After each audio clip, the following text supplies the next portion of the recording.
All right, welcome back. This is Art with Black Lodge Trivia Night, doing our Lord of the Rings Online book quest run. We are here doing Volume 3, Book 12, and we're going to go into Part 2. Hopefully we get it done this time. Yeah, what's been happening since the last run? In the last one, if you remember, I was starting to talk myself into a 4K setup. I actually pulled the trigger on that. You can't really tell, but yeah, like I'm recording this at 1440p still mainly because of Lord of the Rings Online's problems with 4K resolutions. It just does not deal with it very well. The road to Dunharrow, to prepare Éowyn and her people to journey to Dunharrow. I'm not sure why. Something's telling me to go back to up here real quick, so let me just double check and make sure I didn't miss something. But I mean, yeah, Lord of the Rings Online is notorious for not doing well with high resolutions, and so I'm just testing this out at, I don't think there's anything else in here. I'm just testing this out, keeping everything at 1440p. Is it a touch blurry? Maybe. But I gotta tell you, my old monitor was a 32-inch 1440p monitor, which, you know, as I was saying, the pixel density was too low. I think I was saying that. So it was already kind of blurry. So in that regard, it doesn't look that much different. I did some tests, and I gotta tell you, I might switch to 4K at some point. We'll have to see. Desperate times for the Rohirrim. And the reason why is because keeping this at 1440p while monitor's native is 4K, that I think screws up full screen borderless window, if you know what I mean, which is something I like to use. So it was freaking out. Like my monitors were like shutting off, shutting on, shutting off, shutting on as everything sort of got back to the right resolution. So it got pretty weird. So 4K, I did a quick test, and you know, spoiler alert, when I signed off at the end of the last video, the last chunk, when I'm like, you know what, I think I'm gonna stop here, that was in 4K. The interface mostly scales up. Certain things don't, like the chat definitely doesn't, which is not a problem because who cares. But it does impact potentially other text on the screen. Maybe not as much as I thought. It wasn't as bad as I thought. What was interesting, though, was that I couldn't guarantee a stable 60 frames per second at 4K, but I'm starting to look at this now and realizing I'm not 100% sure I'm knocking that out of the park either here at 1440. So, not sure. Let me just double check this one. Okay, because if you remember this quest, it had a certain progression that had to be met. Okay, you must complete the quest Edoras in need of cheering up, Book 12, Chapter 5, and Book 12, Chapter 6. Okay. So we're not quite there yet. We're still on Chapter 5. Speak with me when you are ready. We've come once again to Edoras, this time in the company of both Corridon and Nona. Are you ready to walk through the streets and speak once more to Éowyn? Let me know if you are prepared. The allies of Wormtongue could be anywhere, and we must remain alert. So, yeah, I might switch back to 4K. The frame rate you're seeing here is like 120 in the bottom, but when I was in town a second ago, it was like it dipped below 50. And I don't know why. I gotta tell you. Let us remain alert. Allies of Wormtongue could be anywhere. Do not think that we have cleansed the city of them when last we were here. We have returned to Edoras, and should see how Éowyn fares with her duties. This way. We will find the Lady Éowyn and see how her efforts have progressed while we saw to the will of her brother in Aldburg. This way, everyone.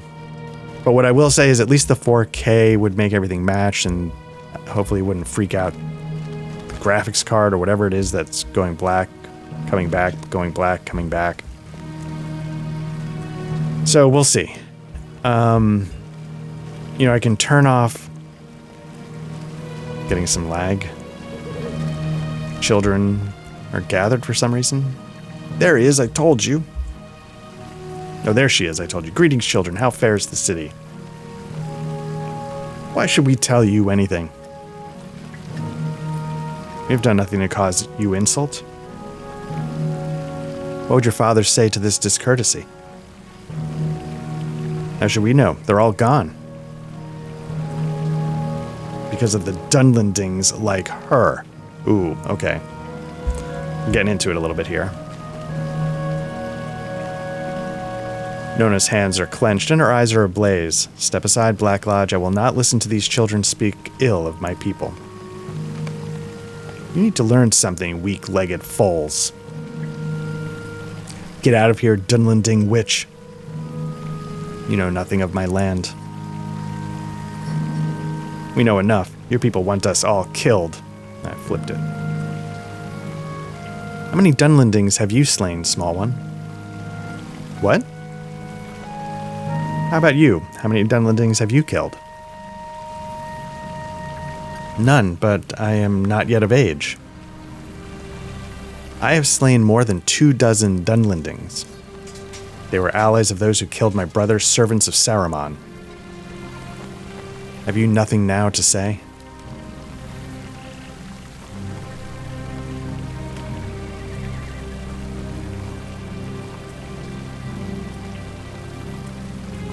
Can you teach us how to fight? Please teach us swordplay. Ha! I did not expect this turn. It seems our Nona has an effect even on the children of Rohan. If Horn is not cautious, he may find she has little time for him, so busy will she be instructing these children in swordplay. You should go on ahead, my friend, and find Eowyn outside Meduseld. It may take us some time to get there. Just a little, the more you know, rainbow stuff going on there. Yeah, so I don't know if resolution actually impacts the frame rate or if it's just these areas. I can turn off anti-aliasing. Couldn't tell if that helped it, but it still would just hit dip sometimes, and not much I could do.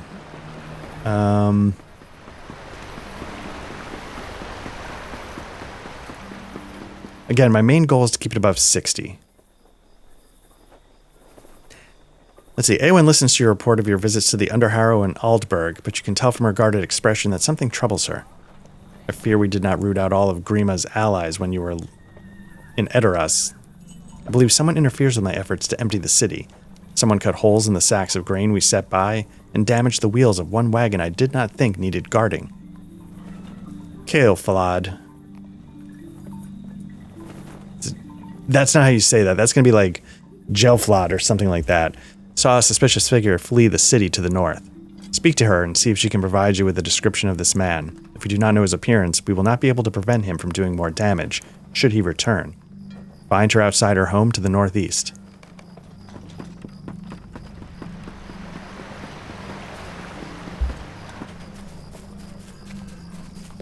Shoflad? Something like that? I don't know. I will help you with anything I can, if it will help the Lady Eowyn catch this man. Ask me what you will, and I will tell you what I remember of the man I saw.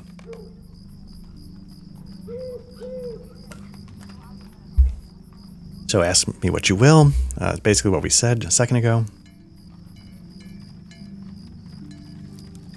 My husband has gone to war with Theoden King, and now I must wait for his return. We've been told we cannot wait here at our homes, but must go to Dunharrow, of course. What'd you see? This morning, shortly before sunup, I walked through the lanes of the city, and I wanted to press upon my memory every detail of this, my home. It was a sad walk down to the gates. Just inside the gates, a wagon was waiting for supplies to be loaded. Standing next to it, in the shadows, I saw a man.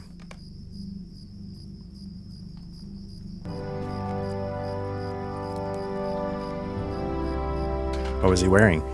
He was crouched by the wagon, and I saw his boots were caked with mud. He wore yellow or brown leather with a strap over one shoulder. I saw the glint of sun on chain in the early morning light.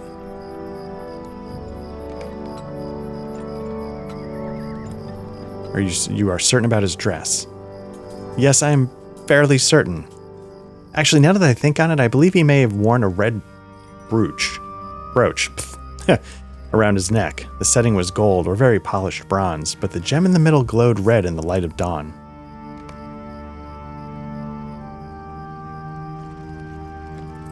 Was his hair distinctive? I cannot really remember the style in which he wore his hair, but its color was light in the dawn. I am put in mind that it could have had an amber hue, but I cannot say for certain.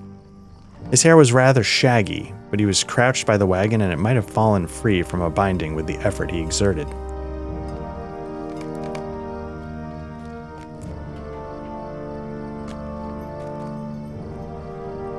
You're certain about his hair? I will not swear to it. I cannot be certain. Eowyn listens to the description you obtained from Ceolflad and nods excitedly. Very good, but we need confirmation and may now be able to obtain it. Another citizen of Edoras is claiming to have seen this man. Follow the road to the north and speak to Elfberg. If her description matches that of Ceolflad, we should be able to trust their memories of this man.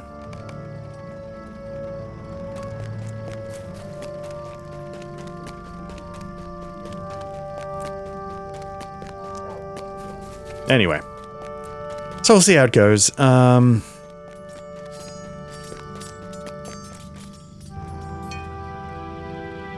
wake early on most mornings, and this day I had difficulty sleeping. When I went to the storehouse to count the sacks of grain I need to bring to Dunharrow, I saw the sacks were split and grain spilled across the floor. I despaired at the sight and then spied a man fleeing down the road.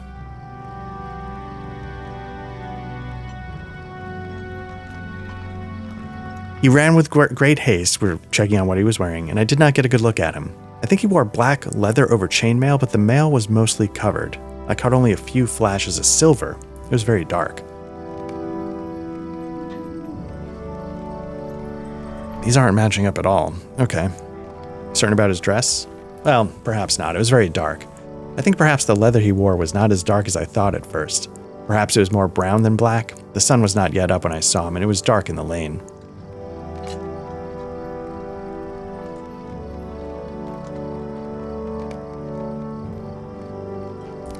His hair was long and blonde. His appearance was very much that of a man of Rohan. It will make him more difficult to find, I expect.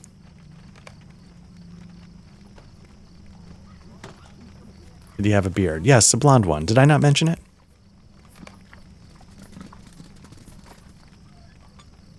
Was he holding anything? He had an axe in his hand. It must be what he used to tear open my sacks of grain, the villain.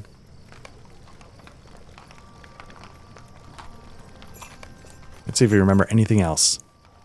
There was one more thing. He wore a brooch on his neck, fastened with a clasp. I saw the gemstone in its center glinting as he ran. It put me in mind of a blood-red eye.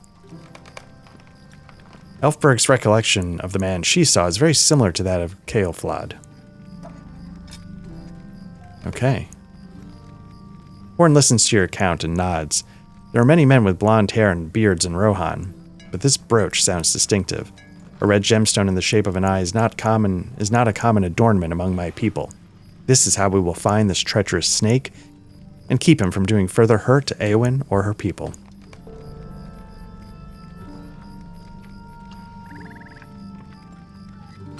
Let's go. Tell her what we've learned of this man.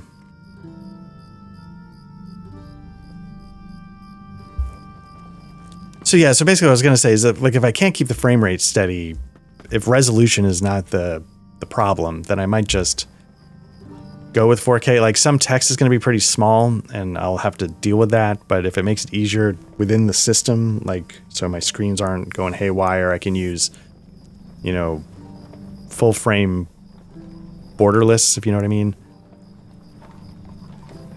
And then, whatever else. It's going to be interesting to see how big these files get. Let's see. A picture begins to form. The writings you recovered from Grima's chambers spoke in vague and shrouded terms in order to keep the identities of his allies a secret, but we have found a few of them already. Abeka, Leofing, and Forthier have been defeated or imprisoned for their part in Grima's schemes, but it seems there is a fourth conspirator. It seems he used several names, among them Ednoth and Godding. Goding. Goding. No, it's Goding. There may have been more that we know not. But now we have a common thread. Our mysterious foe seems overly fond of a blood-red brooch, and it is by this jewelry you will know him. We cannot risk his return.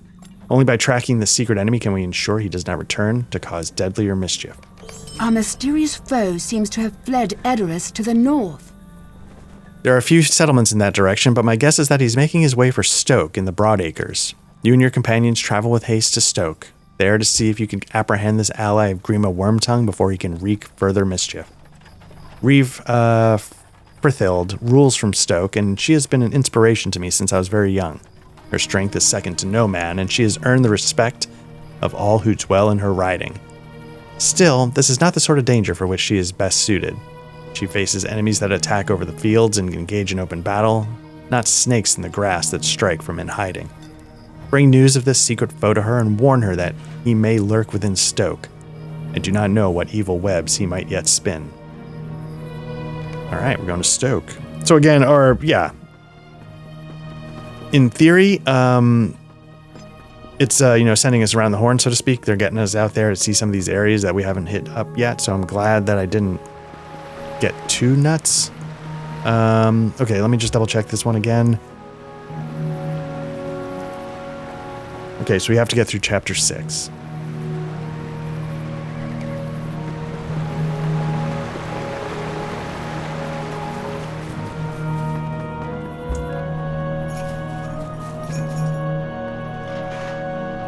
Ooh, level 43 Lore Master. That's interesting. I do not know. I was about to say they got revived from defeat. I don't know how they survived this.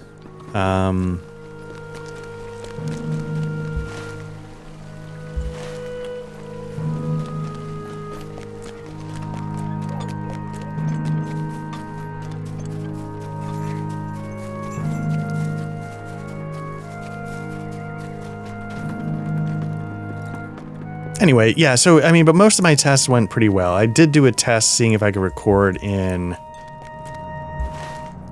HDR, and that got a little weird, so I think I'm just going to hold off. The brightness maybe, but the color space got a little weird with OBS. I mean, I think I changed it correctly and set it correctly, but it, yeah. It came into DaVinci a little off. For the Rohirrim. Okay, so a lot of places that we aren't trying to get to. I'm not sure. We're trying to get to...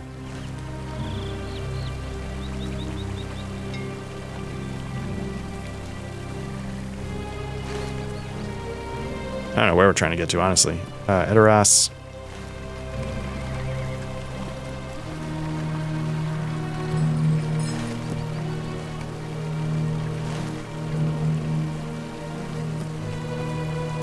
Doubt it's this way.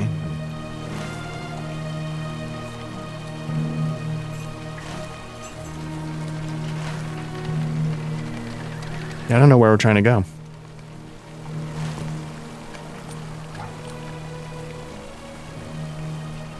We've been over here.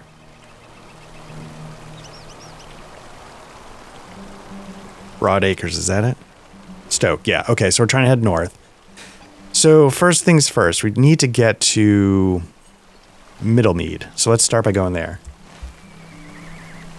I am afraid of what is happening to these lands.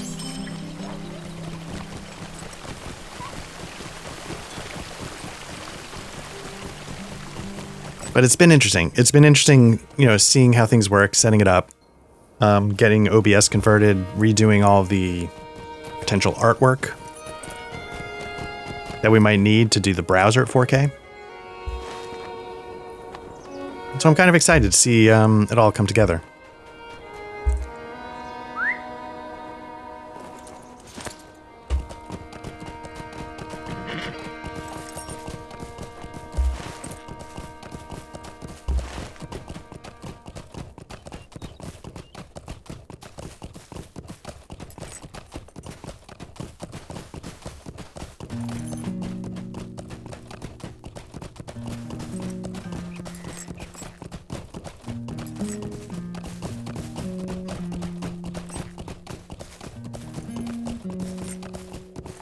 Like, there were definitely some settings I tweaked. I might have turned down some of the draw distances and stuff.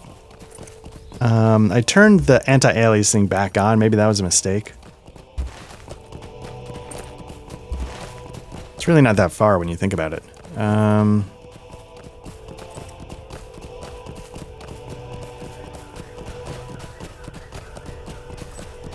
Oh, the one I know I talk too much about this. One thing I was wondering what was going on with my what was it, the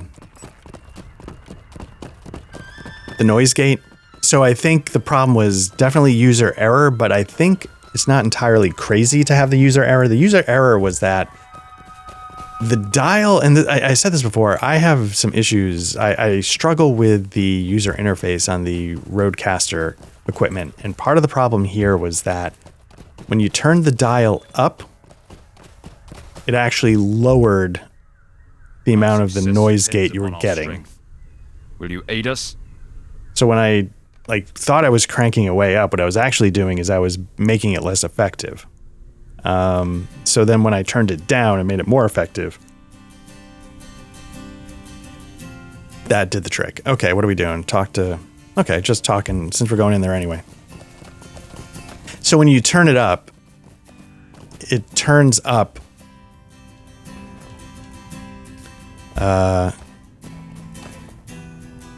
Corridon calls a halt as you approach the entrance to the city. Yeah, so basically you're telling it like, hey, how much do you want to drop the audio in decibels when you hit the noise gate? And so the more you turn it up, the closer you get it to 0, which is not at all. And so I had it turned up to 80%, thinking I feel like I'm trying to tell it to, do a lot because I'm cranking it all the way to the right. But what I was actually doing I was telling the noise gate like, hey, when you hit that threshold, just drop it down by 4 decibels, which is barely anything at all. So when I turned it down to a lower number, say -30. So now when it hits the noise gate, it cuts the audio by -30 decibels, which is sort of how. So it's a little bit expandery. It's not like a true hard gate, which could be good.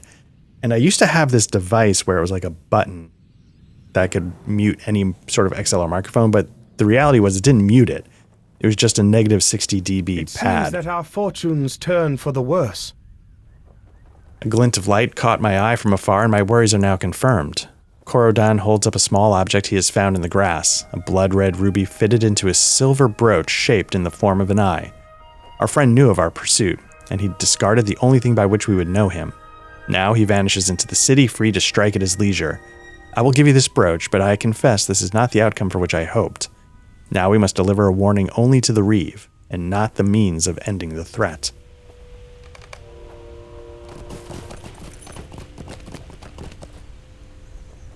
Heal Thyself is a level 97 Mariner, maybe?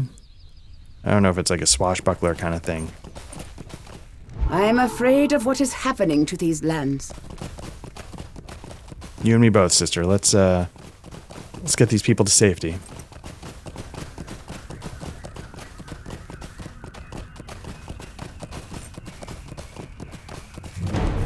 Anyway, so once I realized, for my personal brain, it was slightly counterintuitive,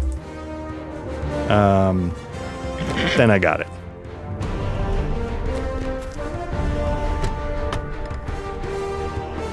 I'm still terrified of what's the decibel threshold I should set it at. When I talk, I feel like I'm pretty in the clear, but I just know because if I screw that up, the whole thing is shot, the whole recording.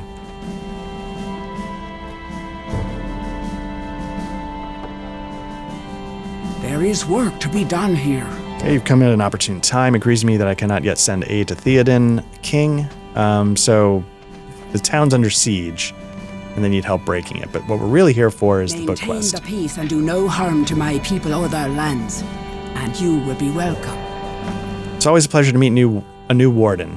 If you maintain the peace and do no harm to the people or these lands, you will be welcome to my halls at any time. Frithild listens as you recount your pursuit of Wormtongue's mysterious ally and the mischief he wrought at Edoras. She smiles when you mention that Eowyn desires you to bring word of the danger he might pose for the Broadacres. She's always been a strong girl, and in truth she reminds me of myself at that age. When she has grown some more and broken a nose or two, she will be quite a woman. She must chafe at remaining behind to shepherd the people to safety while others ride to war. I would do the same had the war not come right to my own lands. There is battle enough in the Broadacres.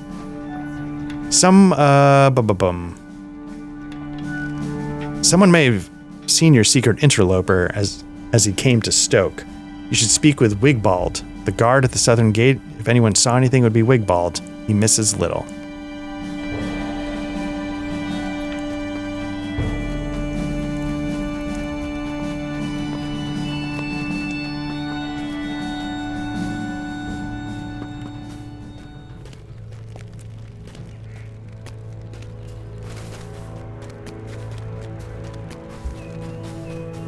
So yeah, it's a town under siege. The walls, you can tell, are barely holding together.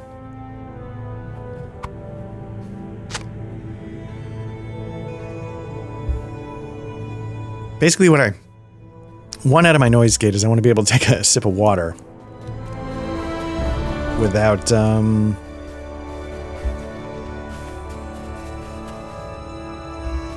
making noise.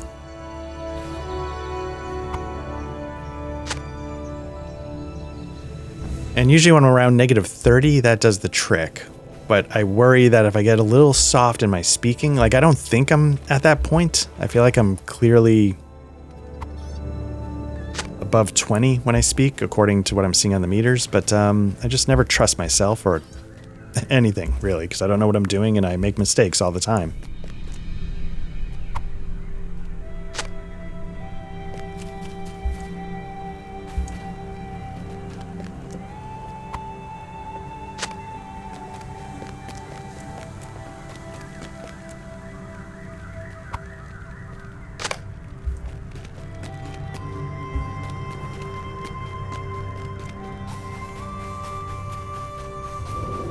Level 90 Lore Master, very nice. Again, nice to see some life. This guy kind of looks... right? You say you look for someone. I've seen scores come through this gate today. What can you tell me about his appearance? You admit to Wigbald that you do not have a good idea of your prey's appearance. That makes it more difficult to find someone, no doubt about it. There was one fellow I thought seemed worthy of suspicion, now that you mention it. He kept asking about the Norcrofts, so it could be he had left this village entirely and is heading east. You tell Wigbald that you may search around Stoke for any other clues just to be certain, and he shrugs. You're welcome to do as you like, of course. It's your time you'd be wasting. The only suspicious fellow I've seen was asking about the Norcrofts. Seriously, that guy looks dead on to who we're looking for. Okay, so we're supposed to repair the barricades.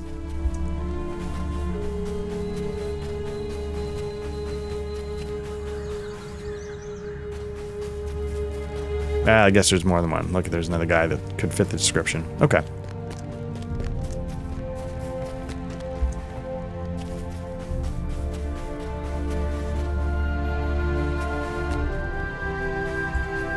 I feel like these barricades could use... can we do it? Oh, it's out there. Okay.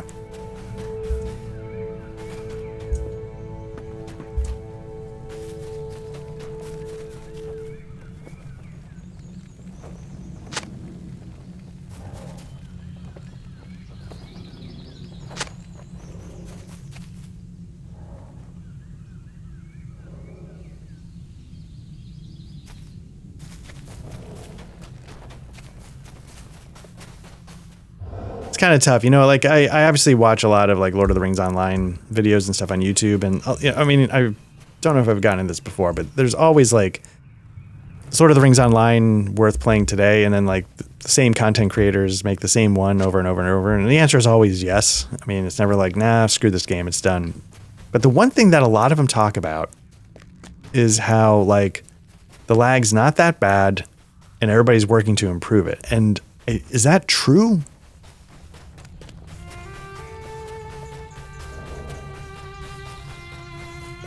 Because that contradicts some of the things I've heard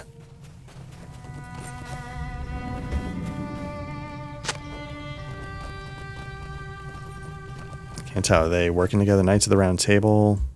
Yeah, they might be level 91 Rune Keeper.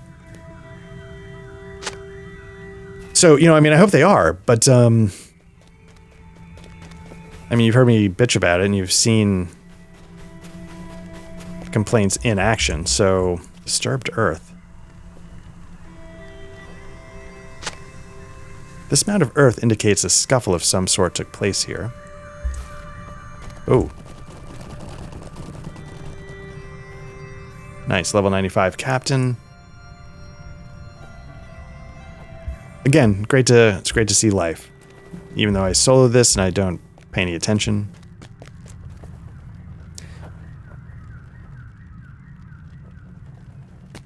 Okay, so we're gonna search the town a little bit, and then if we want, we can Broken Banner.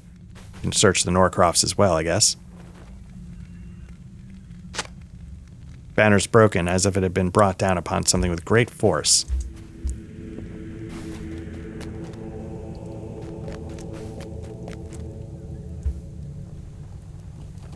Hunter, champion, and captain. Nice. Got a butt ton of DPS with the hunter and champion. AoE DPS with the champion. The hunter just picking off fools, and captain buffs him up, so it's a good mix.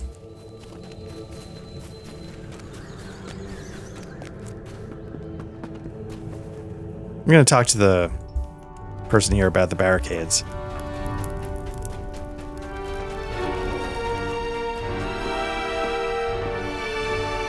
Will you help my people? Okay. Let's see, I know it must be done, though I dare say I'm concerned that it may not be possible. There is work to be done here. Talk to Grimmer in the Mead Hall. So basically what she's saying is we have to counterattack. Will you aid the Horse Lords? We have to get into another mead hall of Osserly or something and break a siege.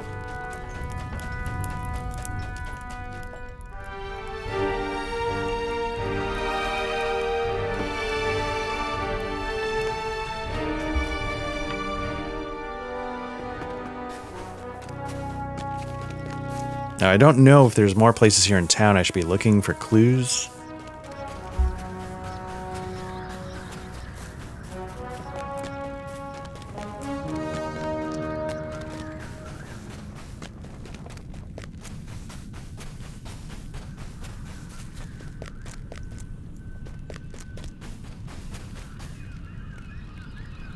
Already done this.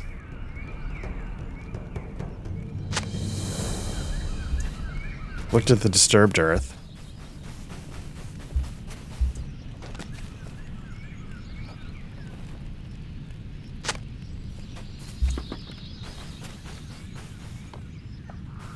There we go, booted footprints, so we're following the trail here.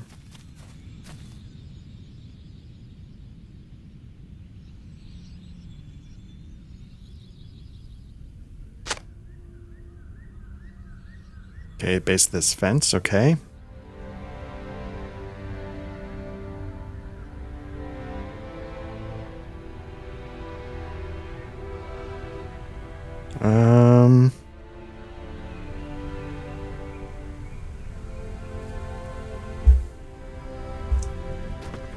Scattered leaves, let's keep going. Nice, we got a little trail going.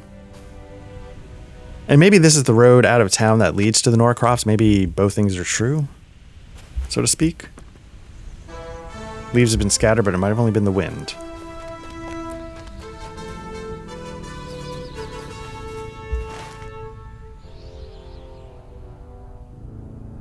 I'm seeing some rings in town. Let me see if it continues around along the wall somehow. Abandoned helmet, yep.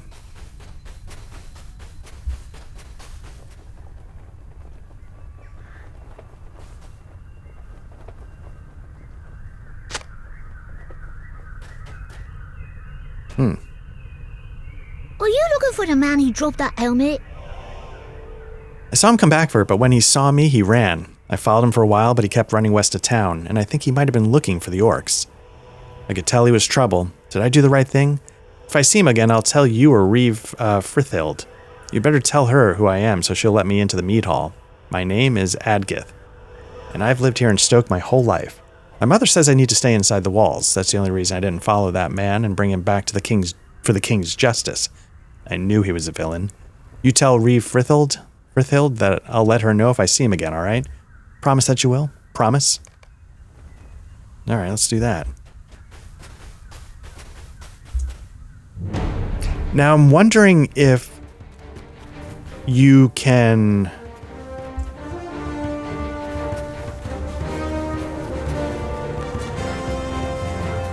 I'm wondering if you can, like, do basically all of Chapter 12 and then go prepare Eowyn, or do you have to do it in the middle?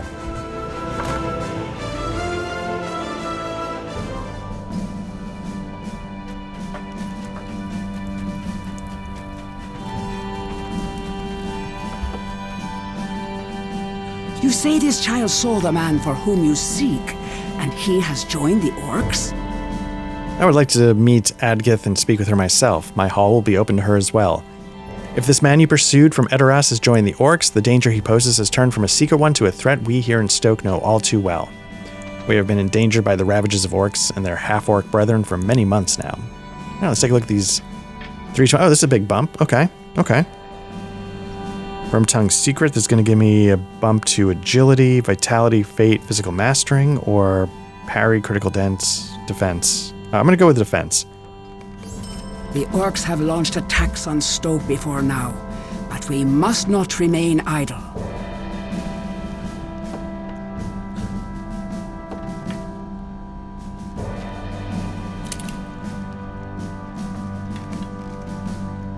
So here's the thing. I'm up to now almost 13.5. Now, if you remember in the last session, I said goodbye to my old main who is way below.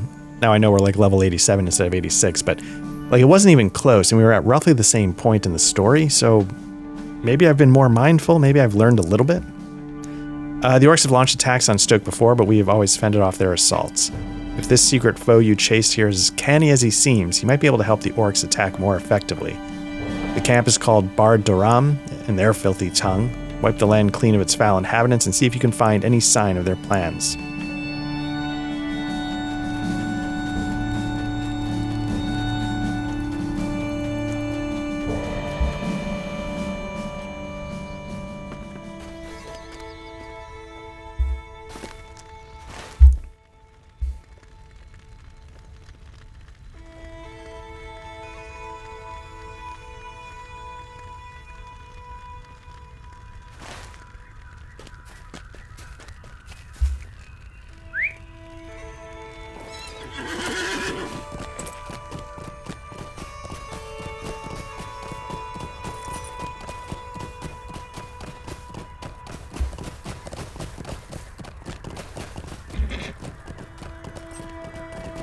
Level 96 Guardian, very nice. Now, see, that's the thing. You don't, I mean, like, Guardians are one of the classics, but you don't see a lot of them, like, at the higher levels here. At least, not in my experience. You see a lot of Hunters, because they're super solo friendly. Champions, because they're going to pump out damage. Basically, you see a lot of DPS kind of, like, stuff that does a lot of damage quickly, because I guess that's easier to level and...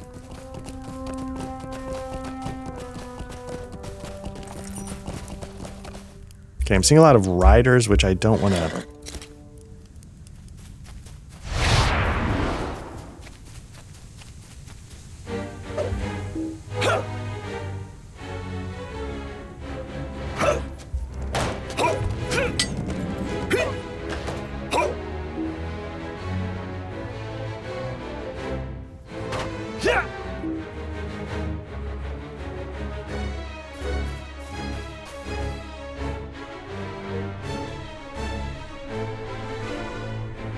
Still doing damage. I'm hoping they come back, though.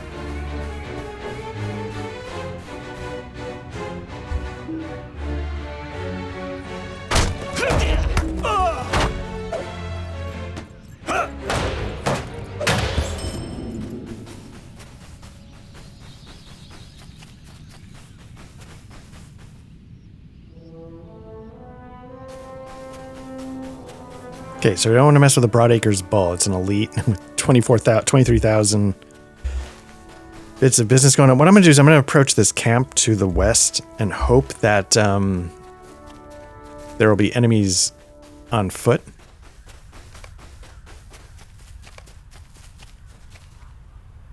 These don't count.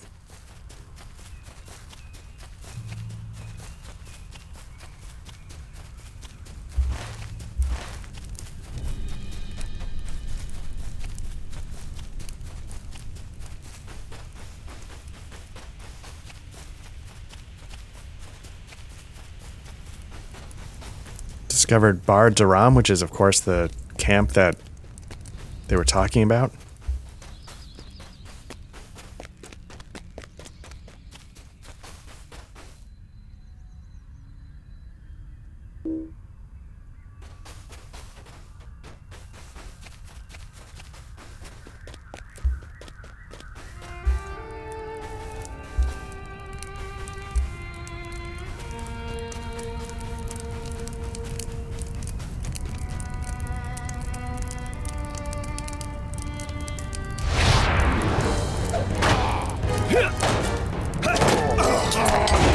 Whoa.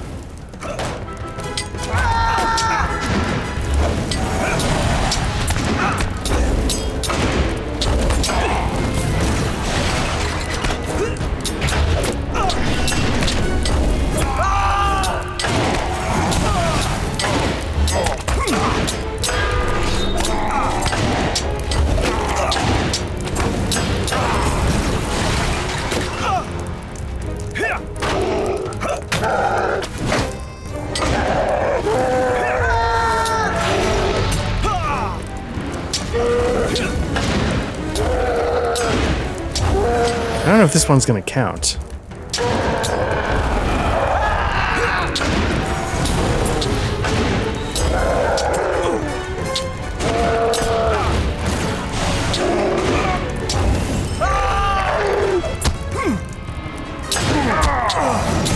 It did, so that's good. Okay.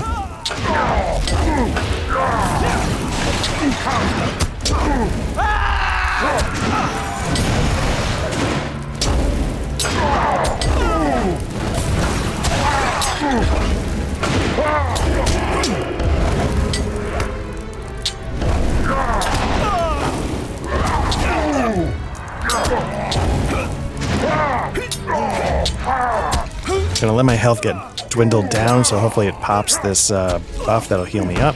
There we go. So I didn't need to hit that other one, though.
Get this one going again.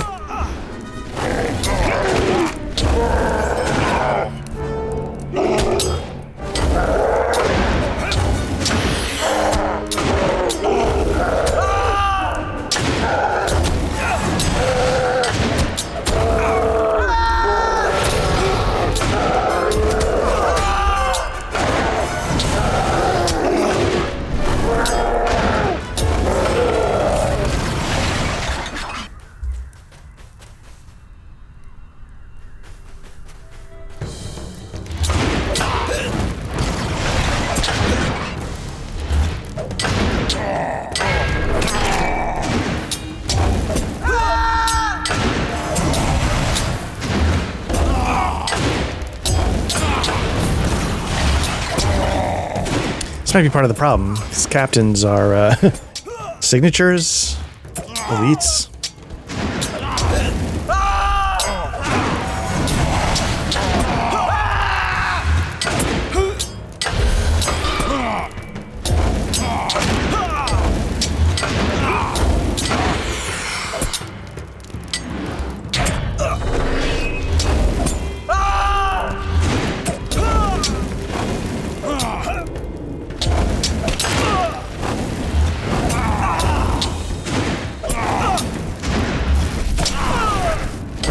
Finally ahead of the curve on terms of morale.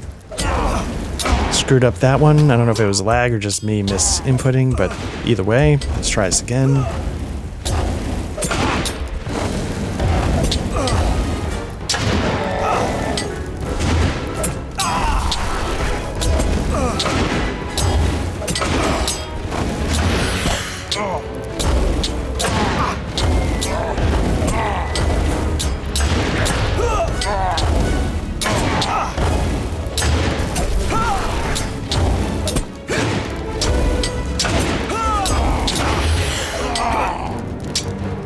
Not quite.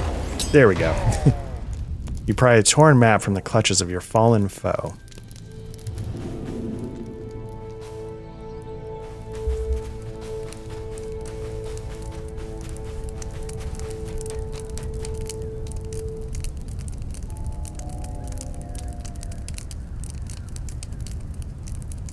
See if we can sneak out of here.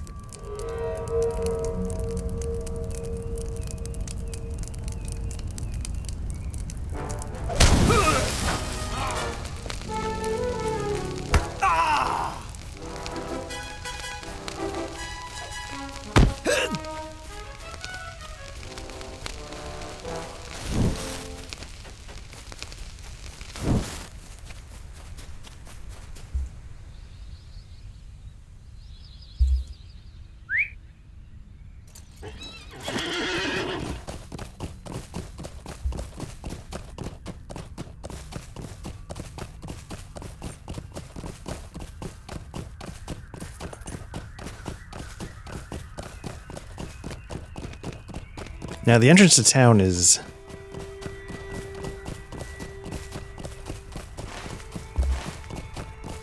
not straight ahead. I was trying to figure out, could you scale the hill?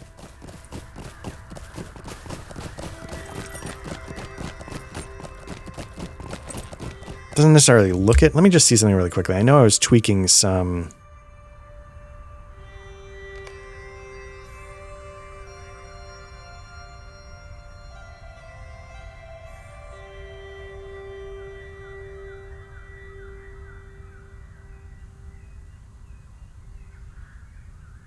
Okay, let's, because I don't believe, at least at 1440, I don't believe any of those things were really torpedoing the frame rate. I could normally get over 100 frames per second just about anywhere, even with everything maxed out. So I'll put them back out at max. That was some of the things I was playing around with when I was messing around with 4K. It's kind of crazy. I might have to actually like research a graphical settings guide for an 18-year-old game and see if people have sort of deduced what has the big impact, what doesn't.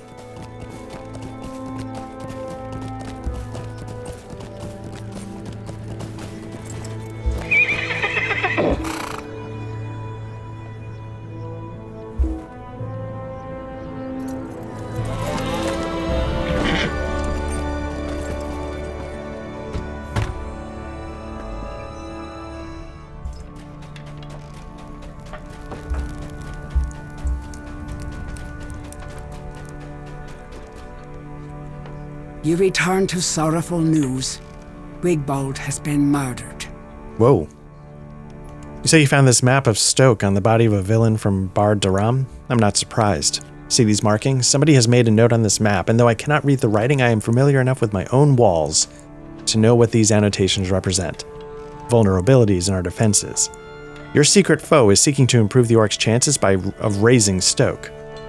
But you return to sorrowful news. Adgith found something and hastened to bring me the news at once. Wigbald has been murdered. speak to the child and hear her account.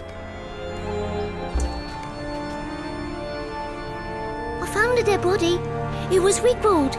I remember his big red beard. I was just telling the Reeve about it. I was running around on the eastern side of town looking for that sour-faced fellow we talked about when I stumbled upon a body lying in the grass.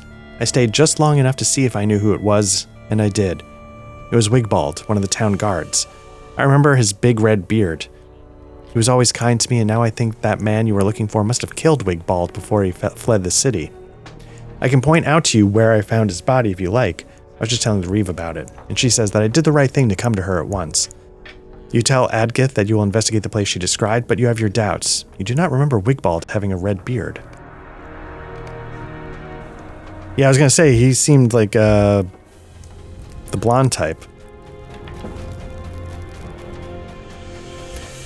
I think the plot thickens, and I think Wigbold is going to be the saboteur, and he killed somebody else who may have been figuring it out.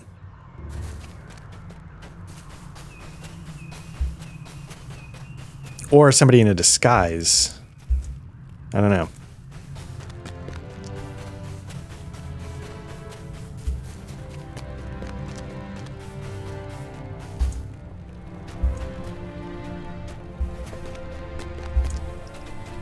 Can I get through? No.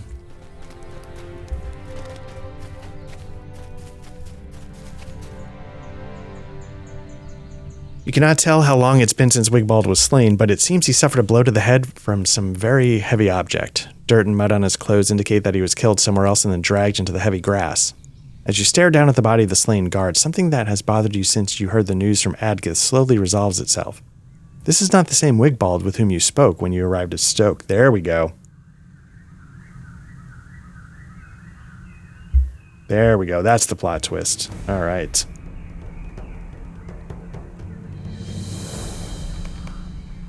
If this is the body of Wigbold, who was it you spoke with at the entrance to Stoke?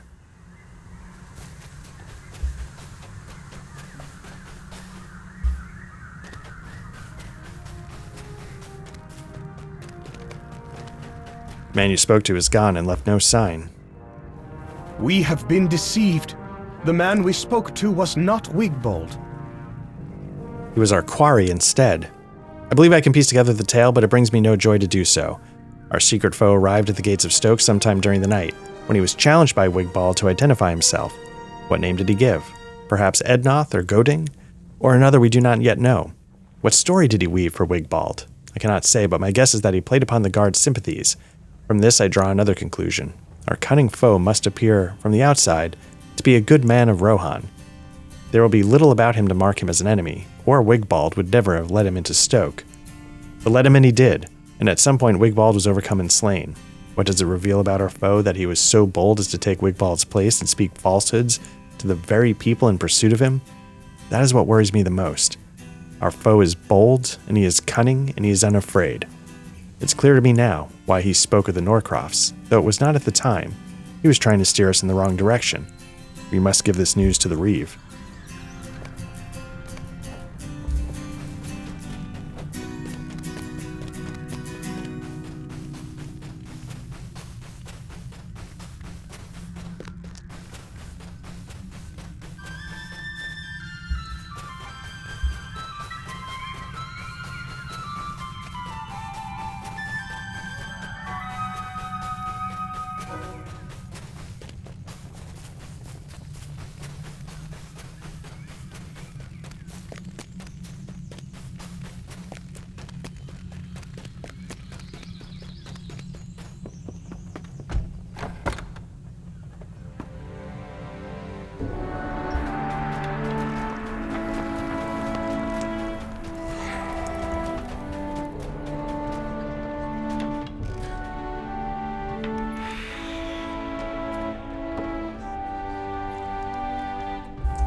The man you pursue must be made to pay for his crimes.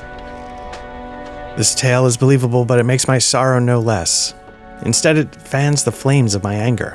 This man you pursue must be made to pay for his crimes. He sought to send you to the Norcrofts. His pride will be his undoing, for by revealing his charade, we have discerned his next course.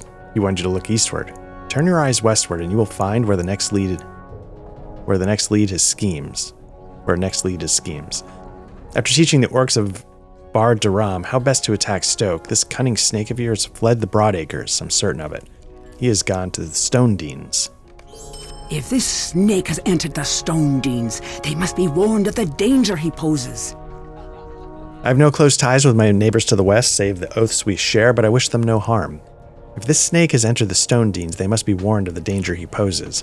A secret enemy combined with the dangers they already face endangers the whole of my riding. He must be stopped. Now only a few know his face. You've seen it, as has poor departed Wigbald. Bring this knowledge to Reeve Harrimond in the Stone Deans.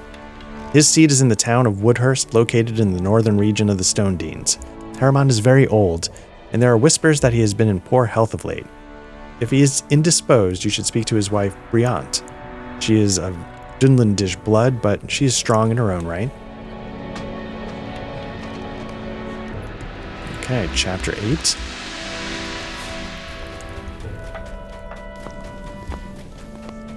Now we're starting to run into a little bit of danger here of getting out leveled. We're about halfway to 88. And we are running into...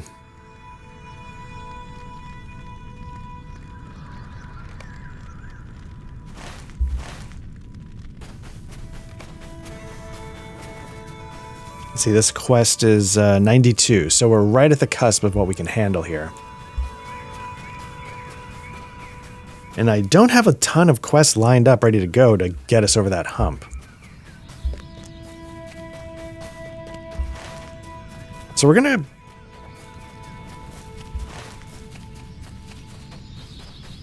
let me see.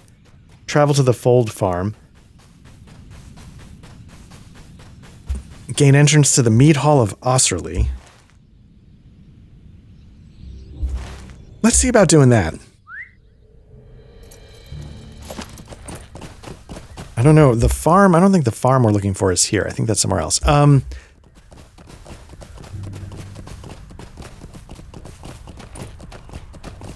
Now I could use a mithril coin. But I feel like part of the point of this is to get through the siege.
Okay, so let's cut south, I guess southeast to the road.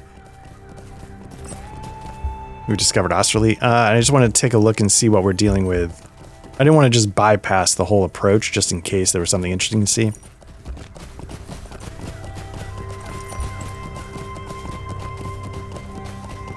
Okay, so they're still holding. I am afraid of what is happening to these lands. Oh, okay. I was expecting it to be totally under siege and a mess.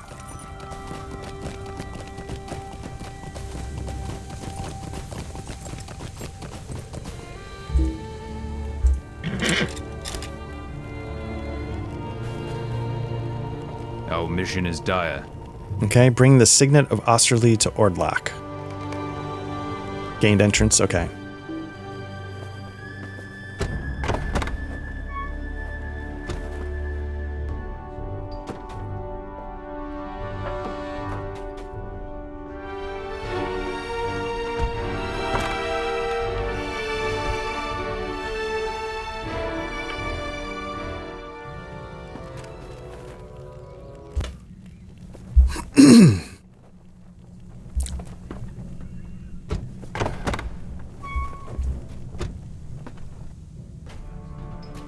Okay, so let's get the ring to the 97. Oh, same one, I think. Your aid is welcome, friend. Welcome, stranger from afar. It's seldom that we greet travelers, even from other parts of Rohan. May I offer you some wine or ale? What is this? I did not think we would see this signet in my lifetime. My father granted it to Edmar, Berthaild's husband, to use in the event Stoke needed our aid. Okay, so... Okay. I'm grateful for your aid. So it's what I originally thought. The other town's under siege. Okay, so we're going to talk to Dudsig. They're going to muster a meager garrison. And see if they can send aid.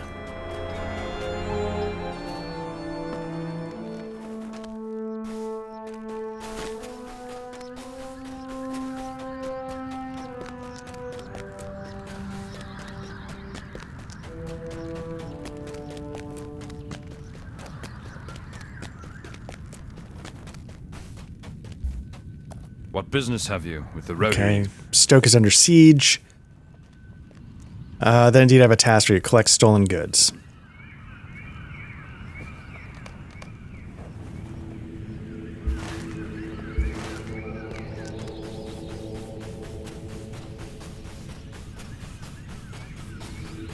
Now again, I know this is a bit of a distraction, but I am under-leveled.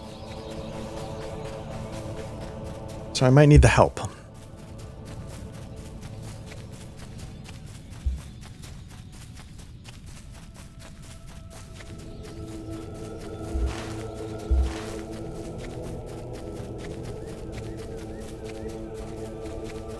I'm going to assume my destination is that camp up ahead. I love the ruins. Off in the distance, field of thieves. You've discovered the camp from the brigands who have been thieving from Osterley. Put these people down.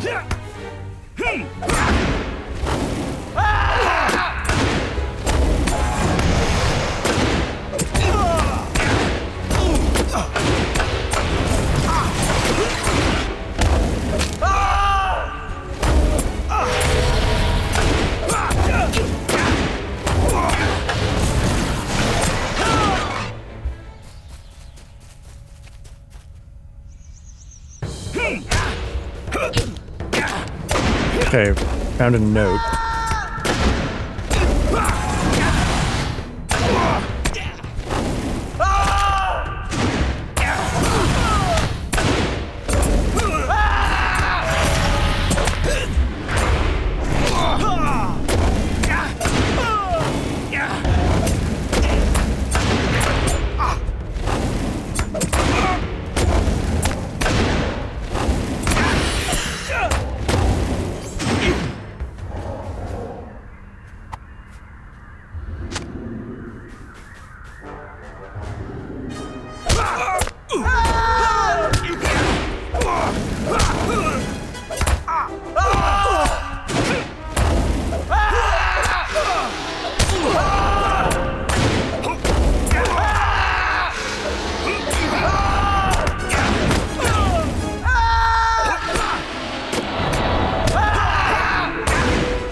All right, let's see if we can take these two on.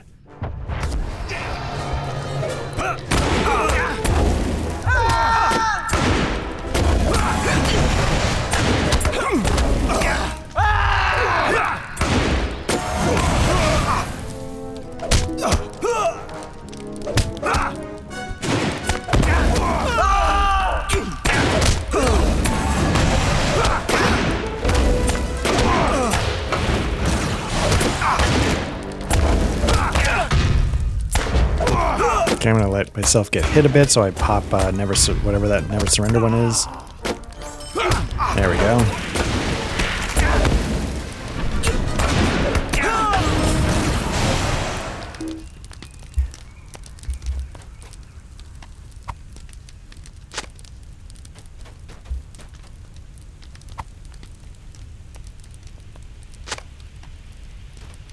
Okay, 2 more brigands and we're good.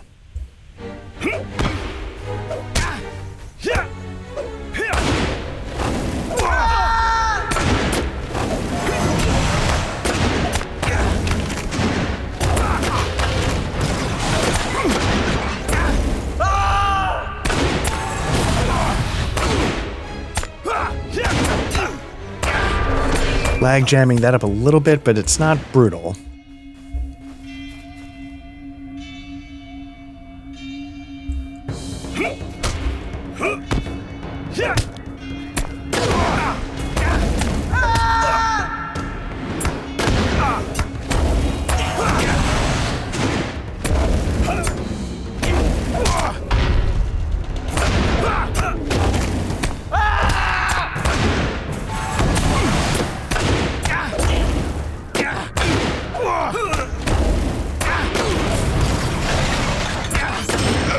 There we go. All right.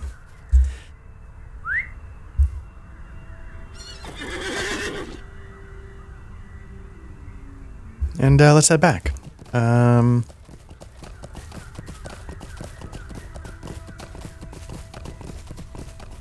Remote quest. Okay. Now I could just mithril coin it back, but let's get a little fast and loose with those sometimes.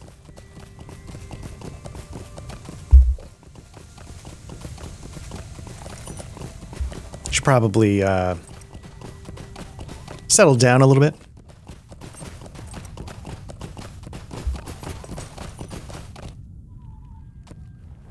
What brings you to these lands? Okay, so it's signed with an S. Could that be Saruman? The Rohirrim will need your aid. This is dire news if Saruman seeks to undermine our people. Take the note to the Thane. Okay. Our mission is dire. Got the pilfered goods back. That's good. Okay. Let's head up to the mead hall and talk to the Thane and go from there.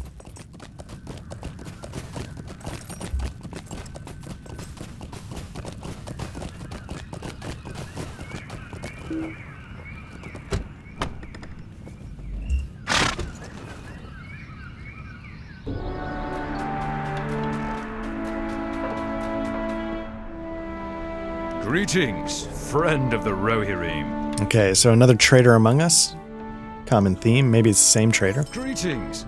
You have a moment. I have need of your assistance. I guess not. Okay, speak to Senulf, one of my most trusted lieutenants. Hopefully they can guide the investigation into who is the traitor.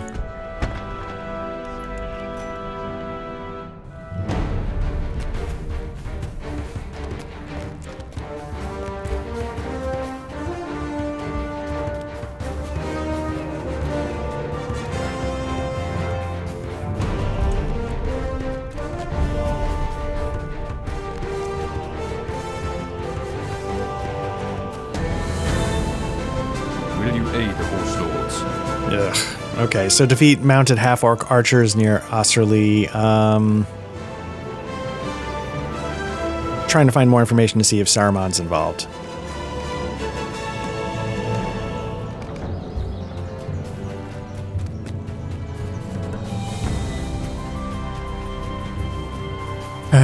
Let's see how much of a pain in the butt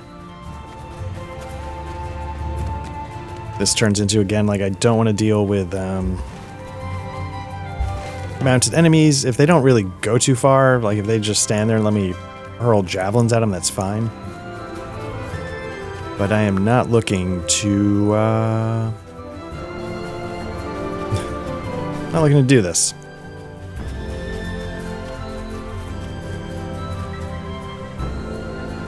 Let's see how it goes.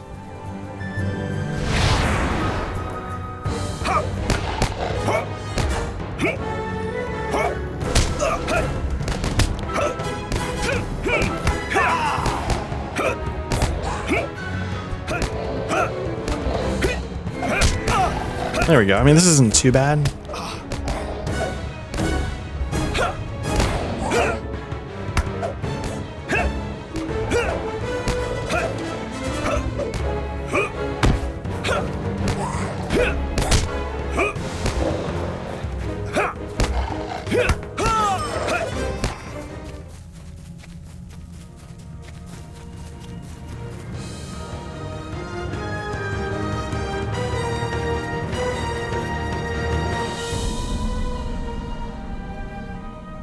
Yeah, these guys are a bit of a pain, I believe. So let's although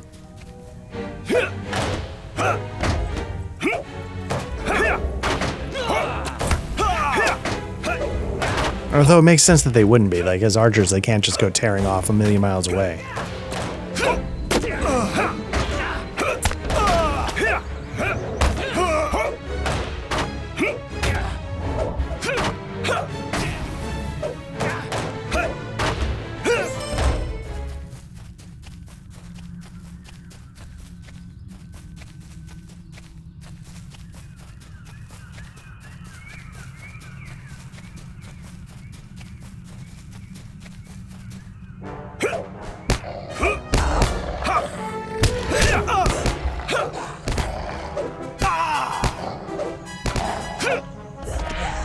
Oops, screwed that up. Okay.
I wonder if most people actually use the war steeds and blah blah blah. I wonder if that really took off with like the hardcore players.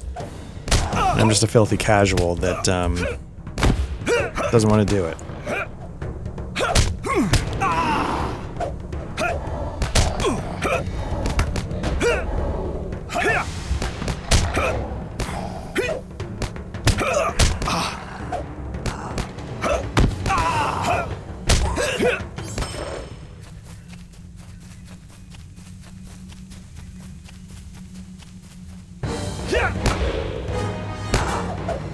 Okay, that's a mess of a gambit. Let's start that over.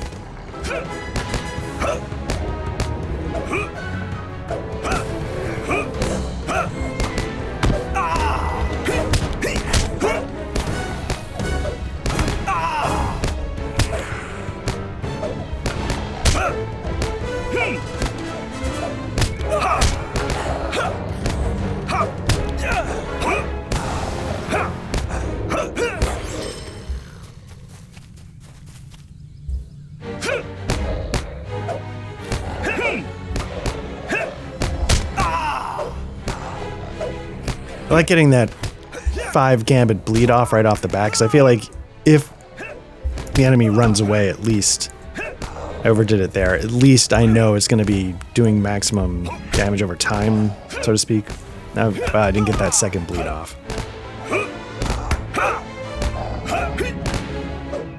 That did it, so that should take care of it. And that's going to be the 6th. So we're getting close on the goblin skirmishers.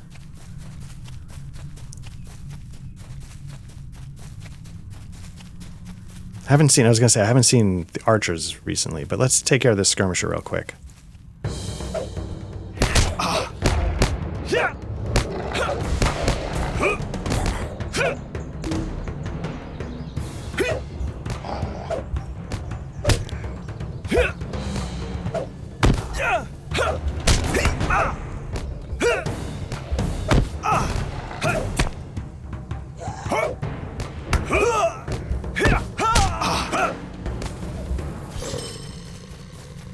And last one. Let's take care of this.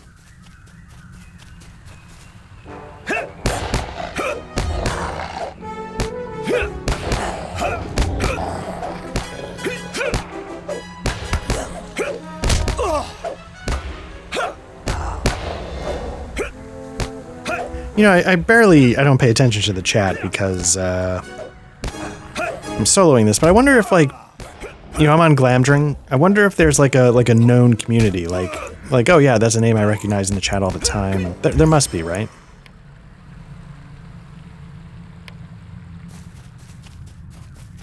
Okay, so that's one quest done. Now, where did this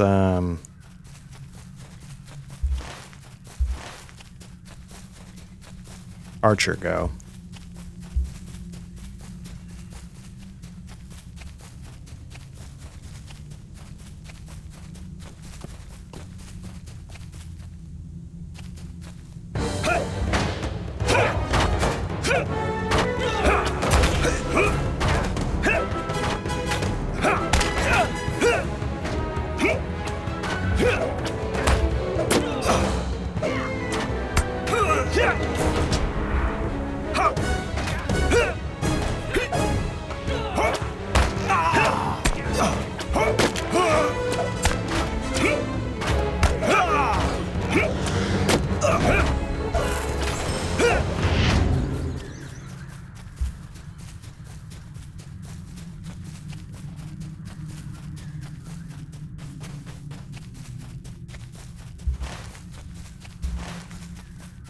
Oh, whoa. Where are we going? Oh, Lore Master gives me some healing. Very nice. Level 94. Whoops. I was trying to head towards that, the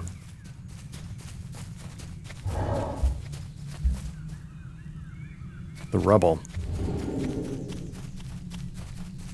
So at level 94, these, so I guess that answers my question a little bit. Like, he's not, they are not getting on the mounted war steeds to deal with the enemies here. So, you know, maybe I'm not alone in just skipping that mechanic entirely. Now, one of the things that, you know, one of my oldest friends that jumped into Lord of the Rings Online, we both jumped into it early. I think he has a lifetime membership as well. He went with a Lore Master. He loved it, but one of the interesting things he said that he didn't like in, at the time, Fellowship play was that he was expected to be the healer. When he thought he was more, he saw himself more in crowd control, damage, stuff like that. I think more crowd control in his. But people are like, no, we need you to be heal. And he's like, ugh, like, that's the minstrel. That's not what I'm here for. Which I completely get. And so when that Lore Master just ran up and healed me, I wonder if that's just become the narrative. Like, that's the...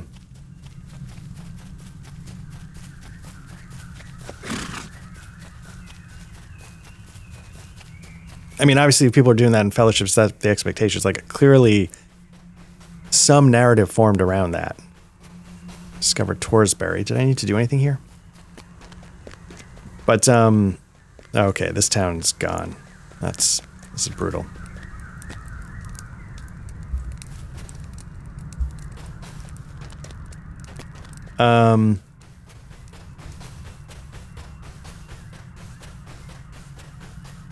And I wonder why. Like, maybe it was just nobody playing minstrels, and so they're like, yeah, you might as well get a lore master. They can kind of do the same. I don't know. East Fangorn, okay.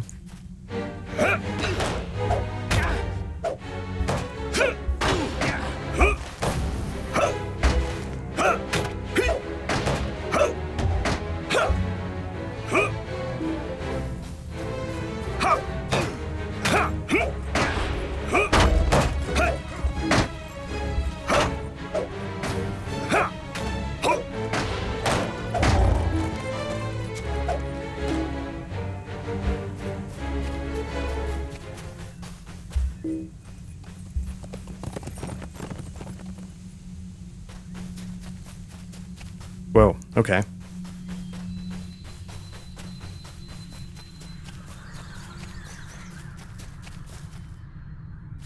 Something was weird there. Like, that fight didn't work.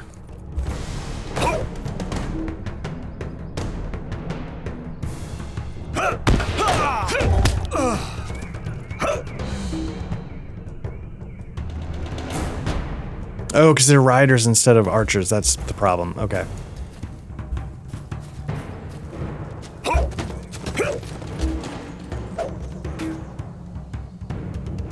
This is a total waste of time, and I apologize.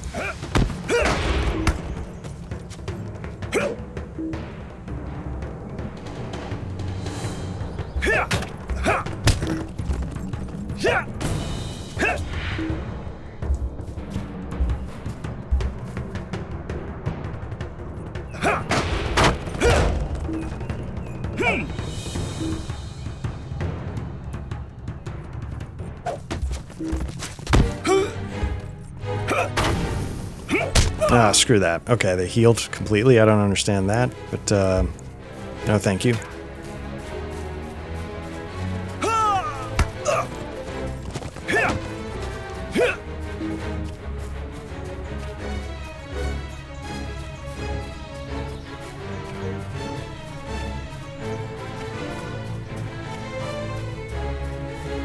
Okay, there we go. Where's the archer? Skip the warrior, hit the archer.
Okay, 2 more, but they are proving to be, as a rider, we don't want that.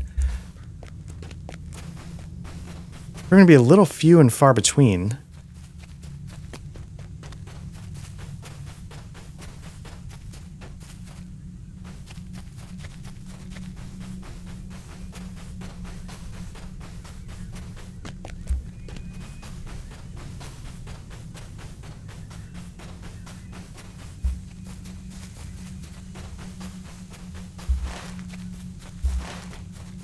Okay, let's get on horseback. Let's circle back around the southern end of town, and unless these are some riders now.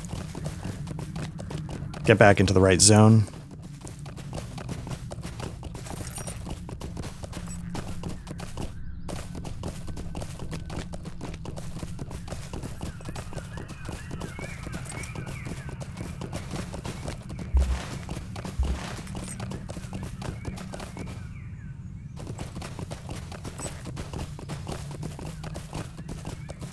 I'm a little nervous that the quest line will be like, well, the archers didn't have it. Maybe you have to go kill the warriors or the riders and then just do the same thing 4 times or whatever.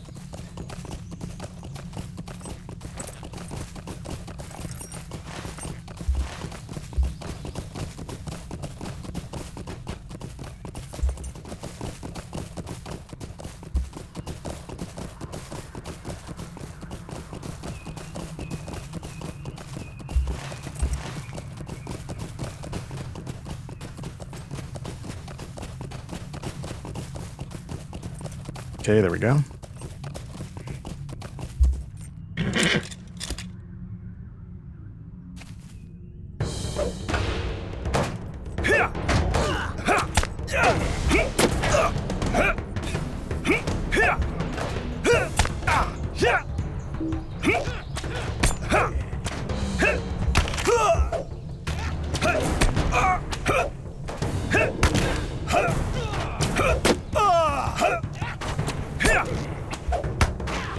Okay, that should melt through his morale.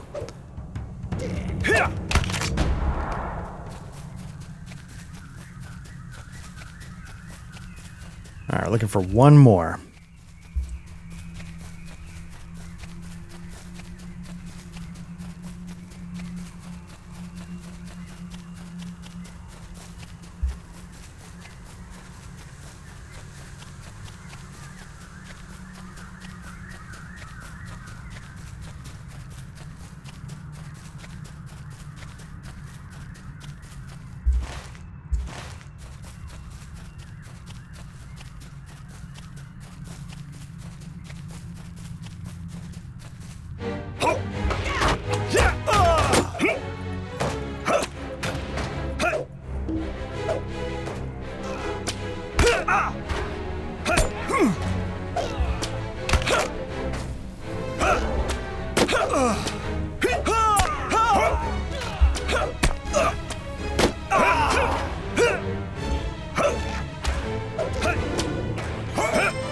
There we go. Okay.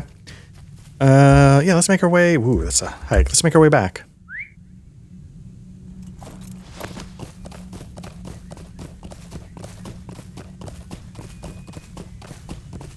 Again, I could mithril token it, but I'm gonna do it proper.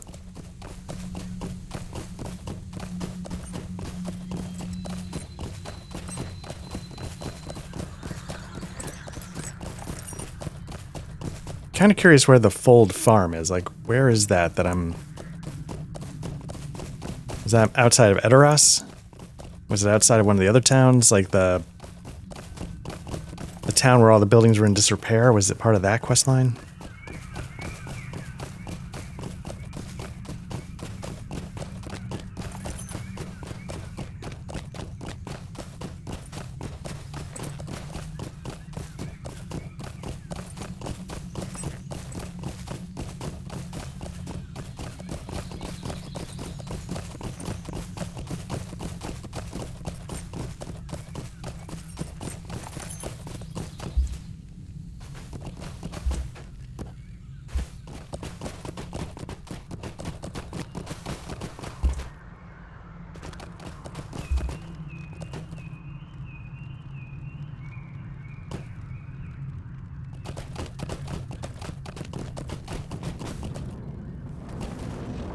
What business have you with the Rohirrim? Okay. Didn't expect me to pull it off. Nevertheless, you've done some good, even if you found naught upon their remains. So yeah, that's my fear, is that... Well, okay, so there's no notes from Saruman. Maybe it's a different S. What's kind of interesting is that that just stopped. The quest just... Oh, okay.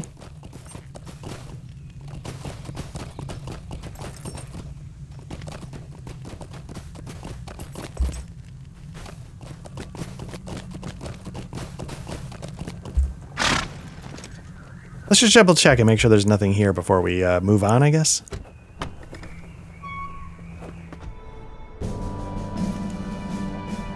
All right. Yeah, it doesn't look like there's anything here. So it might be okay to move on. I'm a little nervous to...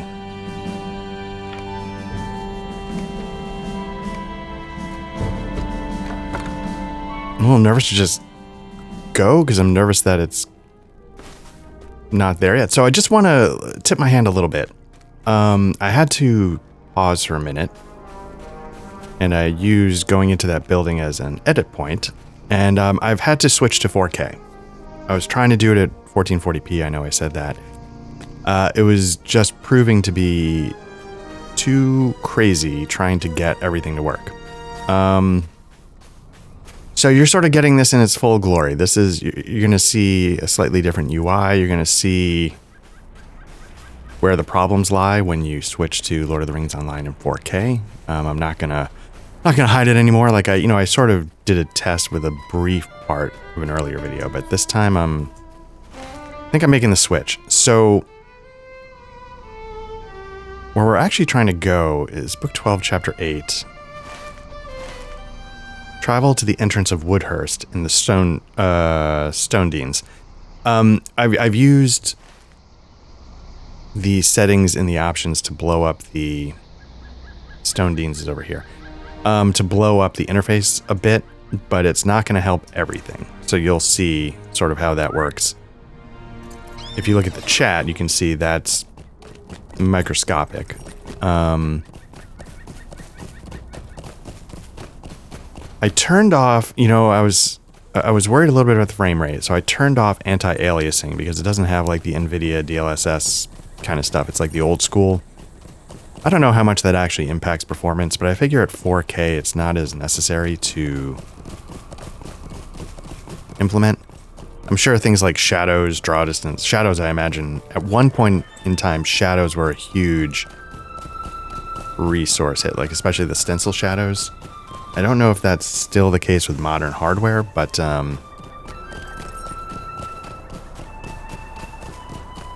I've left everything else at max. I just wanted to see how it worked. And in theory,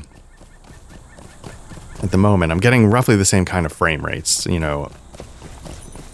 over 100, but there were some places where it was dipping into like the 40s, but I have a feeling that might not have been because of the resolution. I just think there's just weird spots that the engine, I don't know, can't. Again, I don't know anything about anything, so when I start busting out words like engine optimizations and things like that, I don't really know what I'm talking about. So, anywho, but what was happening off on the side is to keep it at 1440p on a 4K monitor, I had to go into full screen mode. It wasn't letting me do like windowed, borderless window, which I get. I didn't want to play in an actual window because then things were pretty small. 1440p.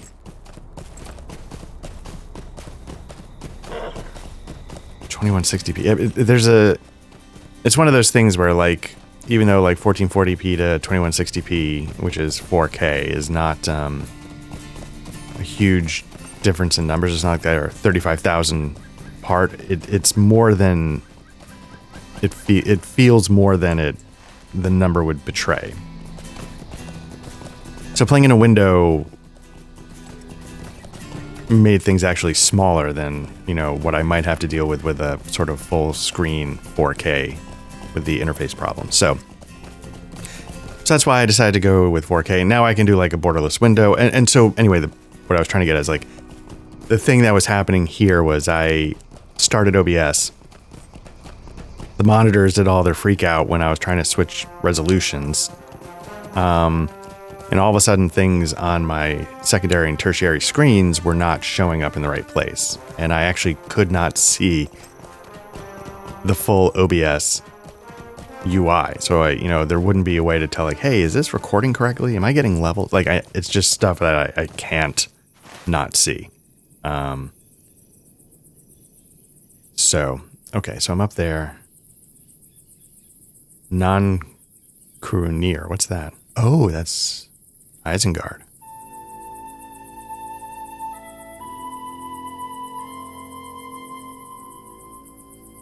Isengard depths flooded. I'd say we've been to Isengard. I don't remember us flooding them. So here we got another Silmarillion RUS, probably Russia maybe. Level 90 champion. Nice. I'll just talk to these people, see what's up, just to get an idea what's going on. Do not know if we will survive this onslaught. So you can see here, I can up the font size, which is basically all I need to do. But you can see like the quest title a little more for the road. That's never going to get bigger. The buttons are never going to get bigger. If I go to my inventory, that's never going to get bigger. This stuff does a little bit, but like these icons, you thought I had trouble before. God help us. all. But again, in windowed mode, it would have been, in a way, even worse. So, I think I just upped something.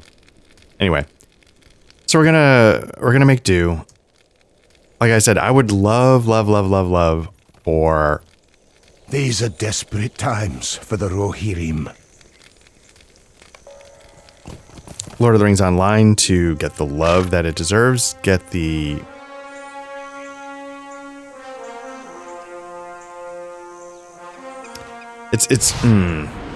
You know, I was saying earlier, you know, like, I don't know what shape the company's in. My fear is that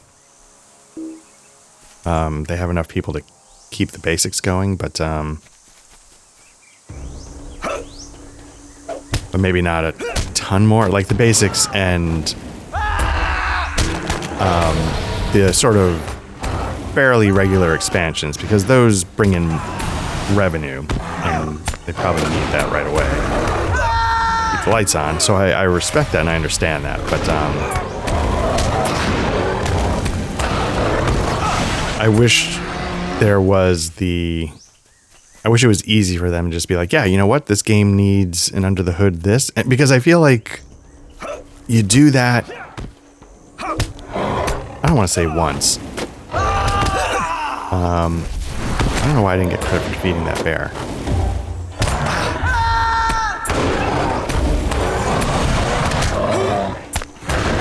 Anyway, you do it one, like, if you get it like going up to like 4K or 6, like if you redo the interface so that it's not stuck, so that it's scalable, you know, like, then in theory, I want to believe you're set. I don't know why. Yeah, I don't know why I'm not getting credit for these bears. Let me see. Maybe I'm in the wrong spot. Okay, so I might be in the wrong spot. Okay, yeah, they want me to go off road a little bit. Okay. Let's keep going with again, the main reason why I wanted to take those things is that I'm a little nervous about getting outpaced by the book quest, as I was saying. Anyway, so I do hope this game gets the love it deserves, because, you know, with like a one-time, and again, I say this not knowing anything, I feel like if you sort of plan it using, like I said, like scalable icons or things like that, you could sort of future-proof it in ways that they might not have thought about or been able to back in the day. So that's my thought. It says, Nona, you've arrived at Woodhurst in the Stone Deans. This looks like any other village of the Horse Lords to me. That is true. Horn tells me this town is home to many people of Dunlending and Rohirric blood. Do they maintain the traditions of both my people and of Horn's people? Or have they forgotten from where they came in order to survive in this land? I do not see much I recognize of the Luth in this town. The buildings are wrong, the land is wrong. Will the people prove otherwise? So near to Dunland, many of the folk of this town share ancestry with the Dunlending tribes. This is Woodhurst. I've desired to see it for some time. So near to Dunland, many of the folk of this town share ancestry with the Dunlending tribes. Perhaps Nona and I will be able to find a place here when all is through. That is still a good while hence, I do not doubt it, but my heart tells me that Woodhurst would be more welcoming to us than my own home in Eoworth. Well, we have more pressing matters than this. Let us find Reeve Harrimond and report to him of the danger his town may face. Alright, so talk to Bryant and head out at the outskirts. Okay. So we're not quite there yet.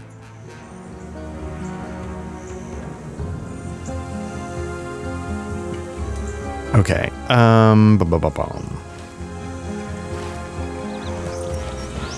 It's interesting. Why do we need to talk to...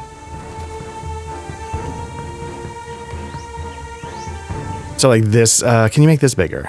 You can make this side bigger, but you can't make the quest bigger, right? So little hiccups like that you're going to run into all the time. Let's see, Brant is inside her son's hideout in Woodhurst. You don't know where Reeve Harrimond is. The hideout is on the outskirts. You should find the Reeve or his wife. Okay.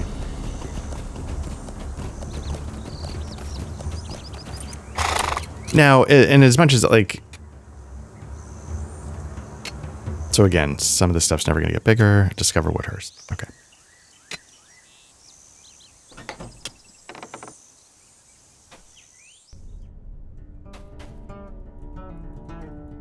Kaelin, advisor of Herobrand. I don't know if there was actually a quest here. Oh, interesting. Widow of Reeve Heremond. The blood of the hill tribes flows through me, but they are no longer my people. You're welcome in Woodhurst, but you do not see her at her best. My husband has finally succumbed to death, but I cannot properly mourn for him. I must mourn too for our city, for it is held in the grip of Dunlending invaders. Blood of the hill tribes flows through my veins, but they are no longer my people. When I wed Heremond and came to live in his lands, and when I gave him a son, then I was no longer of my tribe. I was part of a new tribe. I wonder if it's Briand. Briand's eyes flash, and you see a fire in them that reminds you of Nona. Those who hold the mead hall and bring war to my home may share my blood, but they spill the blood of those I love. Now we are enemies. You have my thanks for this warning you bring, but Woodhurst is already imperiled. What is one more threat upon the pile of many? Speak to my son Herobrand. He rules now in place of his father. I will answer any questions of yours I am able. Speak to my son I didn't know if she was Herobrand going to have and help him defeat the invaders from dialogue Dunland. options. No. Oh. Speak to my son Herobrand This is not going well. and help him defeat the invaders from Dunland. You wish to help? Good.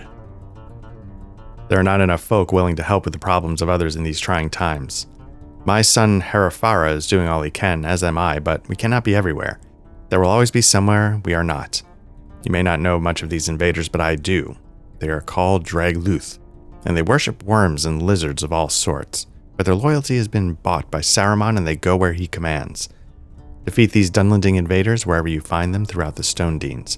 You will find Dragluth aplenty in Woodhurst, to my sorrow and my mother's. Alright, so we gotta go knock heads, wreck shop, whatever you want to call it. So we got a little bit of a hidden resistance going on here. Kind of a nice spin on things. So the town is going to be, I guess, overrun.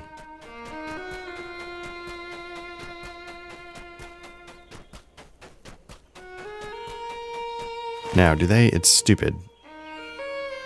There's a stable master here. Let me, at least unlock that kind of stuff just to, because it'll slip my mind if I don't do it straight away.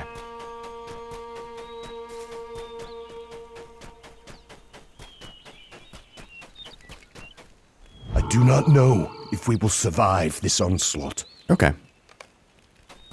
So yeah, I mean, I've bitched about the interface at 4K. I feel like my whiny bitchiness is justified. You know, some of those things are tough to see, but you know, if you have to make do, I think I would argue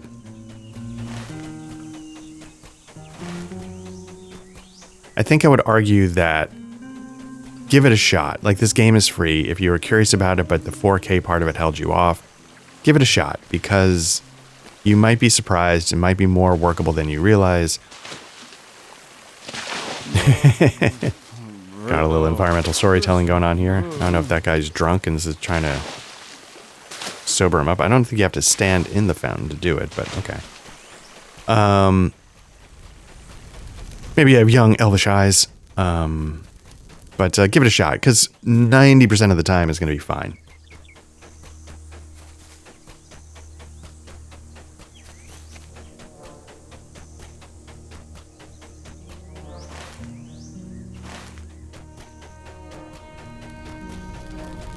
Now I'm seeing...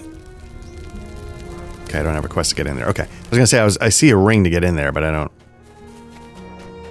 Guess I can't get in yet. I'm wondering...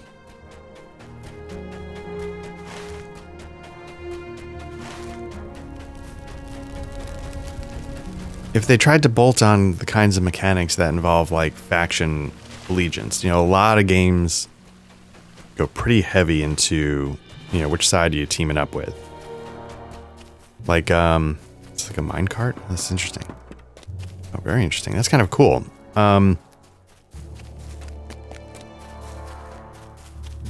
You know, like a game I did a little bit here on the channel, but I really want to get back into is Star Wars Outlaws.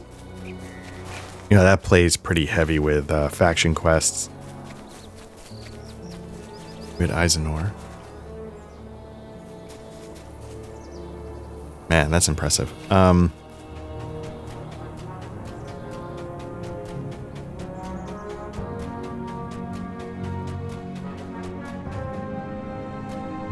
All right, let's get it done.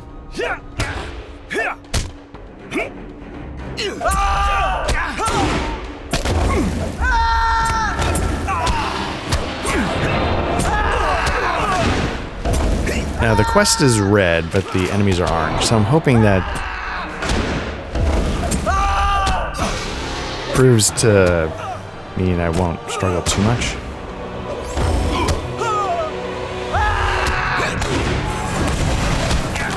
And looking at their stats, it's only like a couple thousand morale, so they're not too hardy. I was going to say, is this fisherman an invader? No, they just let you.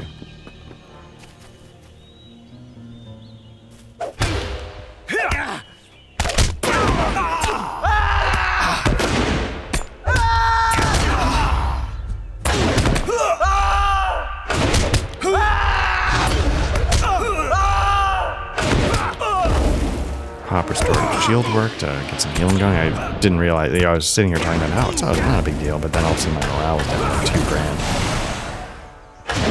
And it's not like I have status effects on me, so they're just dropping the hammer a little bit. The adorned chest is a scholar thing. So yeah, I mean, you know, or you'll see this and be like, no, bruh, I've got a 4K monitor, I'm watching your stream at 4K, and I can tell you right away that I can't do it. Now, I'm somewhat fortunate in that while I need glasses or distance, it's not too bad, and so I can kind of make do, get by, whatever. My eye doctor said, hey, like, for as long as possible, do not wear your glasses when you're looking at the screen. And it's tricky because, one, I like 4K screens, they tend to have small stuff on them sometimes, so it can be a little tricky. And also, I like to have my monitors pushed back. Oops, the guy dying screwed up that gambit time. I like to have my monitors pushed back far away because I like to have a lot of open desk space. It's just one of my many, many quirks and foibles. So there's a lot working against the don't wear your glasses, but I've managed to do it so far. And so even though not necessarily a young man, I can kind of pull it off. And so the small icon imprint won't be completely disqualifying.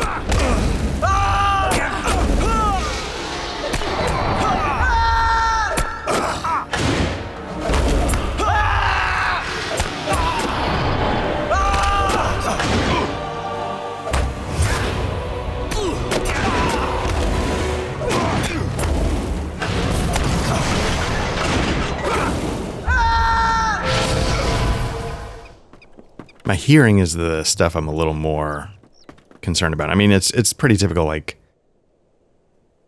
looking for a solo. I think I can kite this guy with a javelin. Let's try. Okay. Yeah, I was hoping just to pull one, because I think I've got 9.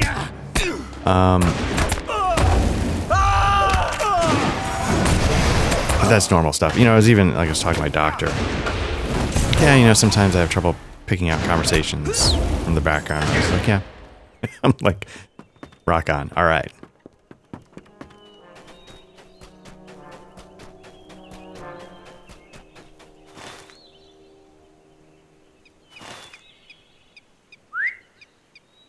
I kind of appreciate that. You know, oh man, like, part of you in your head wants a doctor that's going to be like, I've got this weird itch. And he goes, release the hounds, and, you know, drops an MRI machine on your head. Like, you know, you like, part of you is like, we gotta do everything and anything. And then part of you wants a guy who's like, dude, like, look, man, you're not special. These little things are just little things. And you hope that, you know, hope they're right. But, you know, but you want to, it's like, look, man, like, I don't know what you thought it was going to be like, but there you go. You're going to get a little hearing loss. And, you know, like, and there are people my age and, not that I'm in great shape, but far worse shape. So I consider myself pretty fortunate, especially considering like I have a super sedentary job and yada, yada, yada. The Dunlendings cannot defeat us, me and my son. We are invincible. Invincible, yeah. As he lies here on the floor, I guess, covering, bleeding out, I don't know what. You've done well, my friend. Soon this land will be free of their clutches. My son and I will do what we can against the Dreg Luth, for they cannot defeat us. Herobrand smiles at your puzzled expression. I speak not in riddles, and do not exaggerate my prowess of, or that of my heir. The Dunlendings cannot defeat us. We are invincible. Oh, he might be he's talking literally. Okay. Whoa, that's a bump up. Yeah, so this is going, I'm just running around like a madman. 234 for the boots, jumping up to 481. A nice bump in vitality, agility. Let's see what the other one does. Also medium, vitality, agility, finesse, critical. This is going to boost up my damage. I'll take that one. It is true. An old soothsayer lives among the mounds and speaks words of prophecy. She's foretold that I will die at Orcish hand, as will my firstborn son. Herobrand laughs boisterously. Hold on. Sorry for that. Sorry. I'll see if I can cut that out. Yeah, just suddenly something got like tickling my throat. An old soothsayer lives in a remote cave among the mountains, and she speaks words of prophecy. She is foretold that I will die at Orcish hand, as will my firstborn son. Herobrand laughs boisterously. Never before has knowledge of coming death been so welcome. For if it be my fate to die at Orcish hand, well, no Dunlending will be able to land a hand upon me. Thus far it's proven so. Speak to your companions, and if they agree to the journey, I will bring you before the soothsayer Hildegard. Perhaps she will read your fate as well. Okay, so first things first, let's get those boots on. Or is it a boot or is it a helmet? It's these boots right here. Okay, right now we're at 13,481. Let's see what we get to. 13,848. Nice. Very nice. Okay.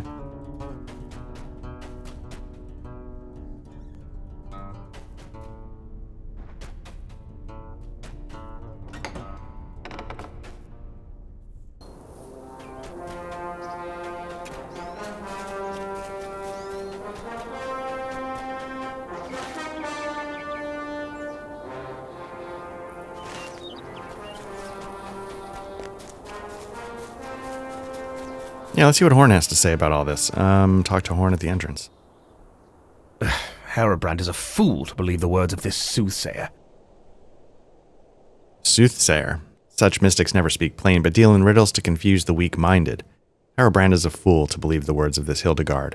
I'll go with you to this cave if Nona desires it, but I beg of you, do not put too much stock in the words of the soothsayer. There are many mysteries in the world, but I think it is likely this Hildegard is merely a woman with an addled mind. This soothsayer will speak in riddles and lies. Mark my words well, for they tell the future. Let's see what Nona has to say. A soothsayer lives in this land? I am filled with delight. Such folk truly possess the power of foretelling the fates. Do you remember the dream that drew us across the mountains? We could not fathom its meaning, but a soothsayer such as the one of which Herobrand speaks is more skilled at reading such visions than the likes of us. Return to Herobrand and humbly beg him to bring us before this soothsayer. She could tell us much. This could prove a roadblock in their relationship.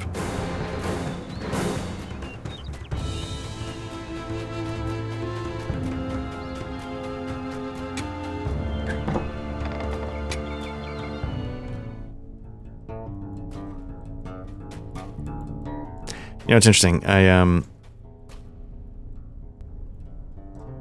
Let me see what Herobrand has to say, and then I'll ramble on about boring shit in a minute.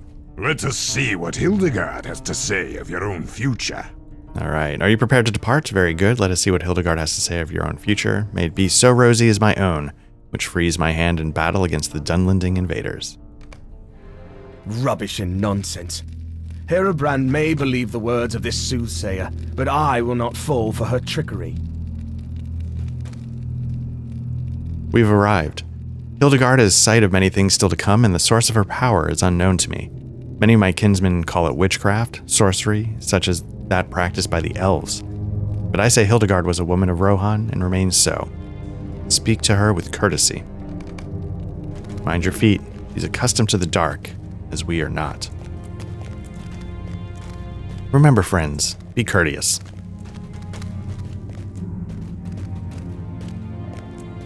Hildegard, I have returned. Am I welcome? Ah, young Herobrand, you are welcome at any time. Your visits brighten these dark days. I am not alone, Hildegard. You bring your son, Herefara? He speaks sparingly, but he too is welcome. No, I bring friends from afar. Ah, let them approach and introduce themselves. You give Hildegard your name and she nods. It's a pleasure to meet you, friend of Herobrand. Many are the roads you have walked to get here, and many more you will walk before you are last given rest. Much that you have done is already known to me. But there is much ahead of you I cannot see. May I ask what adventuring discipline you call your own?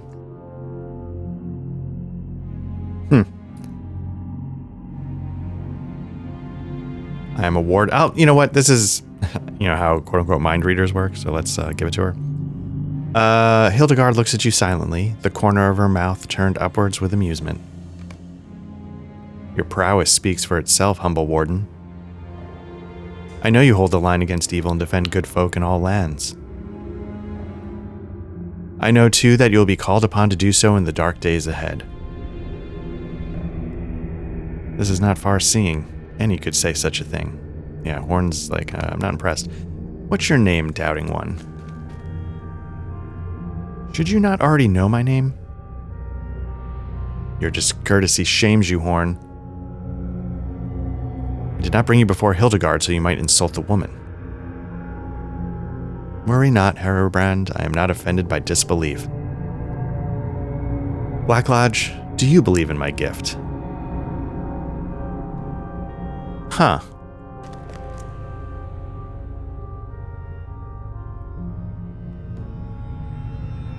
I'm going to say this, I don't know if it's a gift. It's a little dodgy. Hildegard remains silent, her expression a mystery. You see much, Black Lodge. Few folk understand the truth of it. It is a gift to know what comes. Is it a gift to know what comes, or is it a burden? I cannot choose what I see, and often it fills me with fear and sorrow. But it is a gift, Hildegard.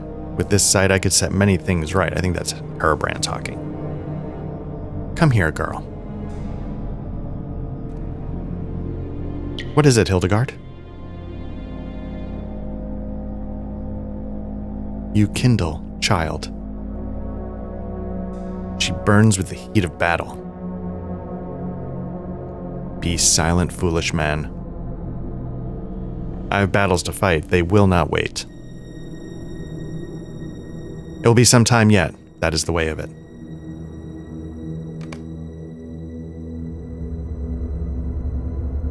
Okay, let's see what Horn has to say. I don't think he's thrilled with how all of this is going. This woman speaks riddles and rubbish, Black Lodge. If she has knowledge of days to come, why does she not spell it all for us plain? Were she to do that, perhaps I would give her my belief, but until then I remain unconvinced. You say you can see the events of days to come?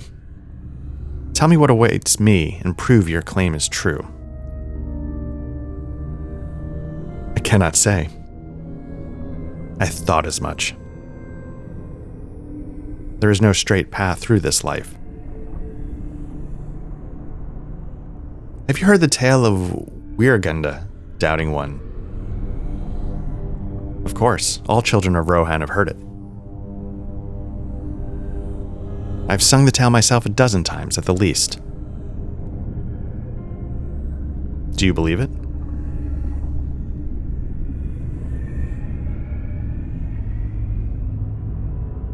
I will not be tricked by this woman. I'll wait for you outside. Horn? Ooh. Horn, wait. Alright. I cannot believe Horn would act this way. He has closed his eyes to everything we've experienced on this journey. Has he closed his eyes to everything we've experienced on this journey? He shares this maddening outlook of his people. Savulch will not understand him. Nona clenches her fist and tosses her hair in frustration. We cannot choose to whom we give our hearts. That is our lot. But I might have chosen one less stubborn from out of all the kingdoms of men. I see a great battle. Hildegard, what is it? Vast army marches outside the walls. I see a white horse, penned by shadows. Your love lies upon the broken ground, his shield shattered. Horn! What else do you see? I see death. No. The list of dead is long, the minstrels mourn. Hildegard, what can we do? The soothsayer Hildegard stands upright, staring forward sightlessly. She still breathes, but she no longer appears to see either you or Nona.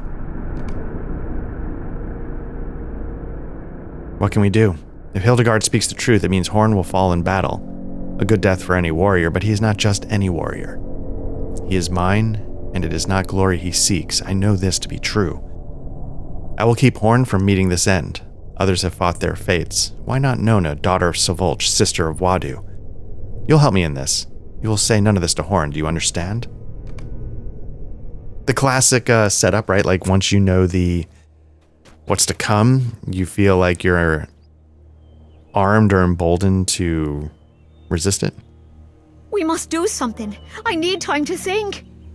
Hildegard is as powerful as I had hoped, and now I wish she was not. Her words gave shape to a grim tomorrow, and I do not want to believe it will come to pass. Am I to lose Horn as I lost my brother? Rubbish and lies. The words of that woman prey on the fears and hopes of all who listen to her. Herobrand is a fool if he believes himself to be invincible on account of Hildegard's witless ramblings. I cannot believe Nona sets any stock upon the words of this woman. She has my heart, always, but I'm saddened by her belief in this nonsense. All right, let's see, talk to Herobrand in his hideout. So yeah, one thing I was talking about a while ago, when I was like, why did I do this to myself? I switched to the Roadcaster Duo, and one thing I couldn't figure out that I had working on my old Roland Bridgecast was being able to hear feedback in my earphones to help me know when I was muted. And I don't know if there's other ways to do this, but I will say the way I figured it out is to not use headphone output 1.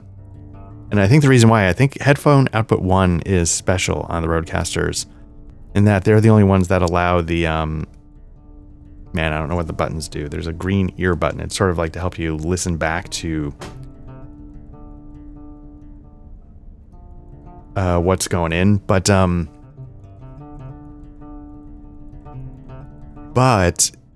it doesn't respond to the mute button. So when I mute the microphone on headphone output 1, and I have like the listen back or whatever the button is, there's a term for it that I'm just blanking on. I can still hear myself. Like it doesn't respond to the mute button because it wants me to hear what the signals are coming in regardless. And so with output 2, it doesn't have that feature. So if I hit mute, it cuts it off. So it's kind of nice because in my headphone output 2, I have like these sort of quasi higher end earbuds, which are a little bit more comfortable than the earphones. Not quite as good sound, but Now do you understand?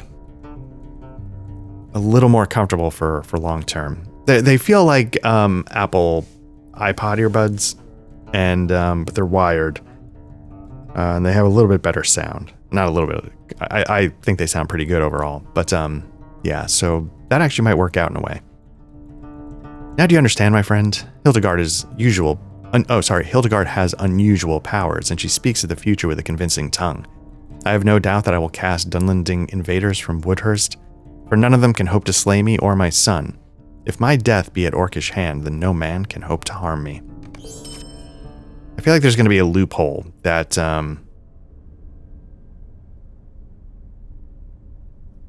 screws that up. So I'm wondering, is that the end of... That can't be the end. Is that like book 8? I don't think it's the end. I think we're underleveled. He's got that gray ring over his head, which tells me that probably has something to say, but he's not able to say it. So we're not that far from leveling. So let's head out and let's kill some bears. I got a couple of quests I can tackle. Maybe they're enough to get me over the hump. Bear hides, killing bears, collect chicory, and I think that's all going to be south of that camp. So I'm going to head into that forest down below there. I think that's the general area it's trying to send me. And we'll collect the wood. You know, we've got those 2 quests.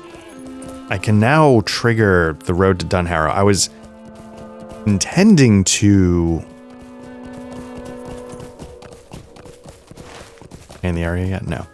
I was intending to do it after I completed the book. I was hoping that would sort of naturally flow from one to the other instead of it, but I might end up triggering that.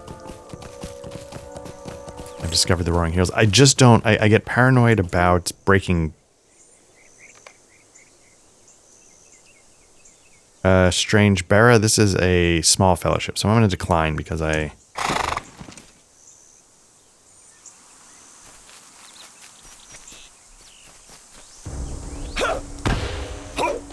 Let's see how we do against a 92.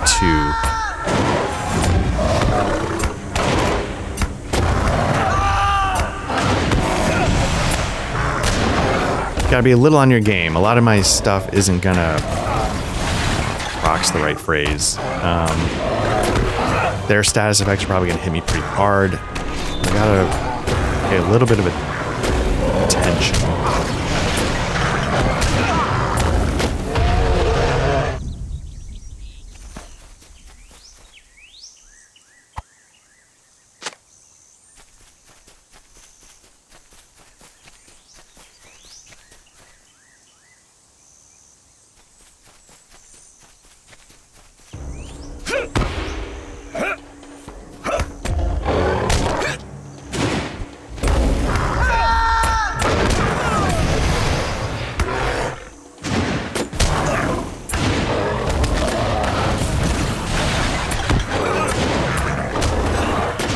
See, as soon as I take off a status effect, it's putting one right back on me.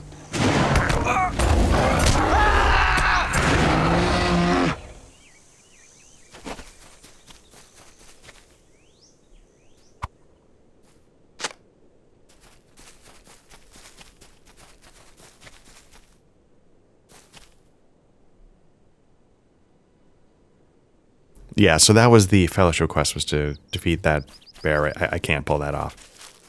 25,000 morale, 5 levels too low. Feels like a tall order, so let me just tackle...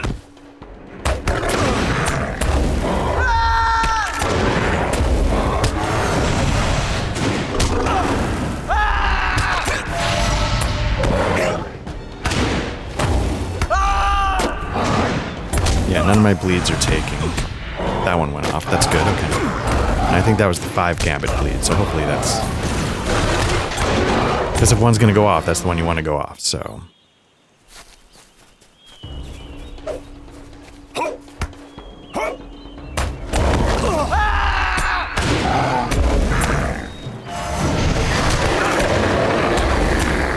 Oh, did I not interrupt?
There we go. Some more chicory over here. Let's collect that way. I think we need, what, 2 more? 2 more chicory. So we're almost done there.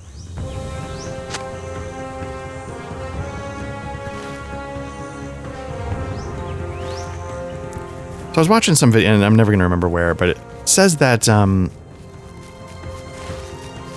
thing I didn't realize about the map, and again, playing this game for thousands of hours, literally days of my life, and the way this video explained the map working is that it'll give you sort of like a broad area where you can find stuff, but as you say collect, we needed 8 chicory. So as we get more and more of the chicory, it sort of narrows it down and eventually just gives you rings, and I don't know if it just to help you find like that last one, so to speak.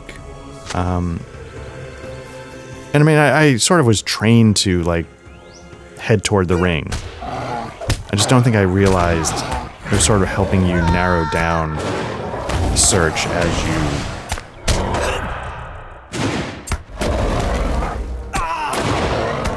progress.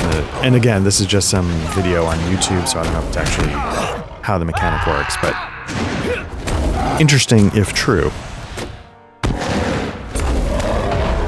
Okay, 6 of 9. How are we doing on the hides? We're getting close on the hides. Gotta...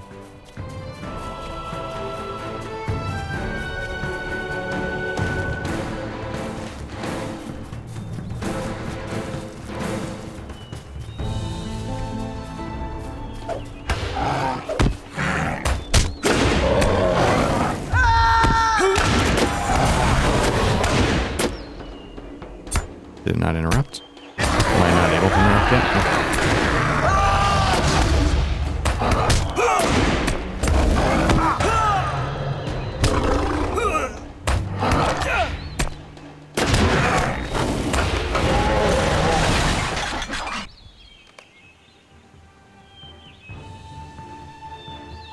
Another fellowship. Warband Nevian.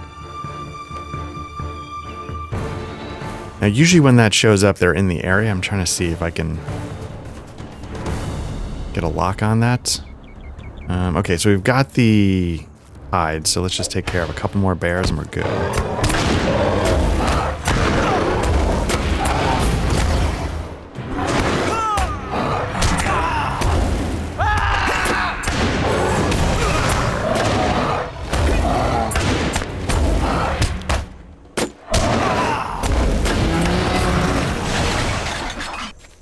Alright, will this bear be the one to get us over the hump? There we go. Oop, wrong way.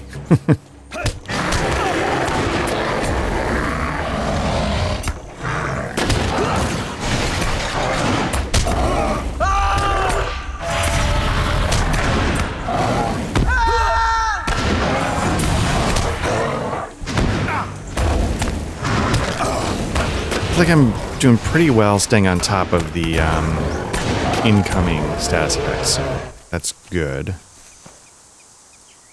let's go hand this in.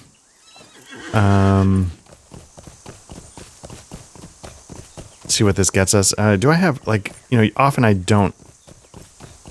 have quests that I have not kept on the log. Do I actually have any? I've been pretty good, I think, about keeping things clear.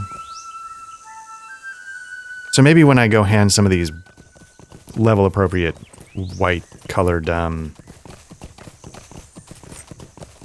quests, maybe these will sort of fire off a couple more that will get me to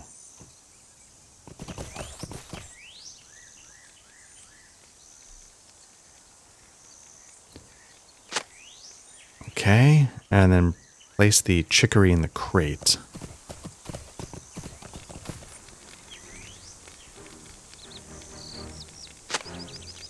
Okay. I am afraid of what is happening to these lands. All right. Actually, might do it. I do not know if we will survive this onslaught. Okay, so they're preparing for their journey. I think they're fleeing. They're ready to go. These are did it. Okay. times for the Rohirrim. Okay, I cannot stop you from going to Woodhurst, but it's not safe. The night we left. Okay, so they're fleeing. They're refugees from the town. Trying to remember the Reeves family. Okay. Oh, you know, that's interesting. That would have sort of... Probably should have done these first, because then I would have talked to the Reeves family anyway.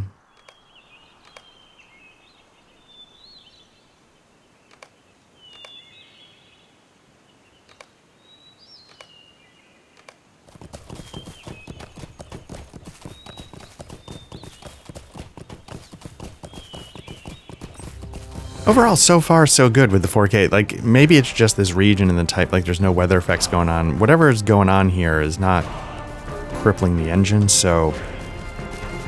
This is kind of what I was hoping it would be like, you know, just keep the same normal frame rates, because the hardware is far outpaced, you know, the requirements of this 17-year-old game. I think if you look at the actual requirements for this game, very quaint. Like, oh yeah, remember the heady days when what probably equates to a low-end smartwatch was what you needed to run Lord of the Rings online?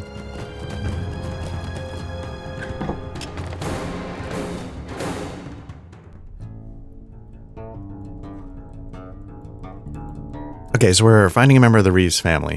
So I'm just going to go down here to the cellar and see what they might have to say, hoping that this is what was intended. Okay, well, we've got the main quest back. Travel south to Brockbridge and meet with my son, Herefara. Okay. I sent my son Herefara south to the Sound of Brockbridge, for the bridge over that span is of great strategic importance. He was to help Thane Leofirth keep that point secure for the Thane. Well, some say his last days are nearly there. My son is strong and will help Leofirth defend the span. Travel south to Brockbridge and meet with my son. He will know how best you and your companions can help. What are we looking at here? Helmets. It's gonna be, yeah, nice upgrade on the helmet as well. So, find a member of the Reeves family. What are they talking about here? Somebody must have survived the attack on the Mead Hall. An advisor of the Reeve or a family member should be somewhere inside Woodhurst in the north. Okay, so they're okay. So they want me to find, I guess, the literal son is not who we're looking for. So we'll, you know, we'll play their game of cat and mouse, and let's see who they actually mean for us to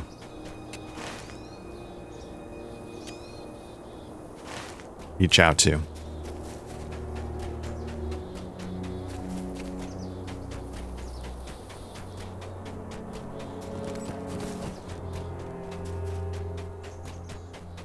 Okay, it's the advisor. I do not know if we will survive this onslaught. So he's like, were you sent by the men leaving town? Yeah, they were wise to leave. You didn't come in vain. I cannot say more too loudly. Eyes and ears are everywhere. Elda may tell you more. He keeps watch upon the locked Mead Hall. Okay.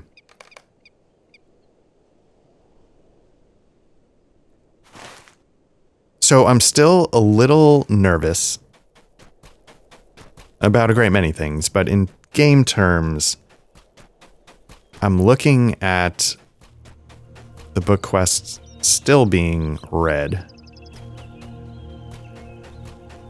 This is, man, really, I mean, I know it's not like photorealistic graphics, but really, really well done. How do I get up? There's the road. Okay.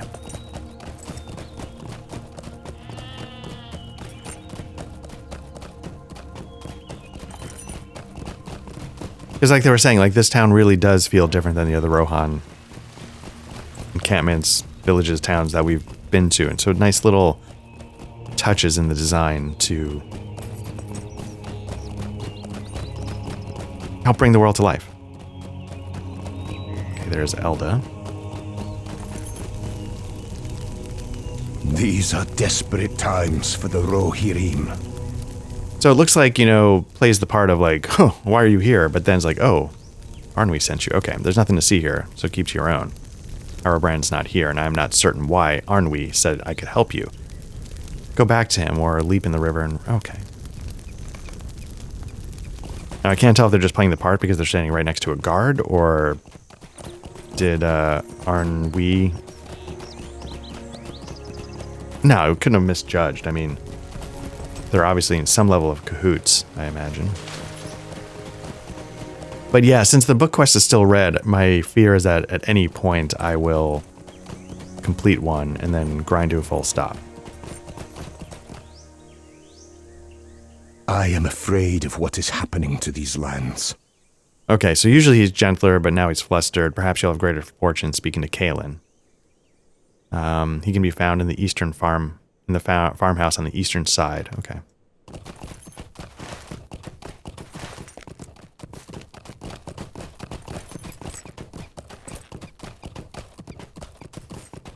This farmhouse here is like Resistance Central.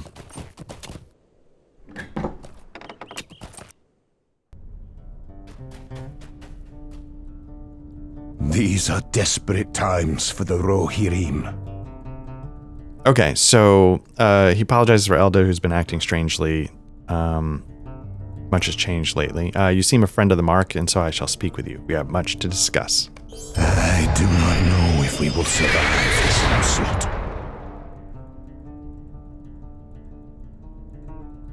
Okay. Oh, Warden Shield. It'd be a bit of an upgrade. It'll be good. Investigate the Mead Hall. Enter the Mead Hall and search the bodies for any evidence of their motives. Okay. Now the question is, though, can I get into the Mead Hall?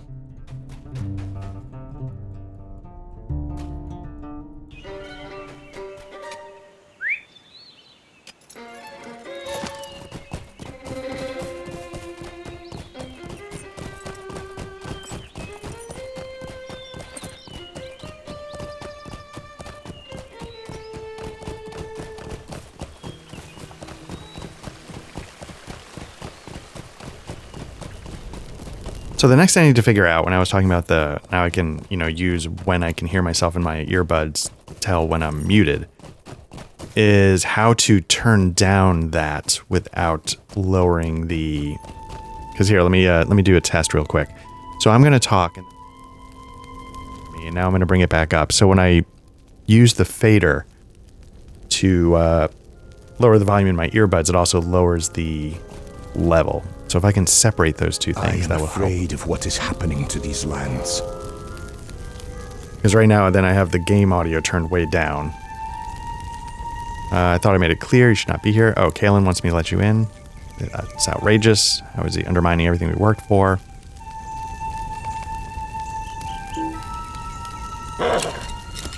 So can I just go in? Use the key to unlock the... oh, here we go. The door has been unlocked and you may now enter.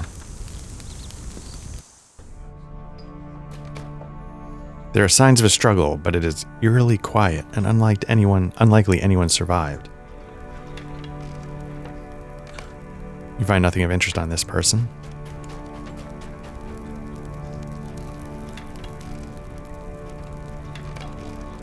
Find nothing of interest. Okay, victims of the attack. What's this? Find Herobrand's family. Okay.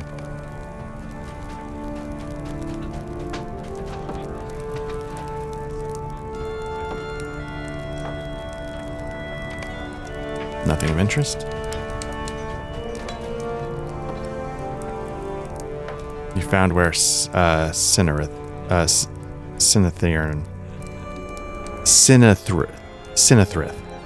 There we go. Where Sinathrith fell. This man's club is bloodied and may have delivered Sinathrith's killing blow. Fancy knife that appears to be Sinathrith's is sticking out of this man's chest, so she went down fighting. You found where Haramond fell. This person is holding a bloody dagger and may have delivered the Reeve's killing blow.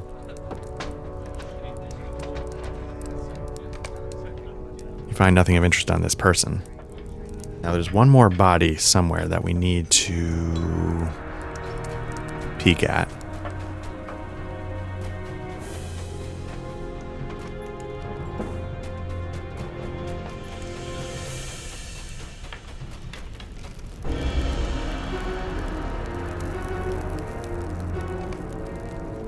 Find nothing of interest on this person. Okay.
These are desperate times for the Rohirrim.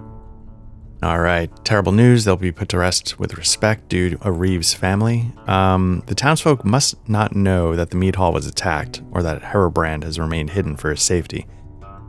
Let Herobrand know what you found. Okay, so that's one. These are desperate. So they're explaining to you how you can get to it. That would have forwarded the book quest, of course. We're going to go, obviously, with a strong... we're going to go with one of the Warden shields. It's going to be a bit of an upgrade. Vitality. So it's going to drop Vitality. It's going to give me Finesse, Critical, Range Defense. So this one's going to help me do more damage and give me some range defense. This one's going to do straight up defense. So let's just do that. It is a shield after all. Vitality is actually, okay, going to be a little bit of a bump in agility. Okay, we're at 13. This might put me over 14 if I get it equipped. Chunk, chunk, chunk.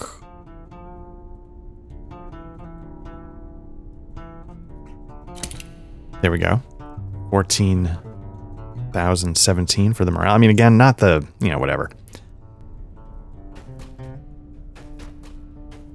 Here we found the trap door. I have need of your help. Yeah, so it's nice. I think this sort of side quest would have led you smoothly into the book quest, so I appreciate that. There is no lack of things to be done. Okay, I fear that outcome. It's time my advisors and I discuss our plan. Okay.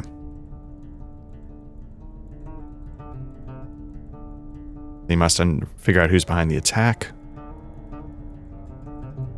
The advisors are on the way here, and the council meeting should begin in a few moments. Herobrand meets with his advisors to discuss the actions that they should take in response to the assault upon the Mead Hall of Woodhurst. So we've got Arnwin, Elda, Kaelin, but Elda's been acting weird. I'm going to turn the names off just to make it a little easier to read. These are desperate times for the Rohirrim. We must attempt to secure Woodhurst and find a way to protect our people. There's something malevolent working against us here. Good, everyone's arrived. It's time to begin. It's Elda. Elda's working against you. I want to thank you three for saving Briant and me during the attack. We would have died with my wife and father if not for your quick thinking. Oh, the poor guy was his wife, not his mom. Right, his mom's in the other. Okay. These injuries will heal, but I still live to see that the city does not fall. We must find those who killed my family. But who is our enemy? We could not determine who those men were. They looked like men from Woodhurst, though none of their faces were familiar. Is anyone safe if we cannot even keep the Mead Hall secure? Not to interrupt, but we do know this warden can be trusted. Oh, do we know this warden can be trusted? I would not have invited Black Lodge to the council if I thought doing so would risk our safety. Given the events of late, I simply feel it unwise to put trust in this newcomer. I meant no offense. That's reasonable. It may be wise to speak with the guards around the city to see if they've seen suspicious activity. I'm not convinced that it is as wise as it may seem, so he's doubting the guards. The night we attacked, 2 guards stood watch outside the Mead Hall. Yeah, I mean, that's tips their hand. Yet I saw no guard assist our struggle, nor were they injured or dead outside the door. Their absence is suspicious, and I am not sure the guards can be trusted. We must start somewhere. I agree, we should see if the guards might help point us in the right direction. If those sworn to protect us went missing, that is troubling. We should discuss this with the captain. Trouble seems to be brewing in the lower quarters of Woodhurst. Are the Dunlendings there suspected to be behind this attack? No, the Dunlending are our brothers too. We have long lived together in peace here. I just killed 10 of them though. We could just as easily blame the Rohirrim. Oh, so discord. Whom I'm sure are enthralled with us for letting the city become so dangerous for them. Speaking of which, do any remain or have they all left? Is that not suspicious? Enough. Bickering about this will get us nowhere. We have nothing to base our suspicions on any particular people. I want to catch whoever's behind this, but we should not jump to conclusions. Sign of a good leader. We will see what the guards and the captain have to say. Yes, my Reeve. Instance completed. We will speak again shortly, once the others have departed. I may not know you well, but you told me of my family and of the scene at the Mead Hall when the others would not. I believe you've earned my trust.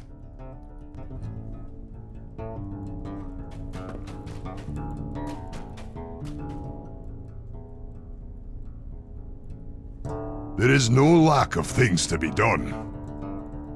Okay, so Arnwe's observation about the missing guards are troubling.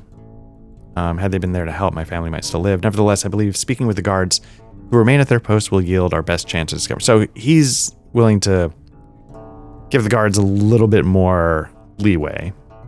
So what do we got? We got earrings, we've got will, vitality, agility, vitality, maximum morale. So this is going to be a little extra damage, a boost in health. This is going to be strength. So might's probably like... Agility might be range damage. So I might go with might for the close-up business. I have need of your help. Okay. And I'm going to talk to the captain of the guard as well. Okay, so let me get those earrings on if I can. They're right there. Which earrings do I want to replace, though? 8 of vitality. I'm going to replace this one. It's like I could super boost my morale because this one's giving me a bunch of morale bonuses, but I feel like the earrings I got are sort of like an upgrade to this, and this way I get to keep all of the defense bonuses I'm getting from that one. So let's do that. So not a massive upgrade, but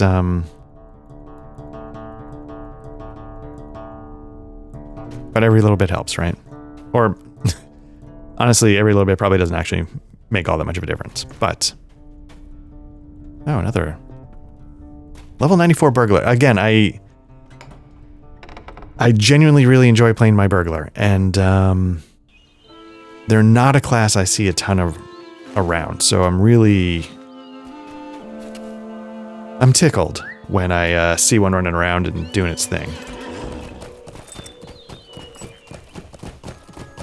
Okay, so let's talk to the captain of the guard and start there. I guess we're not actually going to go talk to the street level guards. We'll start with the captain.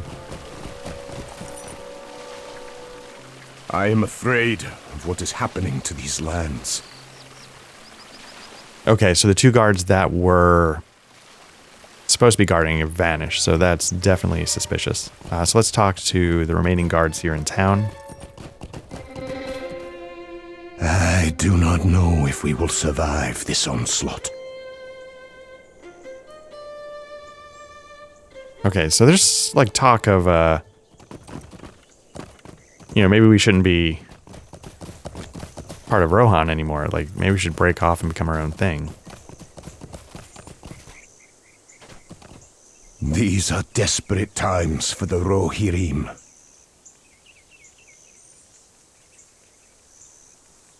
Okay, Rohirrim and Dunlending roots run deep through Woodhurst, and the lands have the strongest Dunlending influence. Those who live beyond here do not keep hidden their wishes that the Stone Deans were part of Dunland. So yeah, so they're looking to fracture off a little bit here. Some people are saying they should go their own way. Some people are saying maybe we'd be better off as part of Dunland. And again, this is This is not a book quest. This is a side quest. And what I really like about it is I don't know if the overall plot circumstances are inspiring them to come up with more interesting side quests, but I feel like this is the advantage of having such like a well-developed setting to play with. It can inspire, like, not just, you know,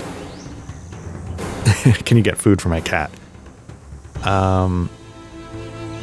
Mr. Partyman that I believe are up to no good. They appear to be following one of the stable hands at his stable, and they followed him around the corner. He's not come back. Okay. His heritage is mainly Rohirrim, and the party okay, so now it's getting into like some hate crime stuff. What's this? I do not know. Look for the stable hand. Yeah, so if they're going towards straight up murder for... I do not know if we will survive this onslaught. Okay. Wagon of supplies is sent to Brock Bridge to aid in their defense. Otherwise, it's quiet here. Smoke rises in the distance and looks to be coming from the south of Brock Bridge. I worry for that fair town and for our leaders. Okay.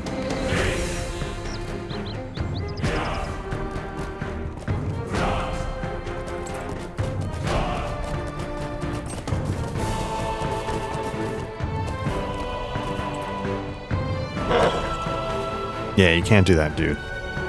I am afraid of what is happening. I didn't see him coming. Oh, I haven't dispatched him yet, but let's take care of that.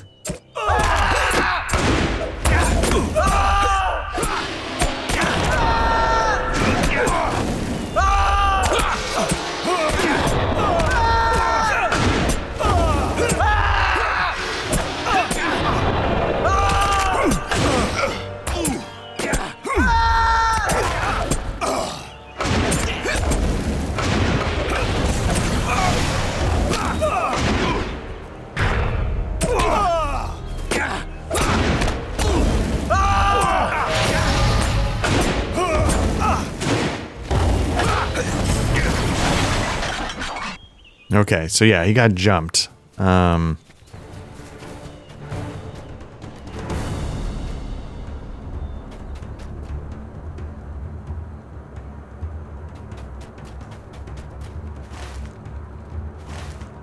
supposed to talk to the healer.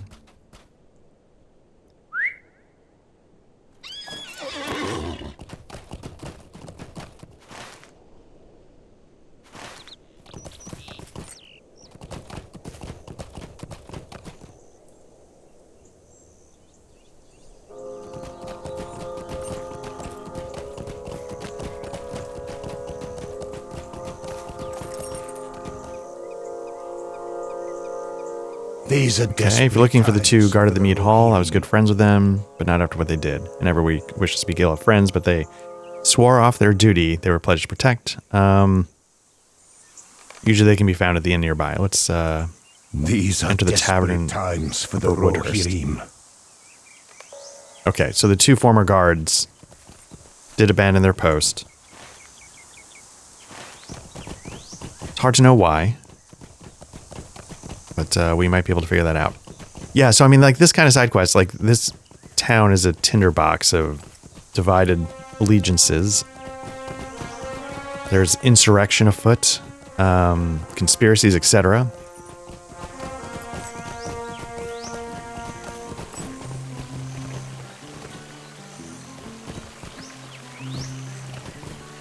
And yeah, I feel like, and I mean, you know, anybody can make up a setting that Mana and Skirfa do not appear to be here at the moment. You know, you can make up a setting that does that. You know, you want to build conflict into your setting, but here it's so, I don't know, it feels more at stake because it's such a familiar setting and story.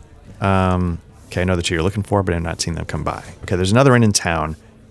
They cater to poorer folk, so we're going to check there. It is by the pond in Lower Woodhurst. I probably have... What is happening to these lands?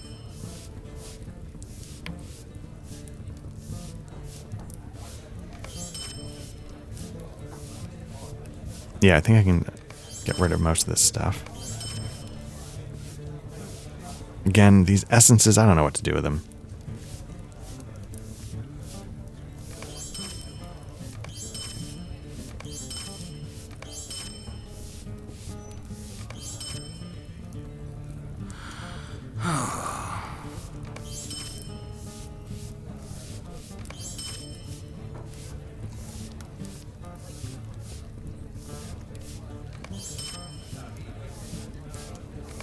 So again, you know, not gonna lie, this is one of those times when like the smaller stuff is a little bit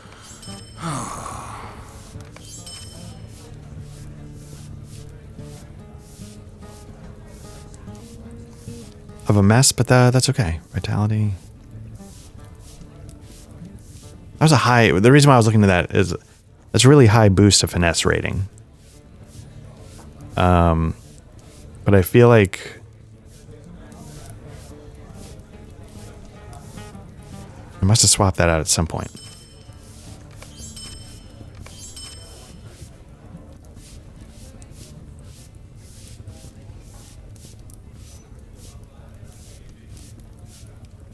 So yeah, so what I do is I got to get a little bit closer to the screen. I'm trying not to get too close because I don't want to like get too much up on my microphone. But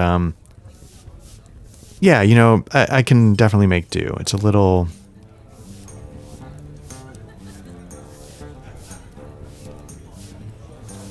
Let's keep that cloak.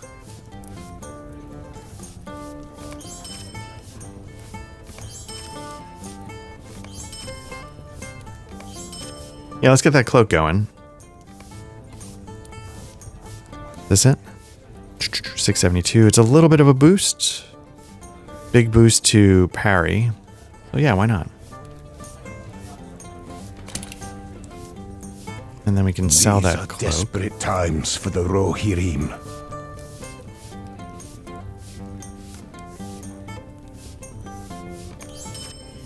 Okay.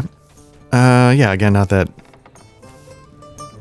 money has any meaning, but let's clear the inventory at least. I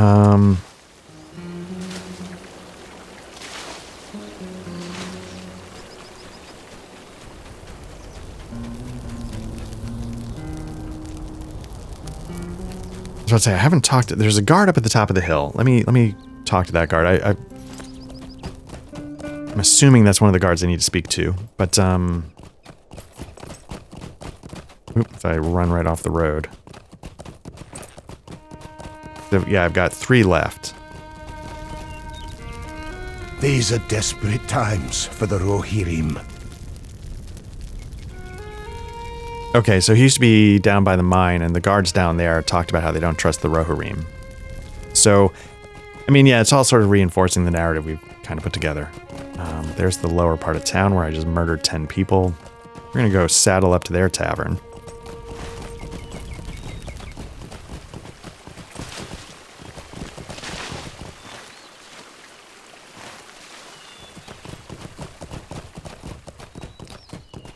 Yeah, I mean, as with the Warden, I do not know how to play the burglar well, but I will say that I appreciate its complexity. I mean, I'm sure on some level they all have a lot going on.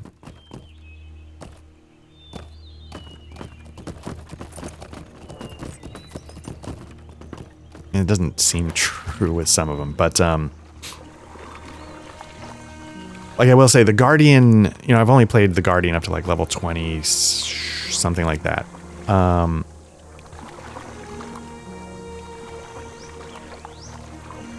So, and it wasn't too complicated. The Warden I thought was a little more complicated.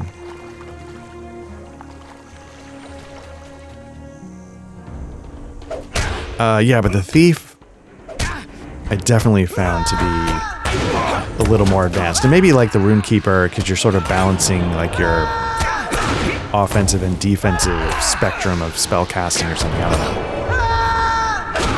know. I'm sure the Lore Master, because there's a lot going on.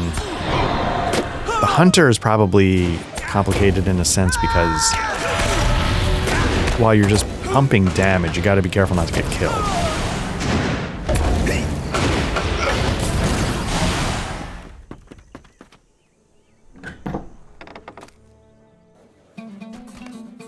Feel dark eyes locked upon you the moment you walk through the door. Man, they're not doing well here. These are desperate times for the Rohirrim. Okay, so they abandoned their post. The captain kept going on us about being his favorites, but he posted us that dreary hall. Nothing ever happens. He would barely even pay us. He wanted us out of the way, and now we're here. I am afraid of what is happening to these lands. Okay, so they don't trust the captain. They can't follow... so they're following, like, the Dunlending sort of side of things. These are desperate times for the Rohirrim. Okay, the man I work for now is very influential. He's the most successful merchant in the region. Talk to the mine owner, Gifamund.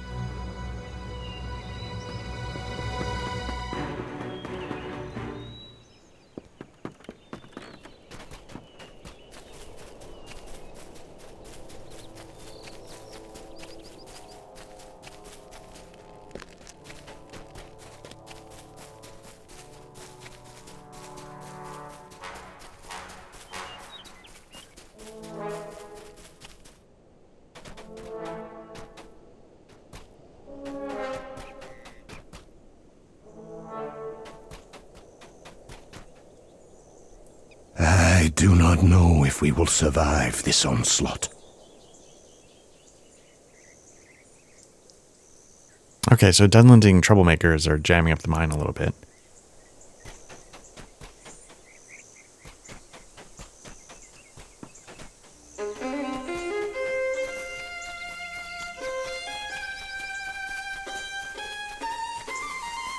Now, do we have to... Yeah, okay, I was going to say, are they down here in town?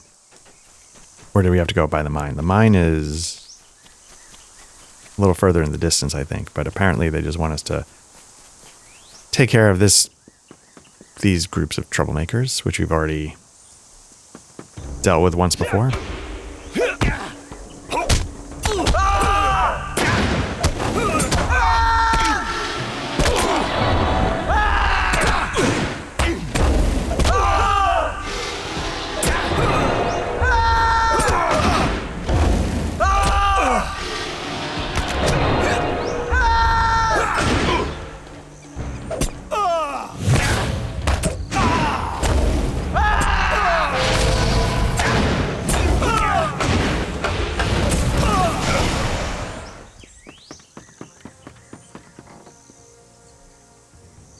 I was wondering, do they come at me if I just stand here? Maybe not.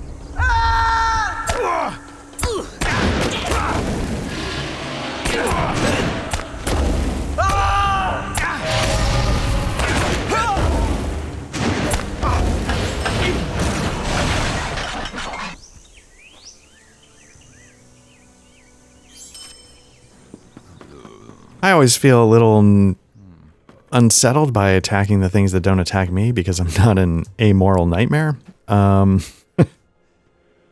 I guess that's our lot down here, so...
I assume at some point we're going to make our way into the mine. There must be something going on up there.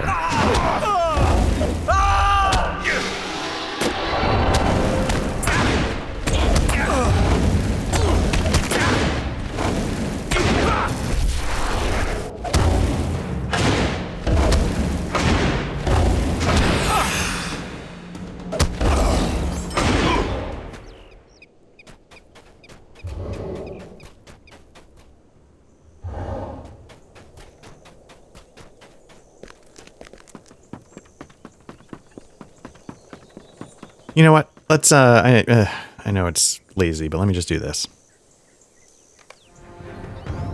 Okay, so let's hand this in. These are desperate times for the Rohirrim. Okay, we did well. Okay. It says their ill will cannot be easily contained when a people like Dunlendings have been exiled and oppressed. Word travels swiftly in this city, and I have learned that you have handled that little problem well. You and I may be able to do great things. I am afraid of what is happening to these lands. Shop owner, so, okay. He wants to provide protection. So he's trying to establish a protection racket. I was trying to figure out, like, he's like, what he was talking about was, I was trying to, I was only quickly skimming it. The idea was like, hey, these people have been oppressed, but at the same time, I feel like I was just putting them down. So I'm not sure.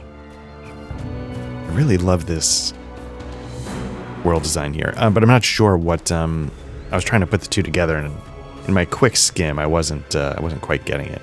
Got some more players, a level 96 lore master and a 96 rune keeper. All right.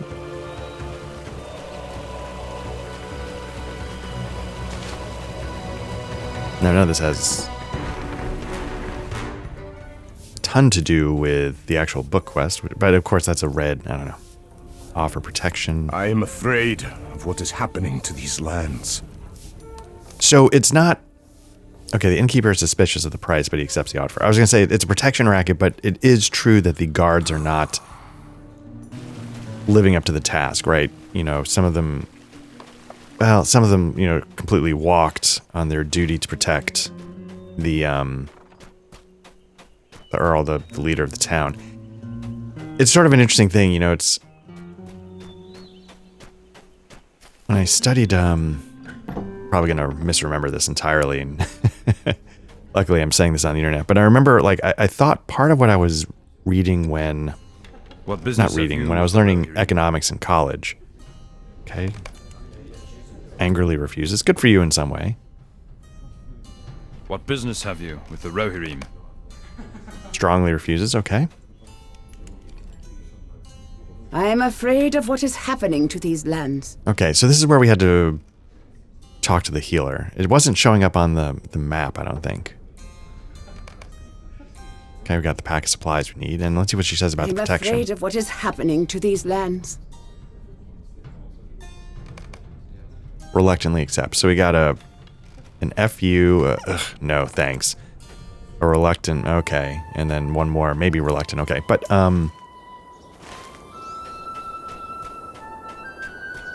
when I was studying economics, one of the things that came up in one of my classes was the idea of like black markets, and I think you could argue that like a protection racket, an organized crime kind of thing, might be a form of black market. And part of why they come up, one of they're actually, they can be useful. And their use is that they... I have need of your help. Okay, so it's not only an offer of protection, it's a leverage to obtain what he wants. Yeah, that's obvious. That makes sense. It's true the guards aren't doing enough, and my own family was but one example of that. But the offer of protection is dubious at best, and likely a bid for power. Gotta go bandage Broda's wounds. So, and what black markets can do is they can, when there's a failure in the system, whether it's through corruption, crime, whatever the failure is, the way it's supposed to work didn't work. And when that's the case, a black market often will form to address that shortcoming, the market shortcoming. So the example I remember at the time was like, you have a starving, I think this was the example the teacher gave, like you have a starving nation. Food relief is on its way, but it's not getting to the people. Whether locals are hijacking it and selling it, hijacking and keeping it for themselves, whatever they're doing, the intended efficiency is not happening. And so a black market will come maybe steal some of the food from the supplies before it even gets to where it needs to go. Things like that, and try and, at least redistribute some of what needs to be redistributed. It's not perfect. And the prices will reflect that. The black market prices are usually higher, but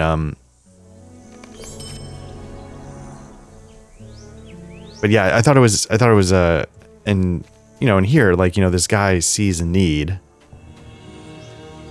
It's a need that's being created because the system's failing.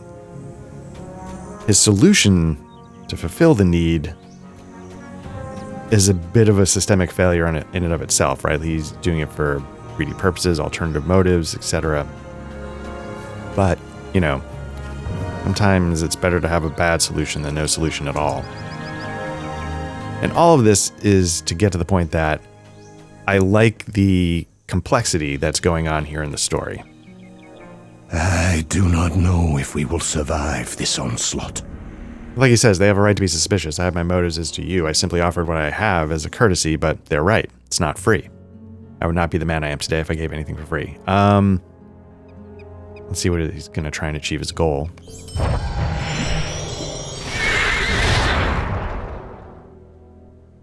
I am afraid of what is happening to these lands.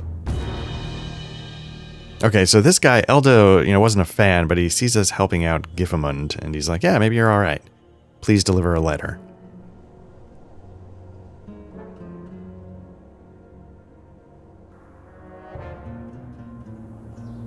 Okay, so he's sort of resigning from his service to the family leadership.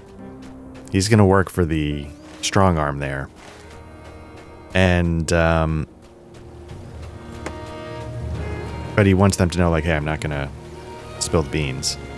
I am afraid of what is happening to these lands. Okay, so the 2 guards at Skip Town were bribed. Okay. I do not know if we will survive this. So here's going to be a bunch of, hey, our town's short of stuff. Can you help us?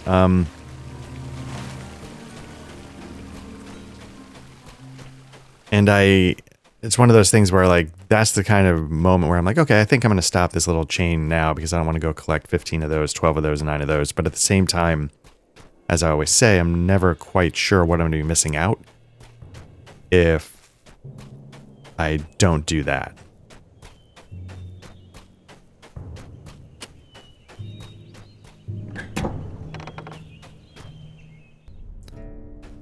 Like the next quest afterwards could be a real banger, as we've seen with some of them recently, especially.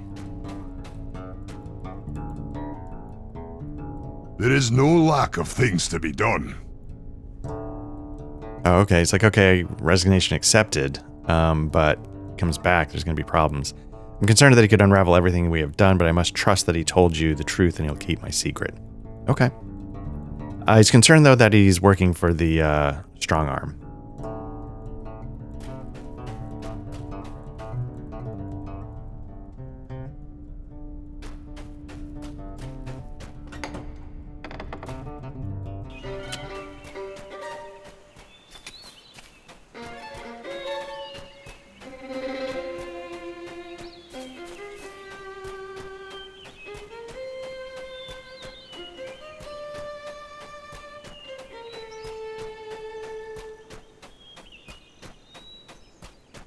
Probably said this already. I much prefer that single violin version of that melody to the full bore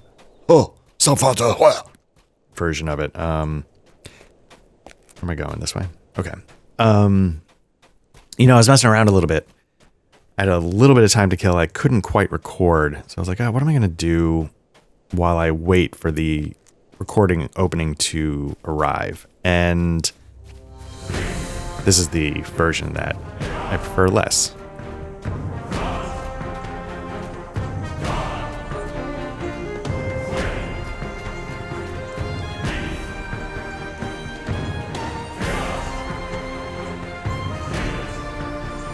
I do not know if we will survive this onslaught.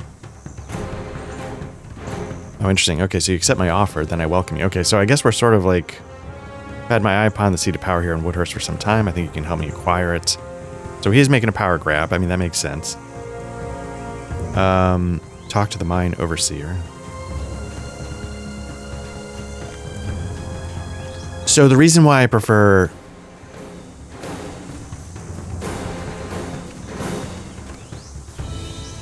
this isn't really like, it doesn't feel like walking around music, you know what I mean? This feels like an intro theme or something. Where that single violin, and maybe I'm just pining for the atmospheric music of Elden Ring and stuff like that. It feels like it evokes an emotional response. It is subtle, so it's not drowning out the environmental audio. That's really what it is that this theme doesn't pair well with, I guess that's why I was saying it's not walking around music. And then I was also, doing a little research, in the Roadcaster. I was trying to figure out, and I think I mentioned within the stream, just so if you haven't figured out, I chop this up, I record over multiple days. And the way to get less audio in my earphones while I'm listening to this, I was mentioning use headphone 2 is one solution to getting what I was looking for with my monitoring. But it's so weird. You can't, at least at the time of this recording, I don't think you can use the fader to adjust the levels in your earphones or your mic. It only adjusts the full input level of the mic, or output level, whatever you want to call it.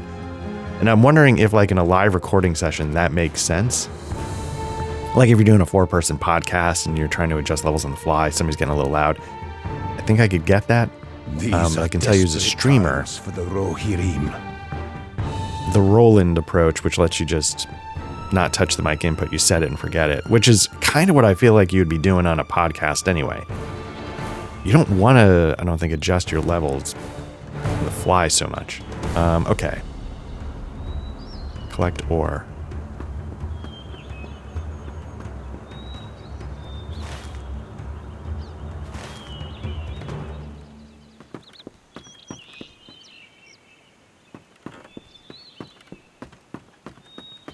Again, I'm very curious to see what's in this mine. I find this design very intriguing. I don't mind getting closer to level 89 before I keep going, but at the same time, I don't want to spend all week not doing the book quest. Anyway, so yeah, there might not be a way to actually, at the moment at least, adjust monitor levels using the fader. So you can do it with like this, by going in, 3 levels deep into the menu. And again, during my, walk of shame audio, this is what I was trying to say, like the interface for the road sometimes really throws me. It threw me with the noise gate. It throws me here. It throws me when I was trying to get certain mics to sound good. I do struggle.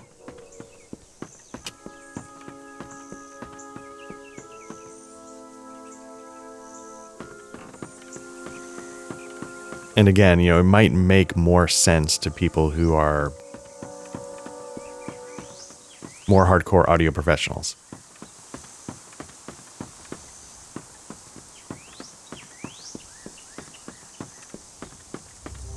So I don't want to take that away from it because, there's got to be a reason why.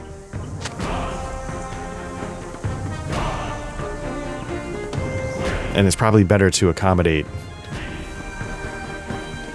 people who can really take advantage of the power of your equipment than some idiot moron who talks too much while playing Lord of the Rings online.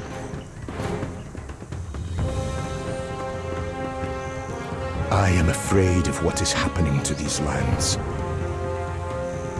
Okay, so he's just giving me menial tasks. These are desperate times for the Rohirrim. I'm going to collect some pickaxes because, I guess I'm working for Strong Arm now, and he's like, go take care of grunt work. Prove your loyalty, worth, I don't know.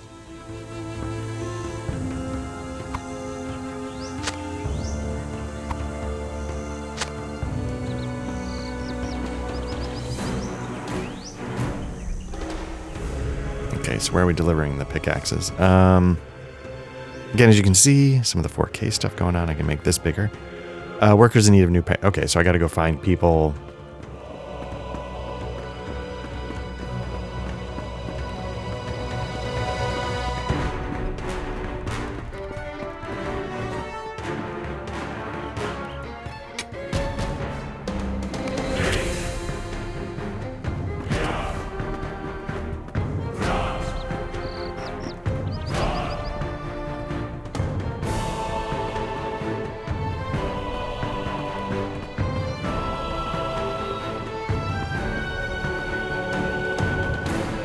And then, but at the same time, like I said, like with the Roland equipment, you set it and forget it. So it makes me think there is some logic to how I think it should be. But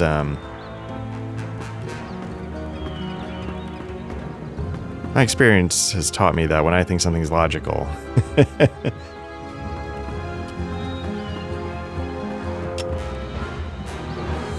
it definitely might not be. There might not actually be. Is there a mine entrance, or are we just working the sort of strip mining the mountain face here?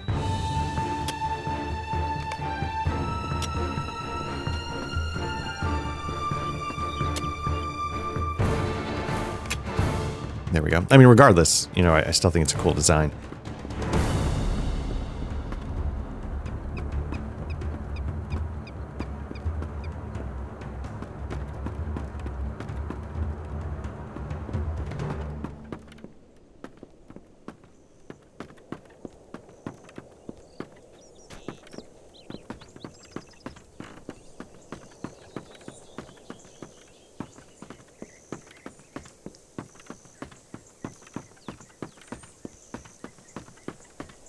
These are desperate times. Okay, the for next task's a little Rohirrim. more difficult.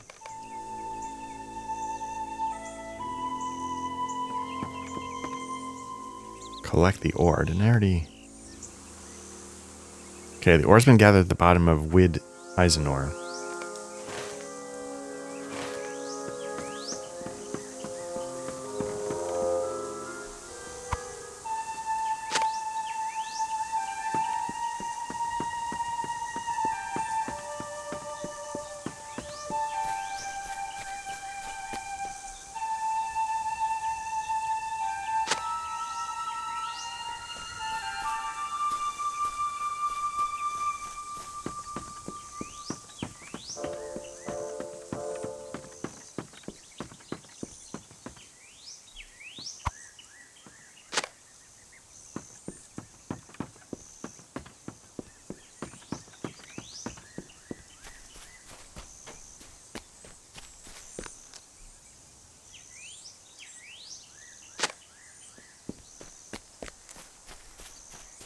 What was he saying earlier? Like I didn't have time to. Oh, one of the things I was doing, you know, I said earlier, like I didn't have time to record, but I wanted to just mess around a little bit.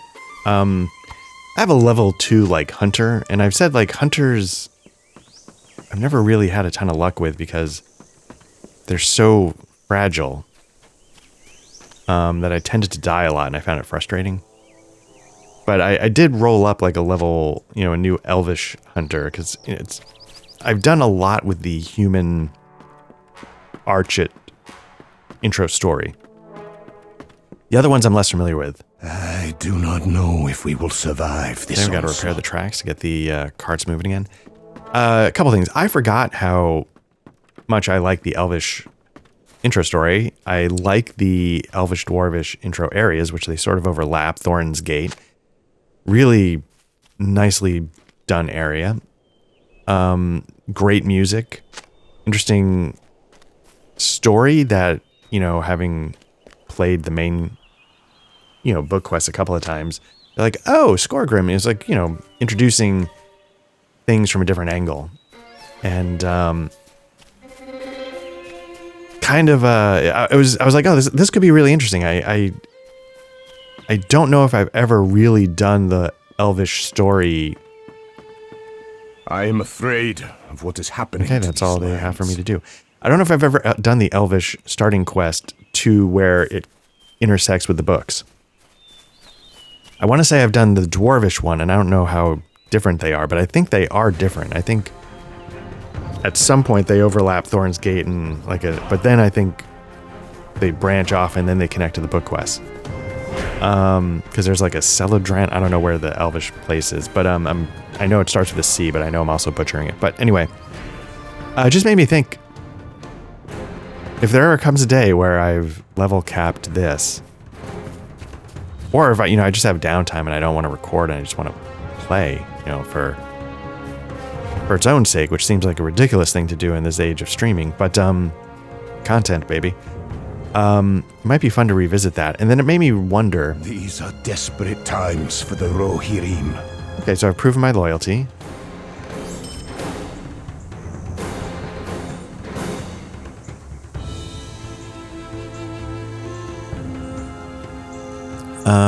Let's see what they have to say. These are desperate Talk to the times soothsayer. for the Okay. Rohirrim. So he's on board with the soothsayer. Okay. And I forget. But it would be fun, I think, to revisit. And with a hunter class, because the other thing I was, even at level 2 or 3, I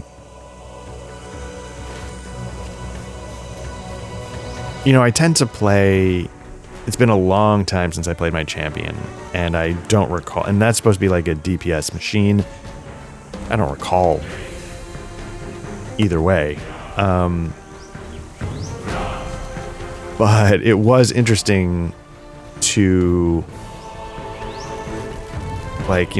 clear 4 cave claws or whatever, and then I hit one button, the thing's dead. I'm like, oh, okay. Yeah, we're not messing around here. This thing is just gonna pump damage out there. Well, I was about to say that might be a little nuts. Is I might want to, because I can't believe I'm going to say that. I think it might be interesting to revisit the Shire opening as well. I don't know with what class, maybe a minstrel. I don't know if I've ever really played a minstrel before. I'm trying to think of what. I don't know. I'd have to, whatever. It doesn't matter. Any class is fine. Just trying to get. I think I need to get out of town. I think the road's a little. The map's not conveying that I got to be on the other side of the wall, over by the tracks, before I go the direction I want to go. Because what I remember about the Shire, and it's how I've always felt about the Shire with like the One Ring RPG and everything, is that it's a little too. I mean, it's fine in the stories and whatever. But like the adventure, I remember reading the intro adventure for the One Ring, I felt was a little too cutesy, or I don't know what. And here, some of the missions are like, make sure they steal the pies or don't steal the pies, which is incredibly thematic, but not the most interesting thing in my mind. I'm just trying to see if I can find the entrance to the Soothsayer, and if not, I'm going to go blow that mithril coin. But I thought it was somewhere.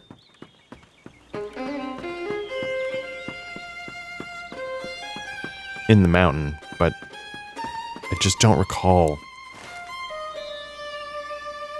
You know what?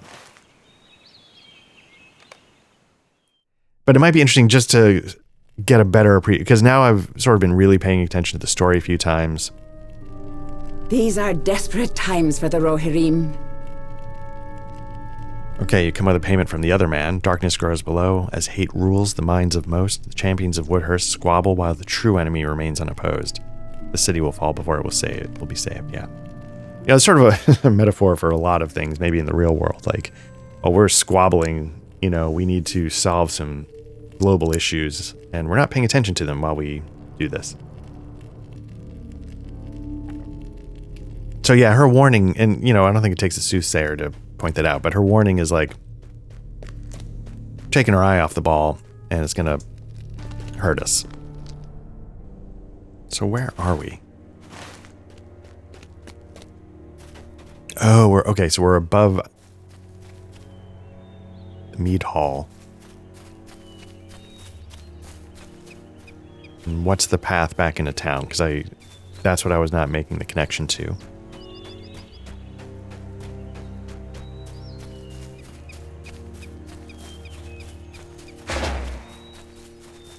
I guess is it just continuing past the Mead Hall and looping around? I will say the chances of me remembering that when it matters are 0. but I'll try and file it away in some capacity.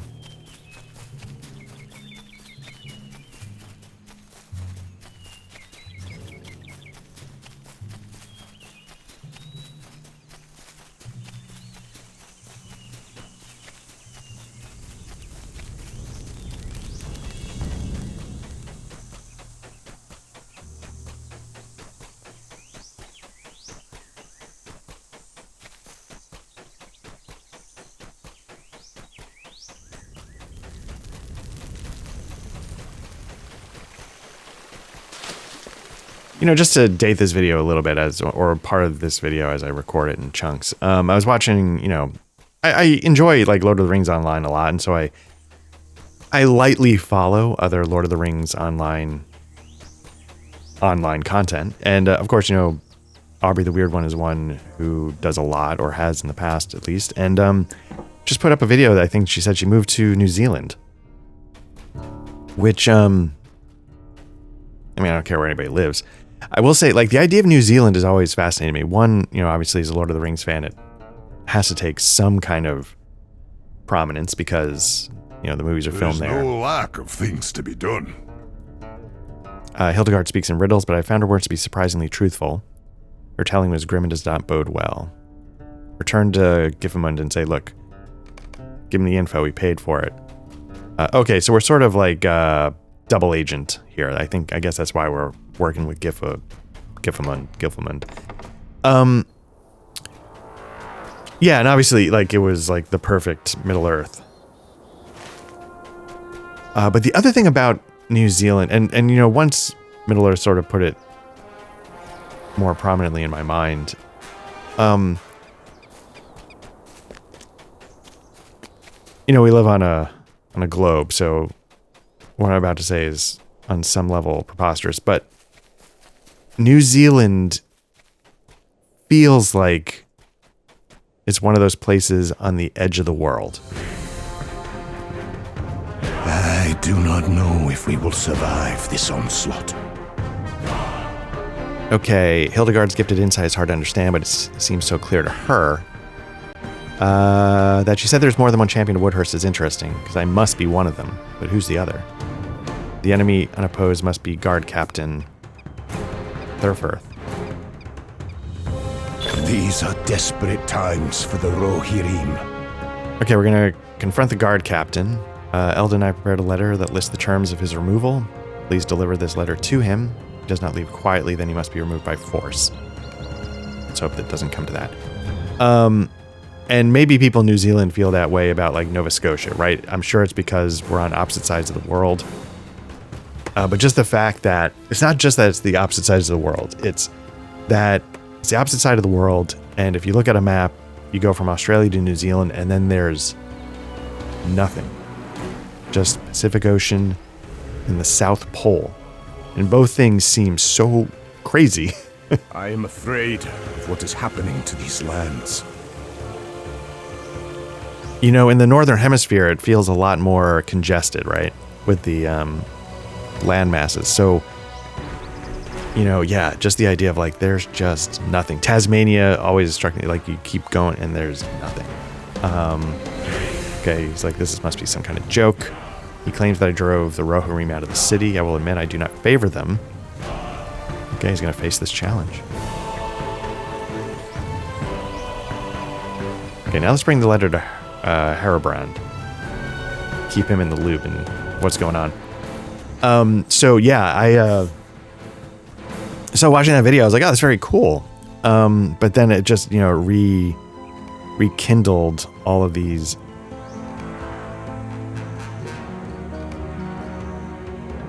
ideas of, like, it's one of those places that makes the world feel like a really big place. You know, a couple years ago, I was lucky enough to go on a vacation to Ireland, and it was lovely. It was genuinely lovely, but getting there was easy, and it took, you know, 6 hours. You know, it's times like that the world feels small in a good way. Sorry, I'm trying not to cough. I have need of your help. Okay, this is bold and will likely result in a confrontation. It's a gamble. And it seems that they are vying for my seat. Are they the champions that Hildegard said would squabble? Okay, I suspect this conflict will become bloody. They now fight for the seat of my father, but he's too weak.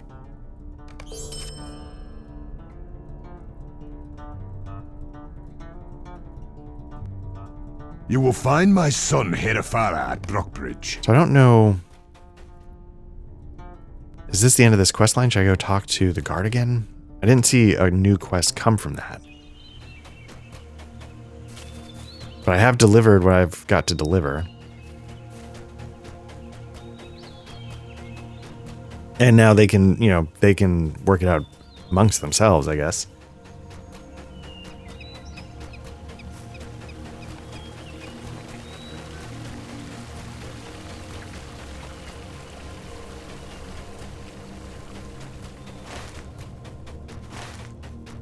All right, well, let me start making my way along this road to that next part of the book quest. And while I do, I will collect hides, bear claws, goat hooves, you know, venison, and the like. But anyway, but yeah, just, you know, again, like, more power to moving, you know, that's all wonderful and all the best, obviously. But it's cool, right? Like, in my mind, it is cool. It's a cool thing to do. I mean, I would love to go on a vacation there, but the idea of getting to live there, it's not temporary on some level. You know, it's got some permanence to it, and you've sort of parked yourself on the edge of the earth. And again, there's probably, you know,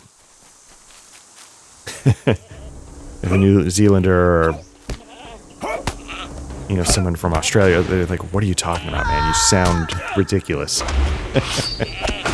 It's just where we live. You know, I know. Patagonia, obviously, gives me some similar vibes. You know, it's not quite as remote from where I am, so, but it's that same idea, like, you get to the edge, and if you go anywhere else, it's just the South Pole.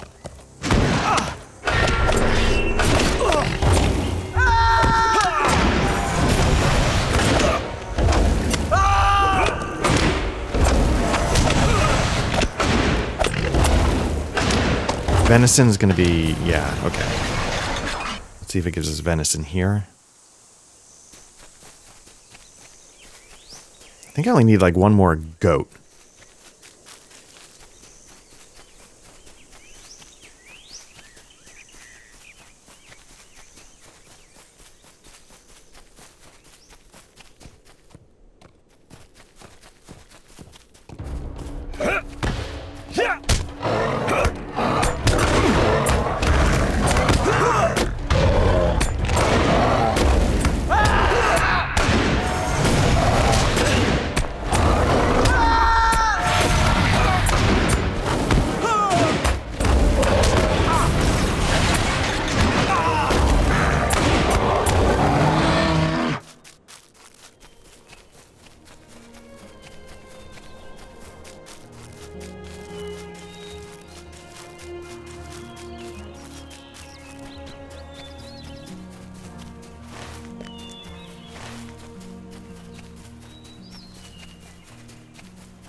There's a goat. It's just, not that it matters, but I just want to sort of like check off one of the piles that I have to collect.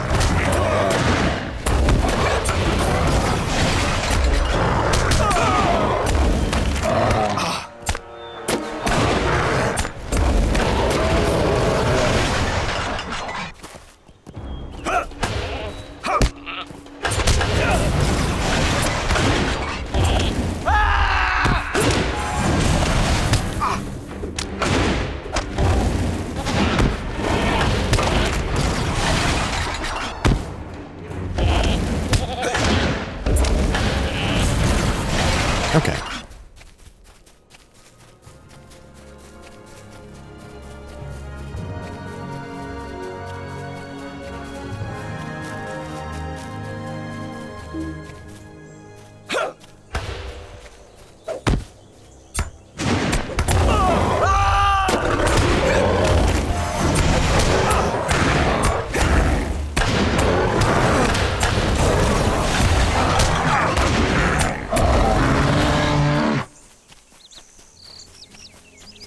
Okay, so I need at least 2 more deer. And then just a couple more whatevers to get hides. This one wasn't too bad, since you're sort of killing 2 birds with 1 stone in a way with some of these resources. It wasn't too bad at all.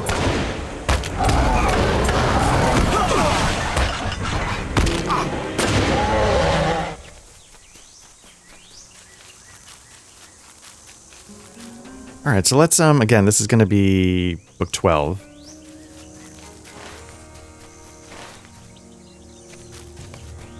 You've arrived at Brockbridge and should now find Herefara. Discover, again, another bridge, sort of like Trestle Bridge, I think, which was an area I really enjoyed. We'll check off the Stable Master so we can get around a little easier. These are desperate times for the Rohirrim.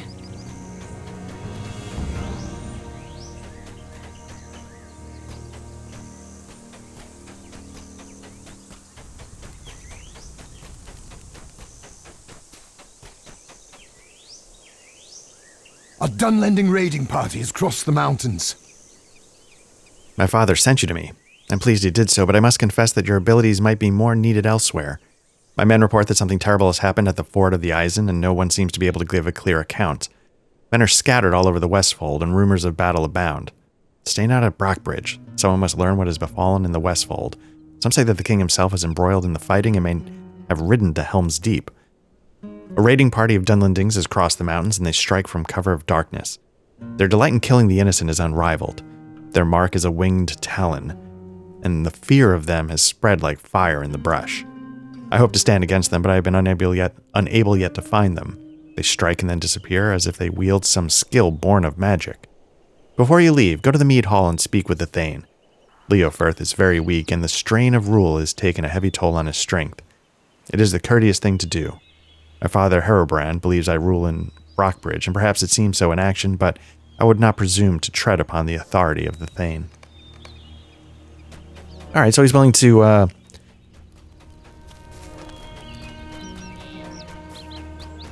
he understands how things get done, but also understands that there's customs that there might be benefits to respecting, so let's go talk to the Thane.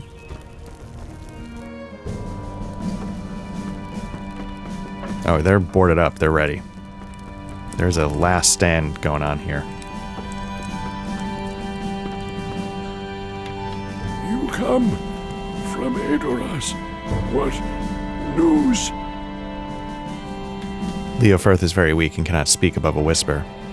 You tell the Thane that the king is ridden to Isengard to wage war against Saruman's forces, and that Leofirth's face slowly forms a rictus grin. Good. Good. That is the strength I remember. My son, Hama, surely rides with the king. He is his most loyal. Leofirth's voice fades into nothing and his eyes seem far away. You nearly turn away when his eyes close, but he speaks once more. Help the king. The Rittermark must not fall. Erlingus will. You respectfully wait for more, but the Thane is lost in his own thoughts and no longer sees you. Okay, so yeah,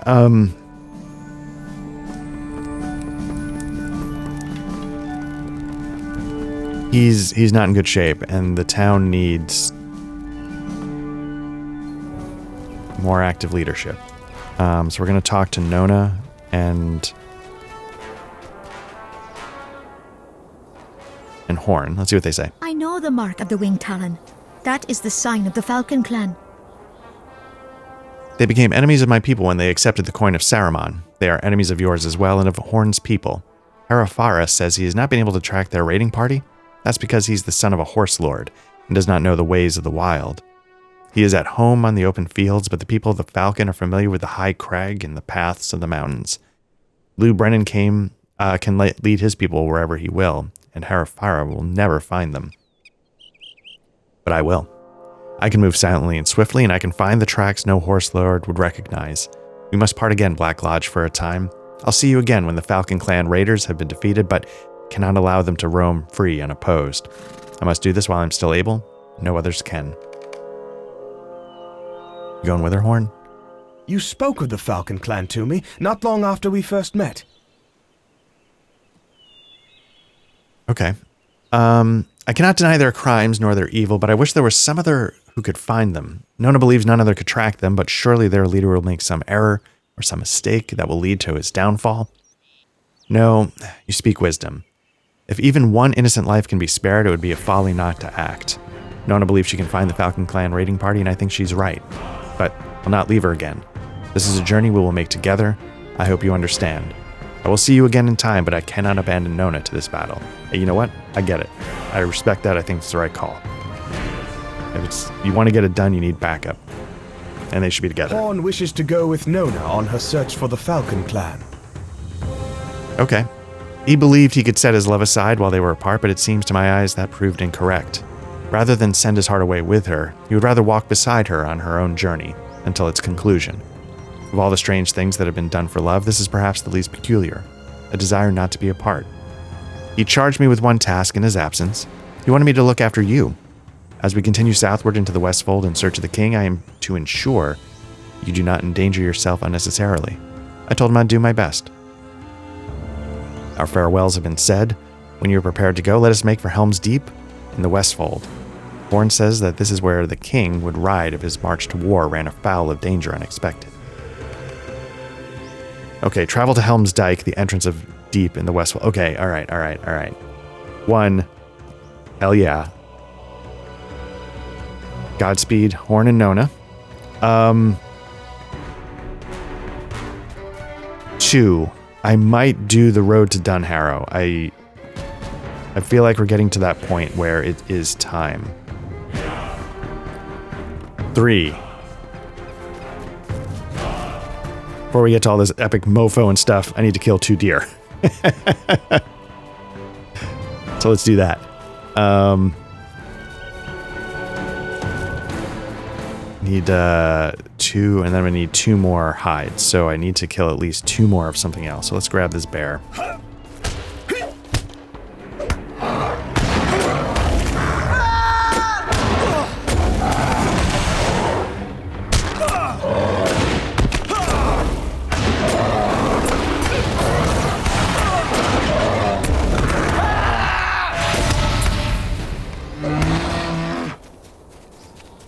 Grab this bear, and then we'll hunt down those last 2 pieces of venison, and hopefully we get hides from them as well. I believe that's how it's going to work, but...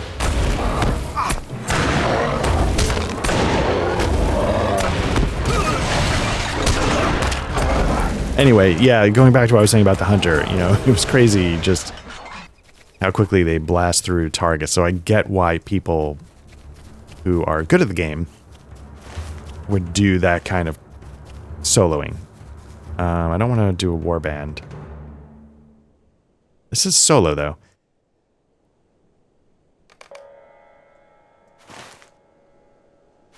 You see what's up with Ognir.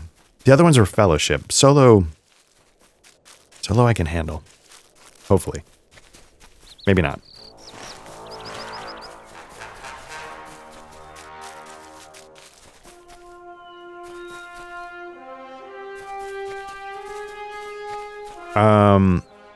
Yeah, so I get it. Like, if you're good at not getting killed. I get it. I'd be curious, like, how moment-to-moment interesting they are to play. I think I would make the argument that as much fun as I have with a Guardian, it's definitely not as moment-to-moment interesting as the Warden. And they fill similar roles. Okay, so we're looking for a troll who seems as old as the mountains nearby. Along the northern banks of the river, which technically, I guess you could argue this is north of the bank, of the northern bank, but it's not the northern bank. Let me go a little further south. There he is. Okay. All right, this is gonna be a fight. Let's start with an ambush, if it'll let me. going. Let's get it going.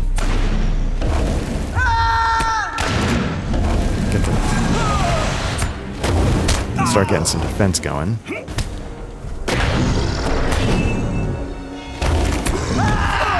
Get my shield tactics up because it's going to stop me from getting stunned and knocked around a little bit. Let's clear that damage. The status effect. 2 bleeds going. Let's focus on some healing now. We're still 7,000 in the hole in terms of morale. So let's turn that around with a restorative shield. Okay, now we're in the positive by a couple thousand. Stack some more bleeds. 3 stacks of bleeds. Let's go all out on DPS now. Assuming I have the right one for DPS. I think Onslaught, Wall of Steel, like the Spear, Shield, Spear stuff is like the higher damage output. There we go. Not bad. Alright. Let's find 2 more deer for the... oh, we need 3 more hides. Venison.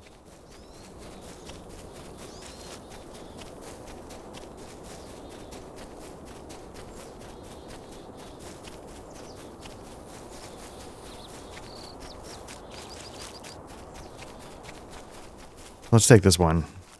And then we should be on track for the...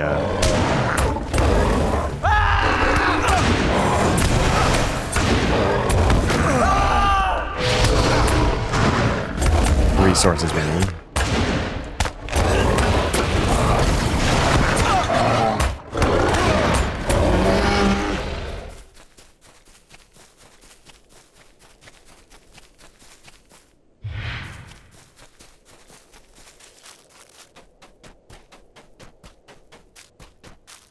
Now, it's sort of giving me, obviously, like, the entire map. But when I found the deer, I found them much closer to the town. So I don't know if they actually have, like, specific places where, like, you know, the middle is deer, south are goats, west are, you know, south are bears. You know, I don't know if they actually sort of cluster in a meaningful way. Or if it's truly random.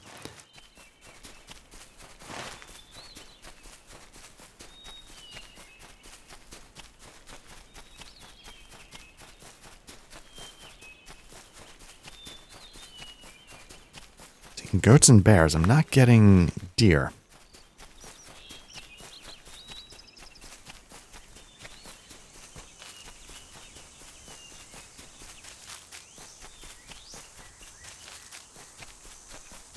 There we go. There's one. Like, you know, is it worth it to stay close to the walls here? Because it matters. Or is it like, no, really just wander the earth and...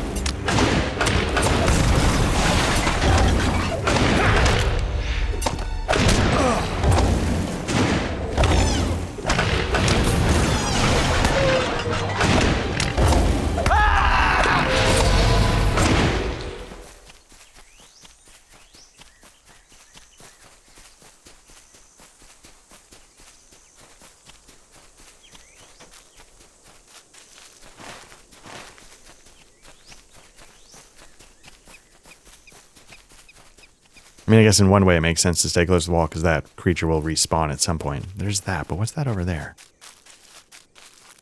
there another mining?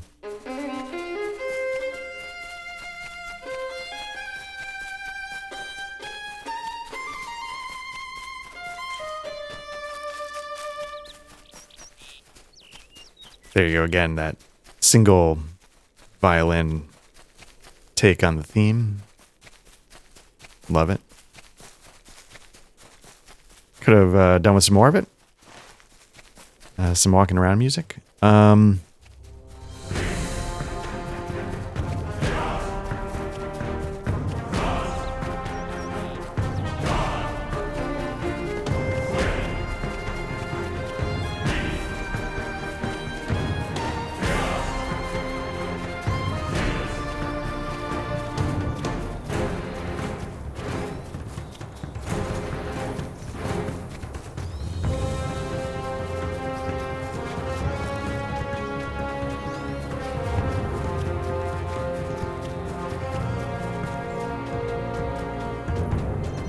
So yeah, it looks like another mining... Oh, no. It doesn't look like... I was about to say it does, but that's got the white hand on it, so... That's been overrun. That's been taken over.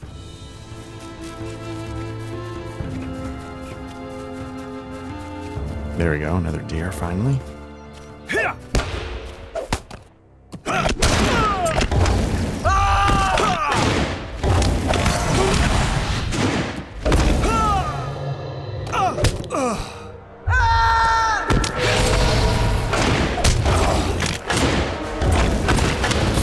There we go. Okay. Let's talk to the guard captain, who we've sort of been double agenting. Get fired from his job. He's not in on it though, so I wonder how he feels about us. I mean, he might not have known we were doing tasks for his boss before we went double agent, so he might not have had any thoughts about us at all.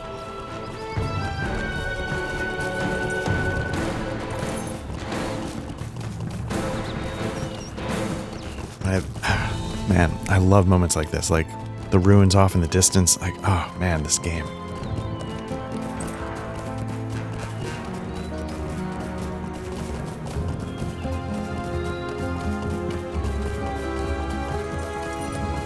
Yeah, I don't know. I mean, I get sort of, I've been sort of wanting to like Guild Wars, maybe?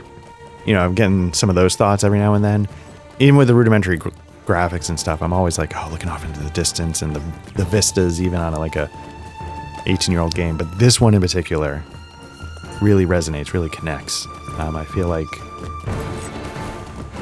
really transporting, even with like graphics that might not be argued as high fidelity in this day and age. I am afraid of what is happening to these lands. Okay, so we've collected the supplies, and he wants us to go talk to... I find it difficult to believe the Reeve would not have set aside funding for the city guard, so somebody's not getting paid. Let's go talk to...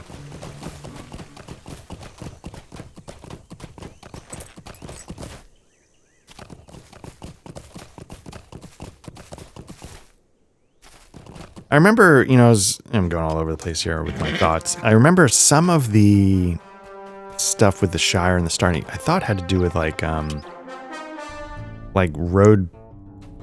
roadside robbers or something, which I thought felt, and I think that might, or maybe I'm just confusing some of the starting adventure material of the One Ring 2nd edition. I feel like that kind of stuff. But I remember I thought like, fighting off robbers in an instance at night as part of what was going on with the Shire, and I liked it. There is no lack of things to be done. Okay, so he's wondering where'd the money go if not to the guards? Elda's been involved in the planning for some time. Oh, we got a 96 hunter, very nice. Talk to Elda. So, okay, so... the rot might run a little deeper. Maybe Elda... Maybe that was part of the power play, siding with the strong arm guy over here. Or, maybe Elda's actually actively trying to bring about the change, and it's actually not as bad as it should be, but Elda's making it worse. I could see that. But let's find out.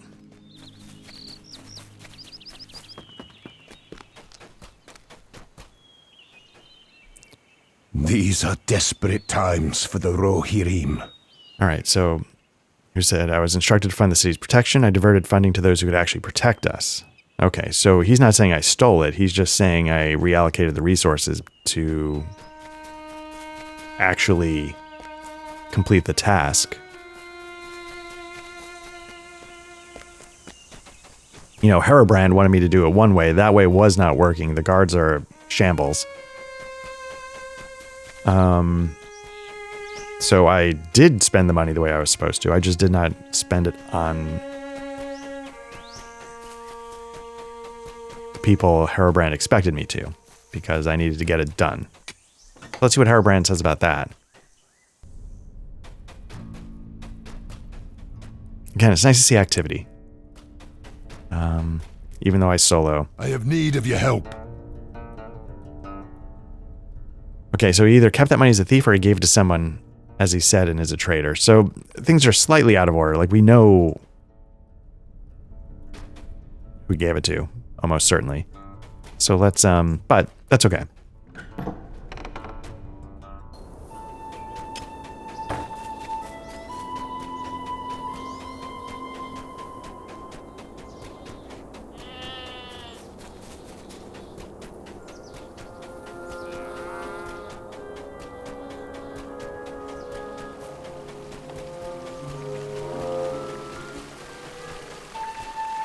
I do not know if we will survive. Okay, so he put those funds elsewhere. He should hope that I never see him again. However, if anyone is truly blame, it's Reeve Harrimond for entrusting someone like that to handle the important affairs. Okay, thanks for uncovering this plot. Okay, so I feel like we kind of... we've sort of done this storyline. I really enjoyed it. It didn't culminate in some massive instance, but it was a really interesting... nicely complex. I know I'm probably sound like I'm talking about a red wine, but a bird probably just slammed into a window somewhere. Yeah, it was a really interesting little slice of a story going on here. But now it is time to make our way back to Eowyn and see what's up. I want to see if we can how far we can fast travel before I start just dropping mithril coins. Let's give that a shot and see how it goes. I do not know if we will survive Flash this onslaught. Westfold. We can get all the way to Edoras. Get to Edoras and go from there. Let's see how it goes.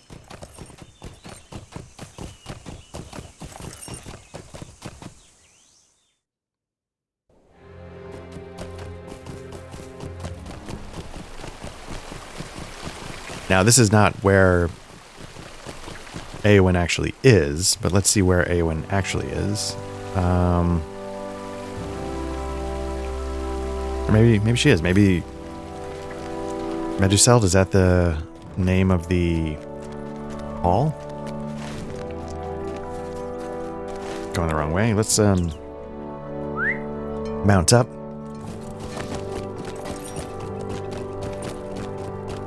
But what I was saying earlier, like when I see that view, the panoramic vista of the landscape, like I always like that in games because it's, I'm older, and so I grew up at a time when games could not do draw distances. And so draw distances were one of the first graphical, for me personally, being able to not have everything turn into a fog 20 feet in front of you. And it's, I'm a simple person, I get it. But it's still something that moves me on some level. But when I see it in World of Warcraft, it doesn't matter the game, World of Warcraft, Guild Wars, like all these games, they give that to me. The only two MMOs where it actually mattered though in some emotional response, I guess, is by a million miles this one, and then the Conan MMO, because I really liked the Conan world, and I thought the Conan MMO was really interesting, but I never gave it the proper time of day. Got a 93 Warden, brother. How goes it? I have need of your aid.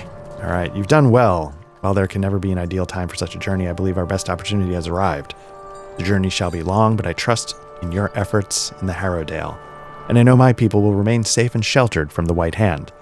I can only hope my men at Dunharrow have finished readying the camp. When you're ready, we'll lead my people to safety at Dunharrow.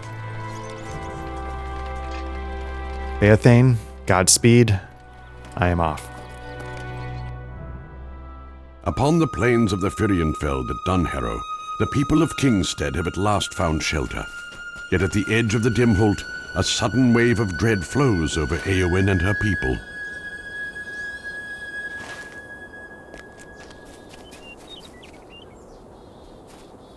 What business have you with the Rohirrim? Hail. We met no resistance on our journey, but I believe I have you to thank for that. And I believe I have you to thank for that. I'd like to speak with you in private. The people will manage on their own for now, I am certain. At last, Dun Harrow. We've made it. Your efforts in the Harrowdale afforded us a swift and safe journey. You have my thanks. For my part, I have set the people on building up our shelter. For there remain many from the Westfold who have yet to rally here. Their work shall take some time, so let us walk. I wish not to alarm the people, but I must speak plainly. I believe we're being watched. We must discover what lurks beyond the trees. Long have I known the tale of the men who live under the Dwimmelberg, but never have they ventured from their dark paths.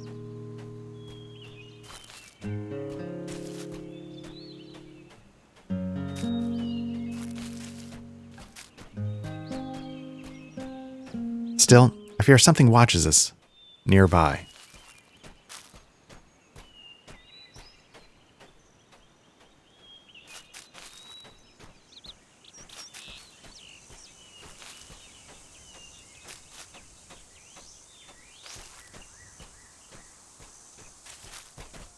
These stones. Never have I been within the Dimholt. I know not what we will find, so ready your wits. Will you aid the horse lords?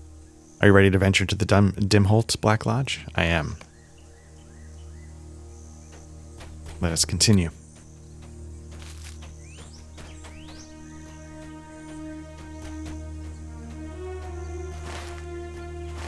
The canopy smothers the light, and we must not be caught unawares.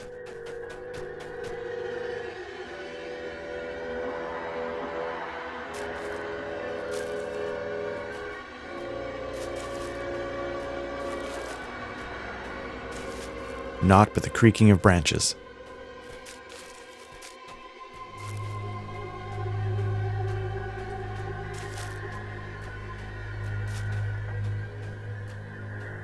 Perhaps I was mistaken. Oh, no. Yeah, here we go.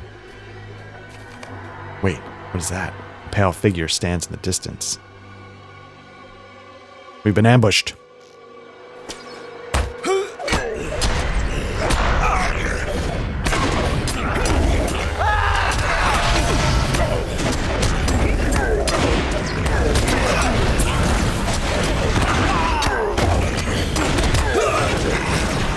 Fire, there we go. Got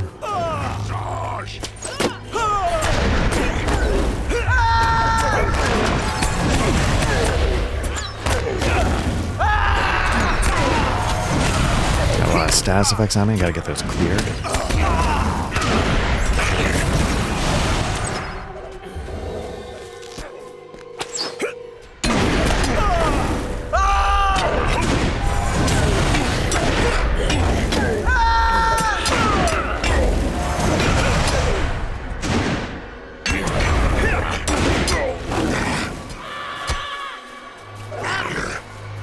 Swiftly now, we cannot let it escape. Now the pale one that we saw was like or something now. Yeah. Are these the orcs you spoke of? And was an elite. It was like 25. Maybe I'm thinking of Eowyn's 25. Queer indeed that they would think the dead an ally of any. Okay, so we're pursuing the pale figure through the Dimholt. I hear more. Slay them all.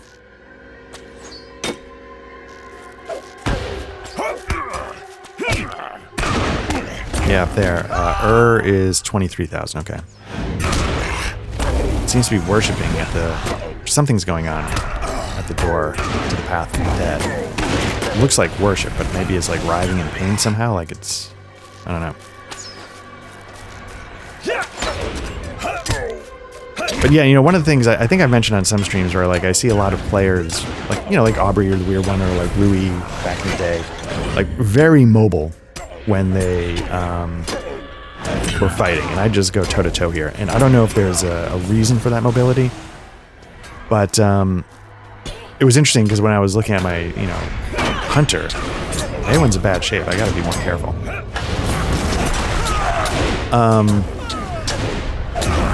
One of the paths you can go, like the blue line, it specifically says, like, a mid-range mobile. So I'm kind of curious what you're supposed to be doing. It'll be interesting to explore a little bit, to get sort of a general vibe of how it works. We must press on.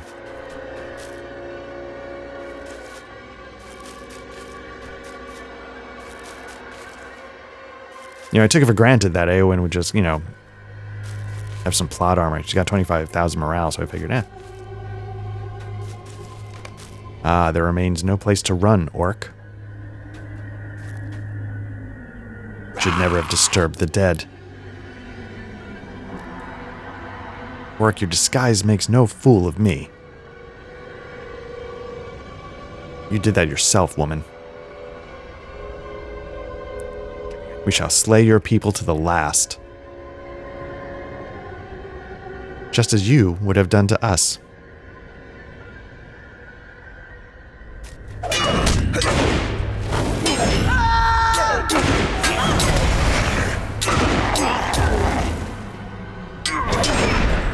A little bit of lag threw off what I was actually inputting. I was trying to go for a 3 bleed effect. Now I'll try the 4 bleed effect.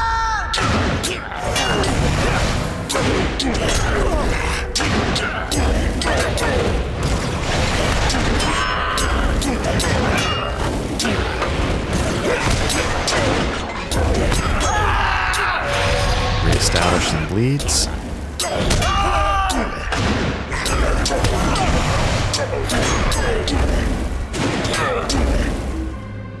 Stay back, stay away from me. Nay, run no further, Black Lodge. The orc will find no shelter there.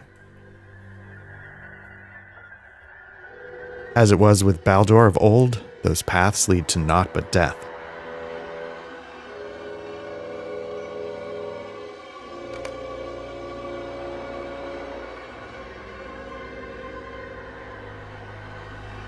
Okay, there should be a little blip. Apologies for that. I just had somebody at the door getting out there to remind people to vote. Always a good cause, so I didn't want to just leave them hanging. What brings you to these lands? The orcs are vanquished and my people are safe. Those orcs knew not the warriors they faced. Dunharrow shall once again be a haven for the people of Rohan, and my people will remain free of the enemy's grip. Let's not tarry long here, for this place fills me with dread. I have a feeling that's not going to be the last time we see Ur. But let's find out.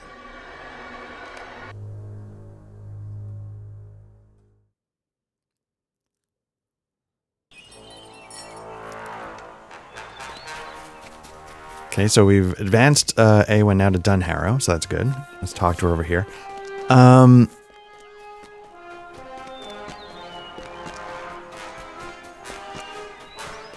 Yeah, I would never. I mean, don't say never, but, I don't think I have enough life left to run multiple characters all the way to the level cap if I want to actually play anything else in my life. But I will dabble some with the hunter and just get a feel for it. And maybe I'll sort of understand what the mobility entails. Okay, here's Eowyn. What business have you with the Rohirrim? Okay, you've aided the people of Rohan far beyond anything I could have expected. Your efforts in the Eastern Net and now here in Kingstead show well you care for my people. Oh, your care for my people. There remains much to do in these grim days of war, but I and the others can rest more easily knowing the ally we have in you. We shall remain here at Theoden King's order, for the people shall be safe from the enemy. Wander not too far, for I am sure our paths will cross again. So we're going to get some greaves. They're stepped down, so what I'm going to do is I'm just going to take the ones that are most valuable. These heavy ones are worth more, so I'm going to sell them. So we completed the road to Dunharrow.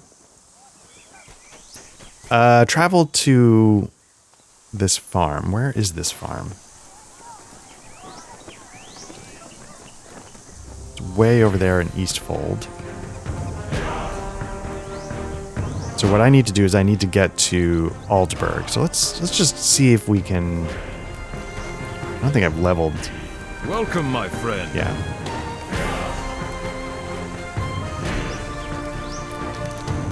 I don't believe there is a stable master here.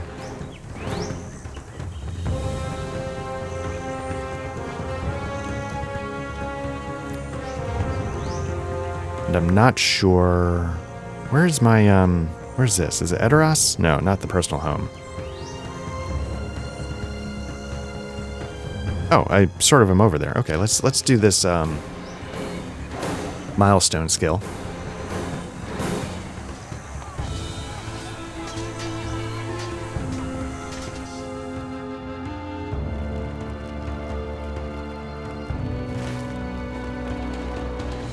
And if nothing else, this gets us to a stable master, so now we can start figuring it These out. are Okay. desperate times for the Rohirrim. We want to get to Kingstead Meadows. Let's go to Edoras. I mean, it's a bigger town. Maybe it's got more options.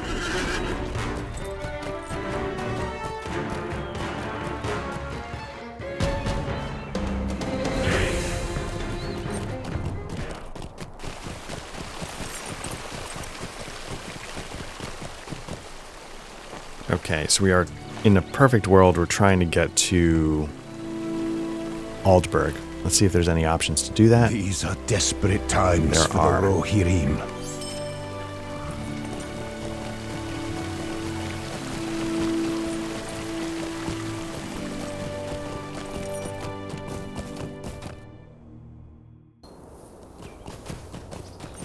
What I might do is let me dismount. Because what I want to actually do is get outside of the, Man, bears here are not messing around. Things look like something out of, Mad Max or something. Fallout. In a good way.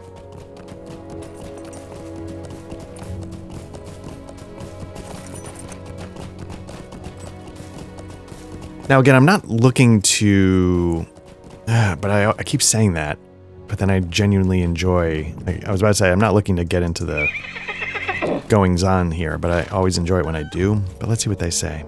Will you aid the horse lords?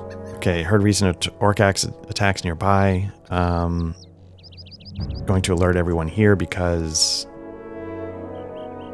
The Rohirrim will need your aid. the orcs are coming. Will you aid the Rohirrim? Collect Bledu. What is...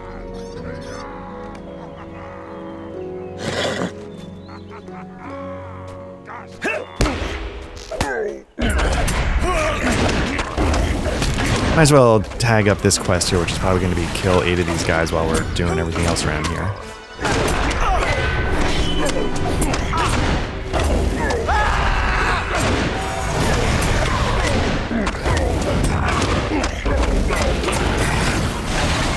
Okay, defeat orcs. Yep. We're going to collect Bledu.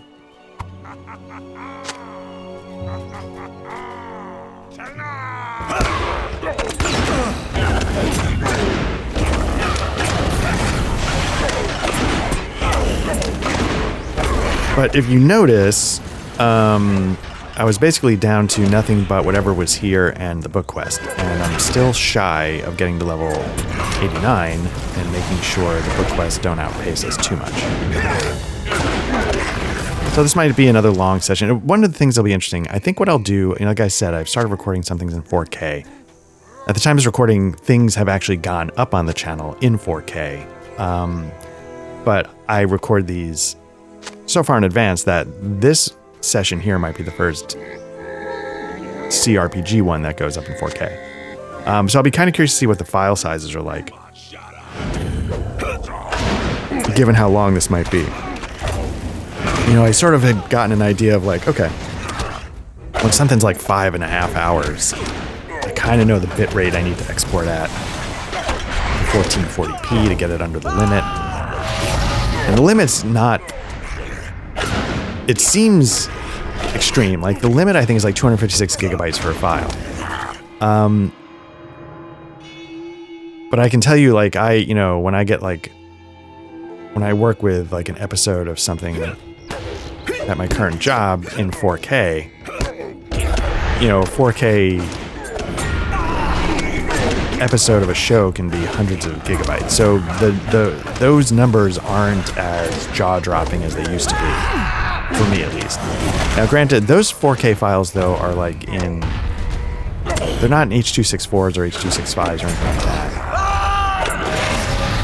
And maybe it's time to jump into the AV1 world or something. I don't know, but I've had some problems with AV1 and DaVinci Resolve, but that was a couple of versions ago. Maybe they've fixed it. But I don't want to test it and then have it not work and then be just like, oh shit. And it wasn't like a repeatable, it wasn't something I could just make happen at will. I didn't know how to trigger the issues. Like just sometimes though the video file would not come into DaVinci Resolve. What business have you with the Rohirrim? I don't know if Adobe Premiere at the time could handle AV1. Maybe it can, I'm just not remembering. I used DaVinci Resolve so far more for the personal stuff because I don't want to pay a subscription. And DaVinci Resolve is really good, all things considered. I mean, it's, you know, just as legitimate a non-linear editing platform as Premiere in many ways.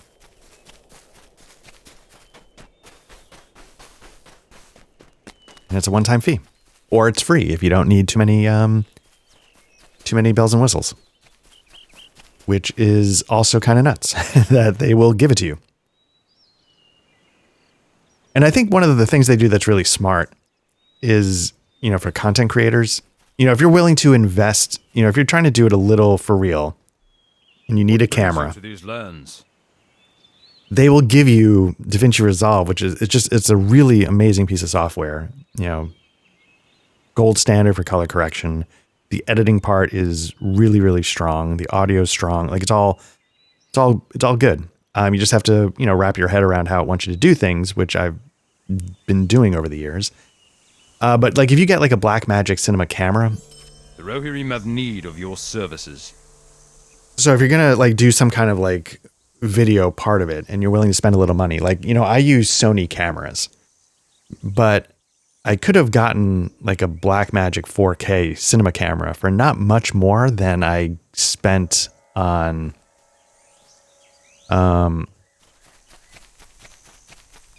like the Sony a6400. And so maybe I spend $1,300.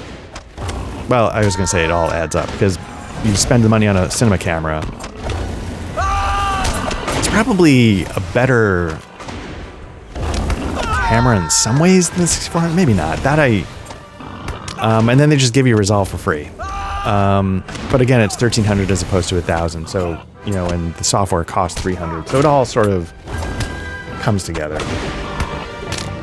You know, no such thing as a free lunch, you know, in that sense. But, you know, if the camera's a little better and it's cinema quality and blah, blah, blah, it's still 4K. So who knows, but maybe you can shoot raw footage where the 6400 maybe couldn't. I don't know. But, you know, it's, or just get a 6400 and DaVinci Resolve, but, you know, it's, I think there's some mental thing to like, oh, I'm going to get Resolve for free. And so it doesn't feel like it's quite as expensive. And these days, maybe like the 4Ks come down in price because the cinema cameras are up to 6K now.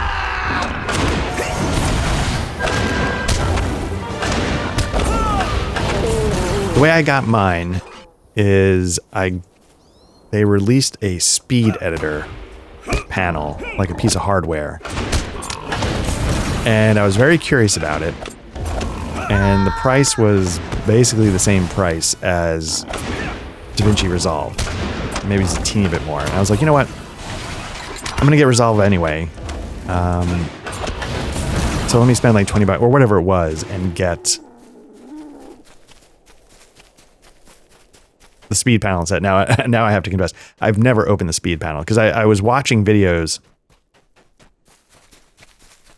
see like, okay, what does it do? Blah, blah, blah. And then I was like, yeah, I'm never going to use that, because the interesting thing about DaVinci Resolve is that they break everything up into like pages. There's like the audio editing page. There's like the color correction page. There's like the sort of the motion graphics page. And then there's the editing page. But then there's a page to sort of get your footage organized.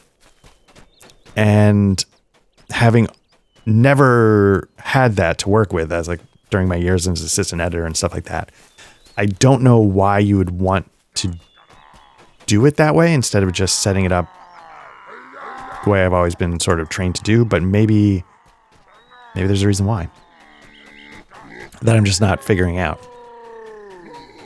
Okay, so we're gonna give him the boar meat. Will you aid the horse lords?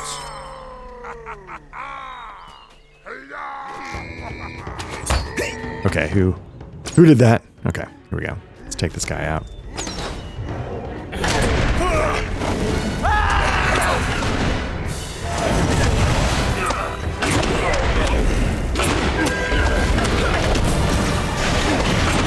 But maybe, present day assistant editor is like, yeah, no, I totally get it. It's a much faster way to slap together, string outs or whatever. So maybe, yeah. And then maybe using the hardware, the speed panels, like bam, bam, go, bam, bam, go. Like, you basically reduce your keyboard with the 4 shortcuts you need to a device that just has the 5 buttons and a quick way to get around. Like, maybe there's a real reason for it, but, so the speed editor panel still in shrink. I don't think personally I'll reuse it. Maybe somebody out there, I could sell it or something. But the software I've been using for years, and it's been great. And it's even like I was doing something on the side, like a little graphic design stuff. And I don't get many offers to do graphic design. It's I'm an editor, but it's not that I can't do some stuff. And in the past, I sort of. I can use After Effects. I can, work my way around it. But that's part of the subscription. I'm like, let me see if I can do this in DaVinci Resolve. So I was like, look, man, I'll give you a break on it if you allow me to just do it the way I want to do it. And so, yeah, I sort of designed it all in DaVinci Resolve. And it wasn't crazy. And honestly, a lot of times when I would do graphics, I would do it in Premiere anyway. Because After Effects, the playback rendering is really chuggy. It's slow. Is this a step up? It is. It is. A step down in vitality. Okay, so it's a step up in armor, but barely. But it is a step lateral or not that impressive. It might be a step down in terms of stats. So I'm going to take the most expensive one and just sell it, because I feel like even though I'm not getting quite as much armor... There is no shortage of things that need doing in the Eastfold. I'd rather have the stats than a couple of points in armor. And by a couple of points, I mean literally like 9, 10. It was low.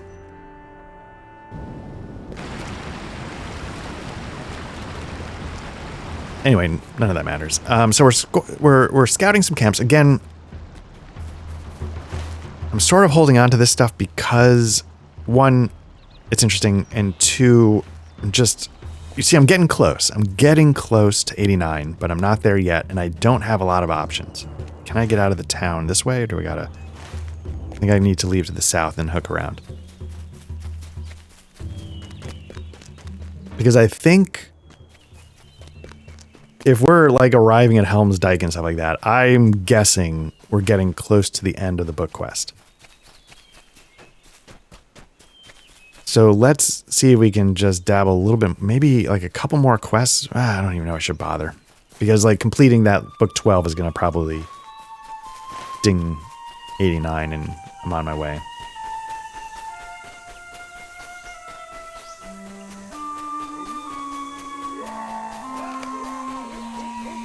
Camp contains a small group of weary white hand orcs. Where's the second camp? Okay.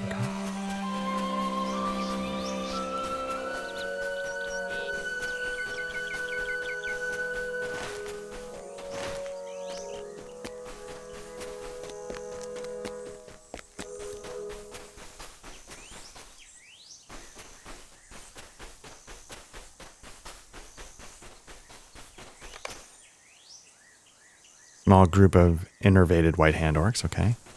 You know, I just realized something. Here I was talking about how, like, you know, when I mute my mic and I can't hear, and it's weighted to, nope, when I mute my mic, I can still hear myself talking in the headphones. And so the thing I thought I had solved, I had not. Okay. So I can't use the feedback in my ears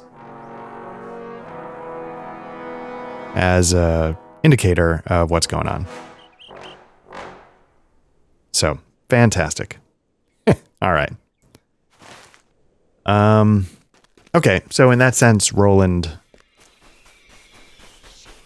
wins hands down, at least in my simple addled brain that can't figure out road interfaces to do exactly what I want them to do.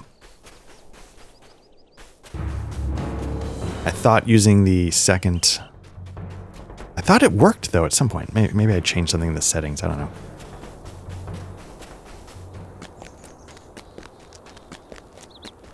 Now, I don't know if this is a good way to get... We need to get back behind the town to find that third camp. So I'm hoping I'm sort of skirting the edge of it. I didn't know if I was going to get jammed up between the town and the hill, the mountainside to our right.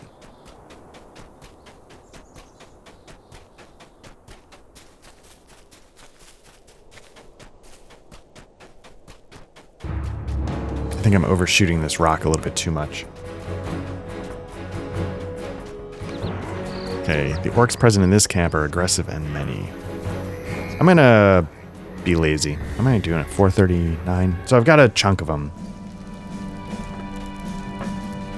Still, and I tend to blow my Lotro points on them. There is no shortage of things that need doing in the Eastfold. There is no shortage of things that need doing in the Eastfold. So a decision must be made. And I think I remember, like, they weren't sure, should we defend, should we flee? It was like, and I know he talked to an advisor and there was an argument.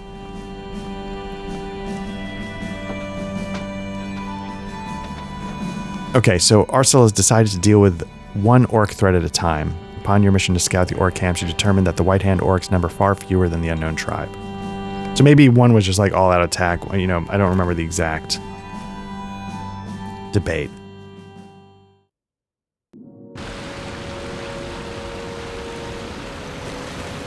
Yeah, I wish I could remember if I actually changed something and it was working with my earphones, or if I was just mistaken the whole time.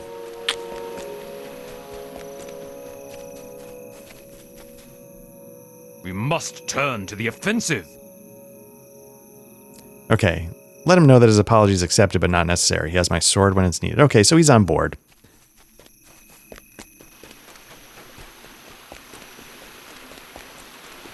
You know, because it's not like the leader's plan is like a total nightmare of like, is this guy still like totally with it? You know, it's a reasonable plan. So.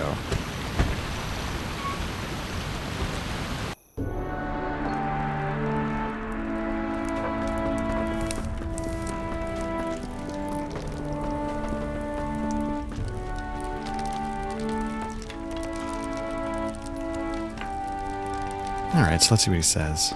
Oop, standing on his table again like an animal. There are so many things. Okay, so they've come to terms. He's a great warrior and he served us well. Okay. And that time's now. Wants me to lead the attack. There are so many things that need... Go to the White Hand camp northwest and carry out your task. Okay.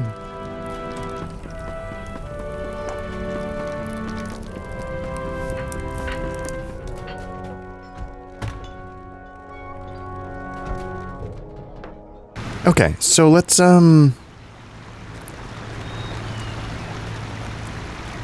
it's always right around here. I don't know if you can see the frame rate in the bottom right. Just something about this general spot really takes a hit. Then it kind of recovers.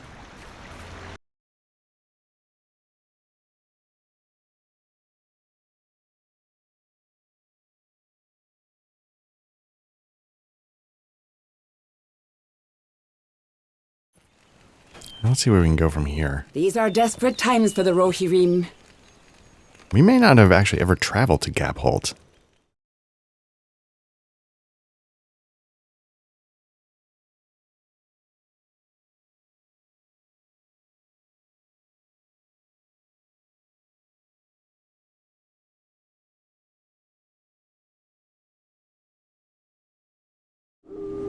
Oh, book 13. Okay. I mean, that totally makes sense as a place to stop. So the armies of Saruman assaulted the men at the fords of Eisen, and the survivors of the rout are scattered now across the Westfold. No one seems to know where Erkenbrand might be found. He's the Lord of Hornburg during time of peace and would make his way here if he could. Theoden King turned aside from his course and made for the deep when the size of Saruman's force became clear. His army is already on the march and will soon be here. I welcome all able folk willing to offer assistance, but I know you by reputation and count your aid double. Friends of yours already lend us what help they can. You will find them in the dike, throughout the deep, and at the Hornburg. Yeah, so what we're supposed to do is follow the road that runs from Helm's Dike to the Hornburg, talk to Gimli, talk to Thurketel. There you go. There's Gimli. Well, we've made it to Helm's Deep. And I think that's where we're going to call it.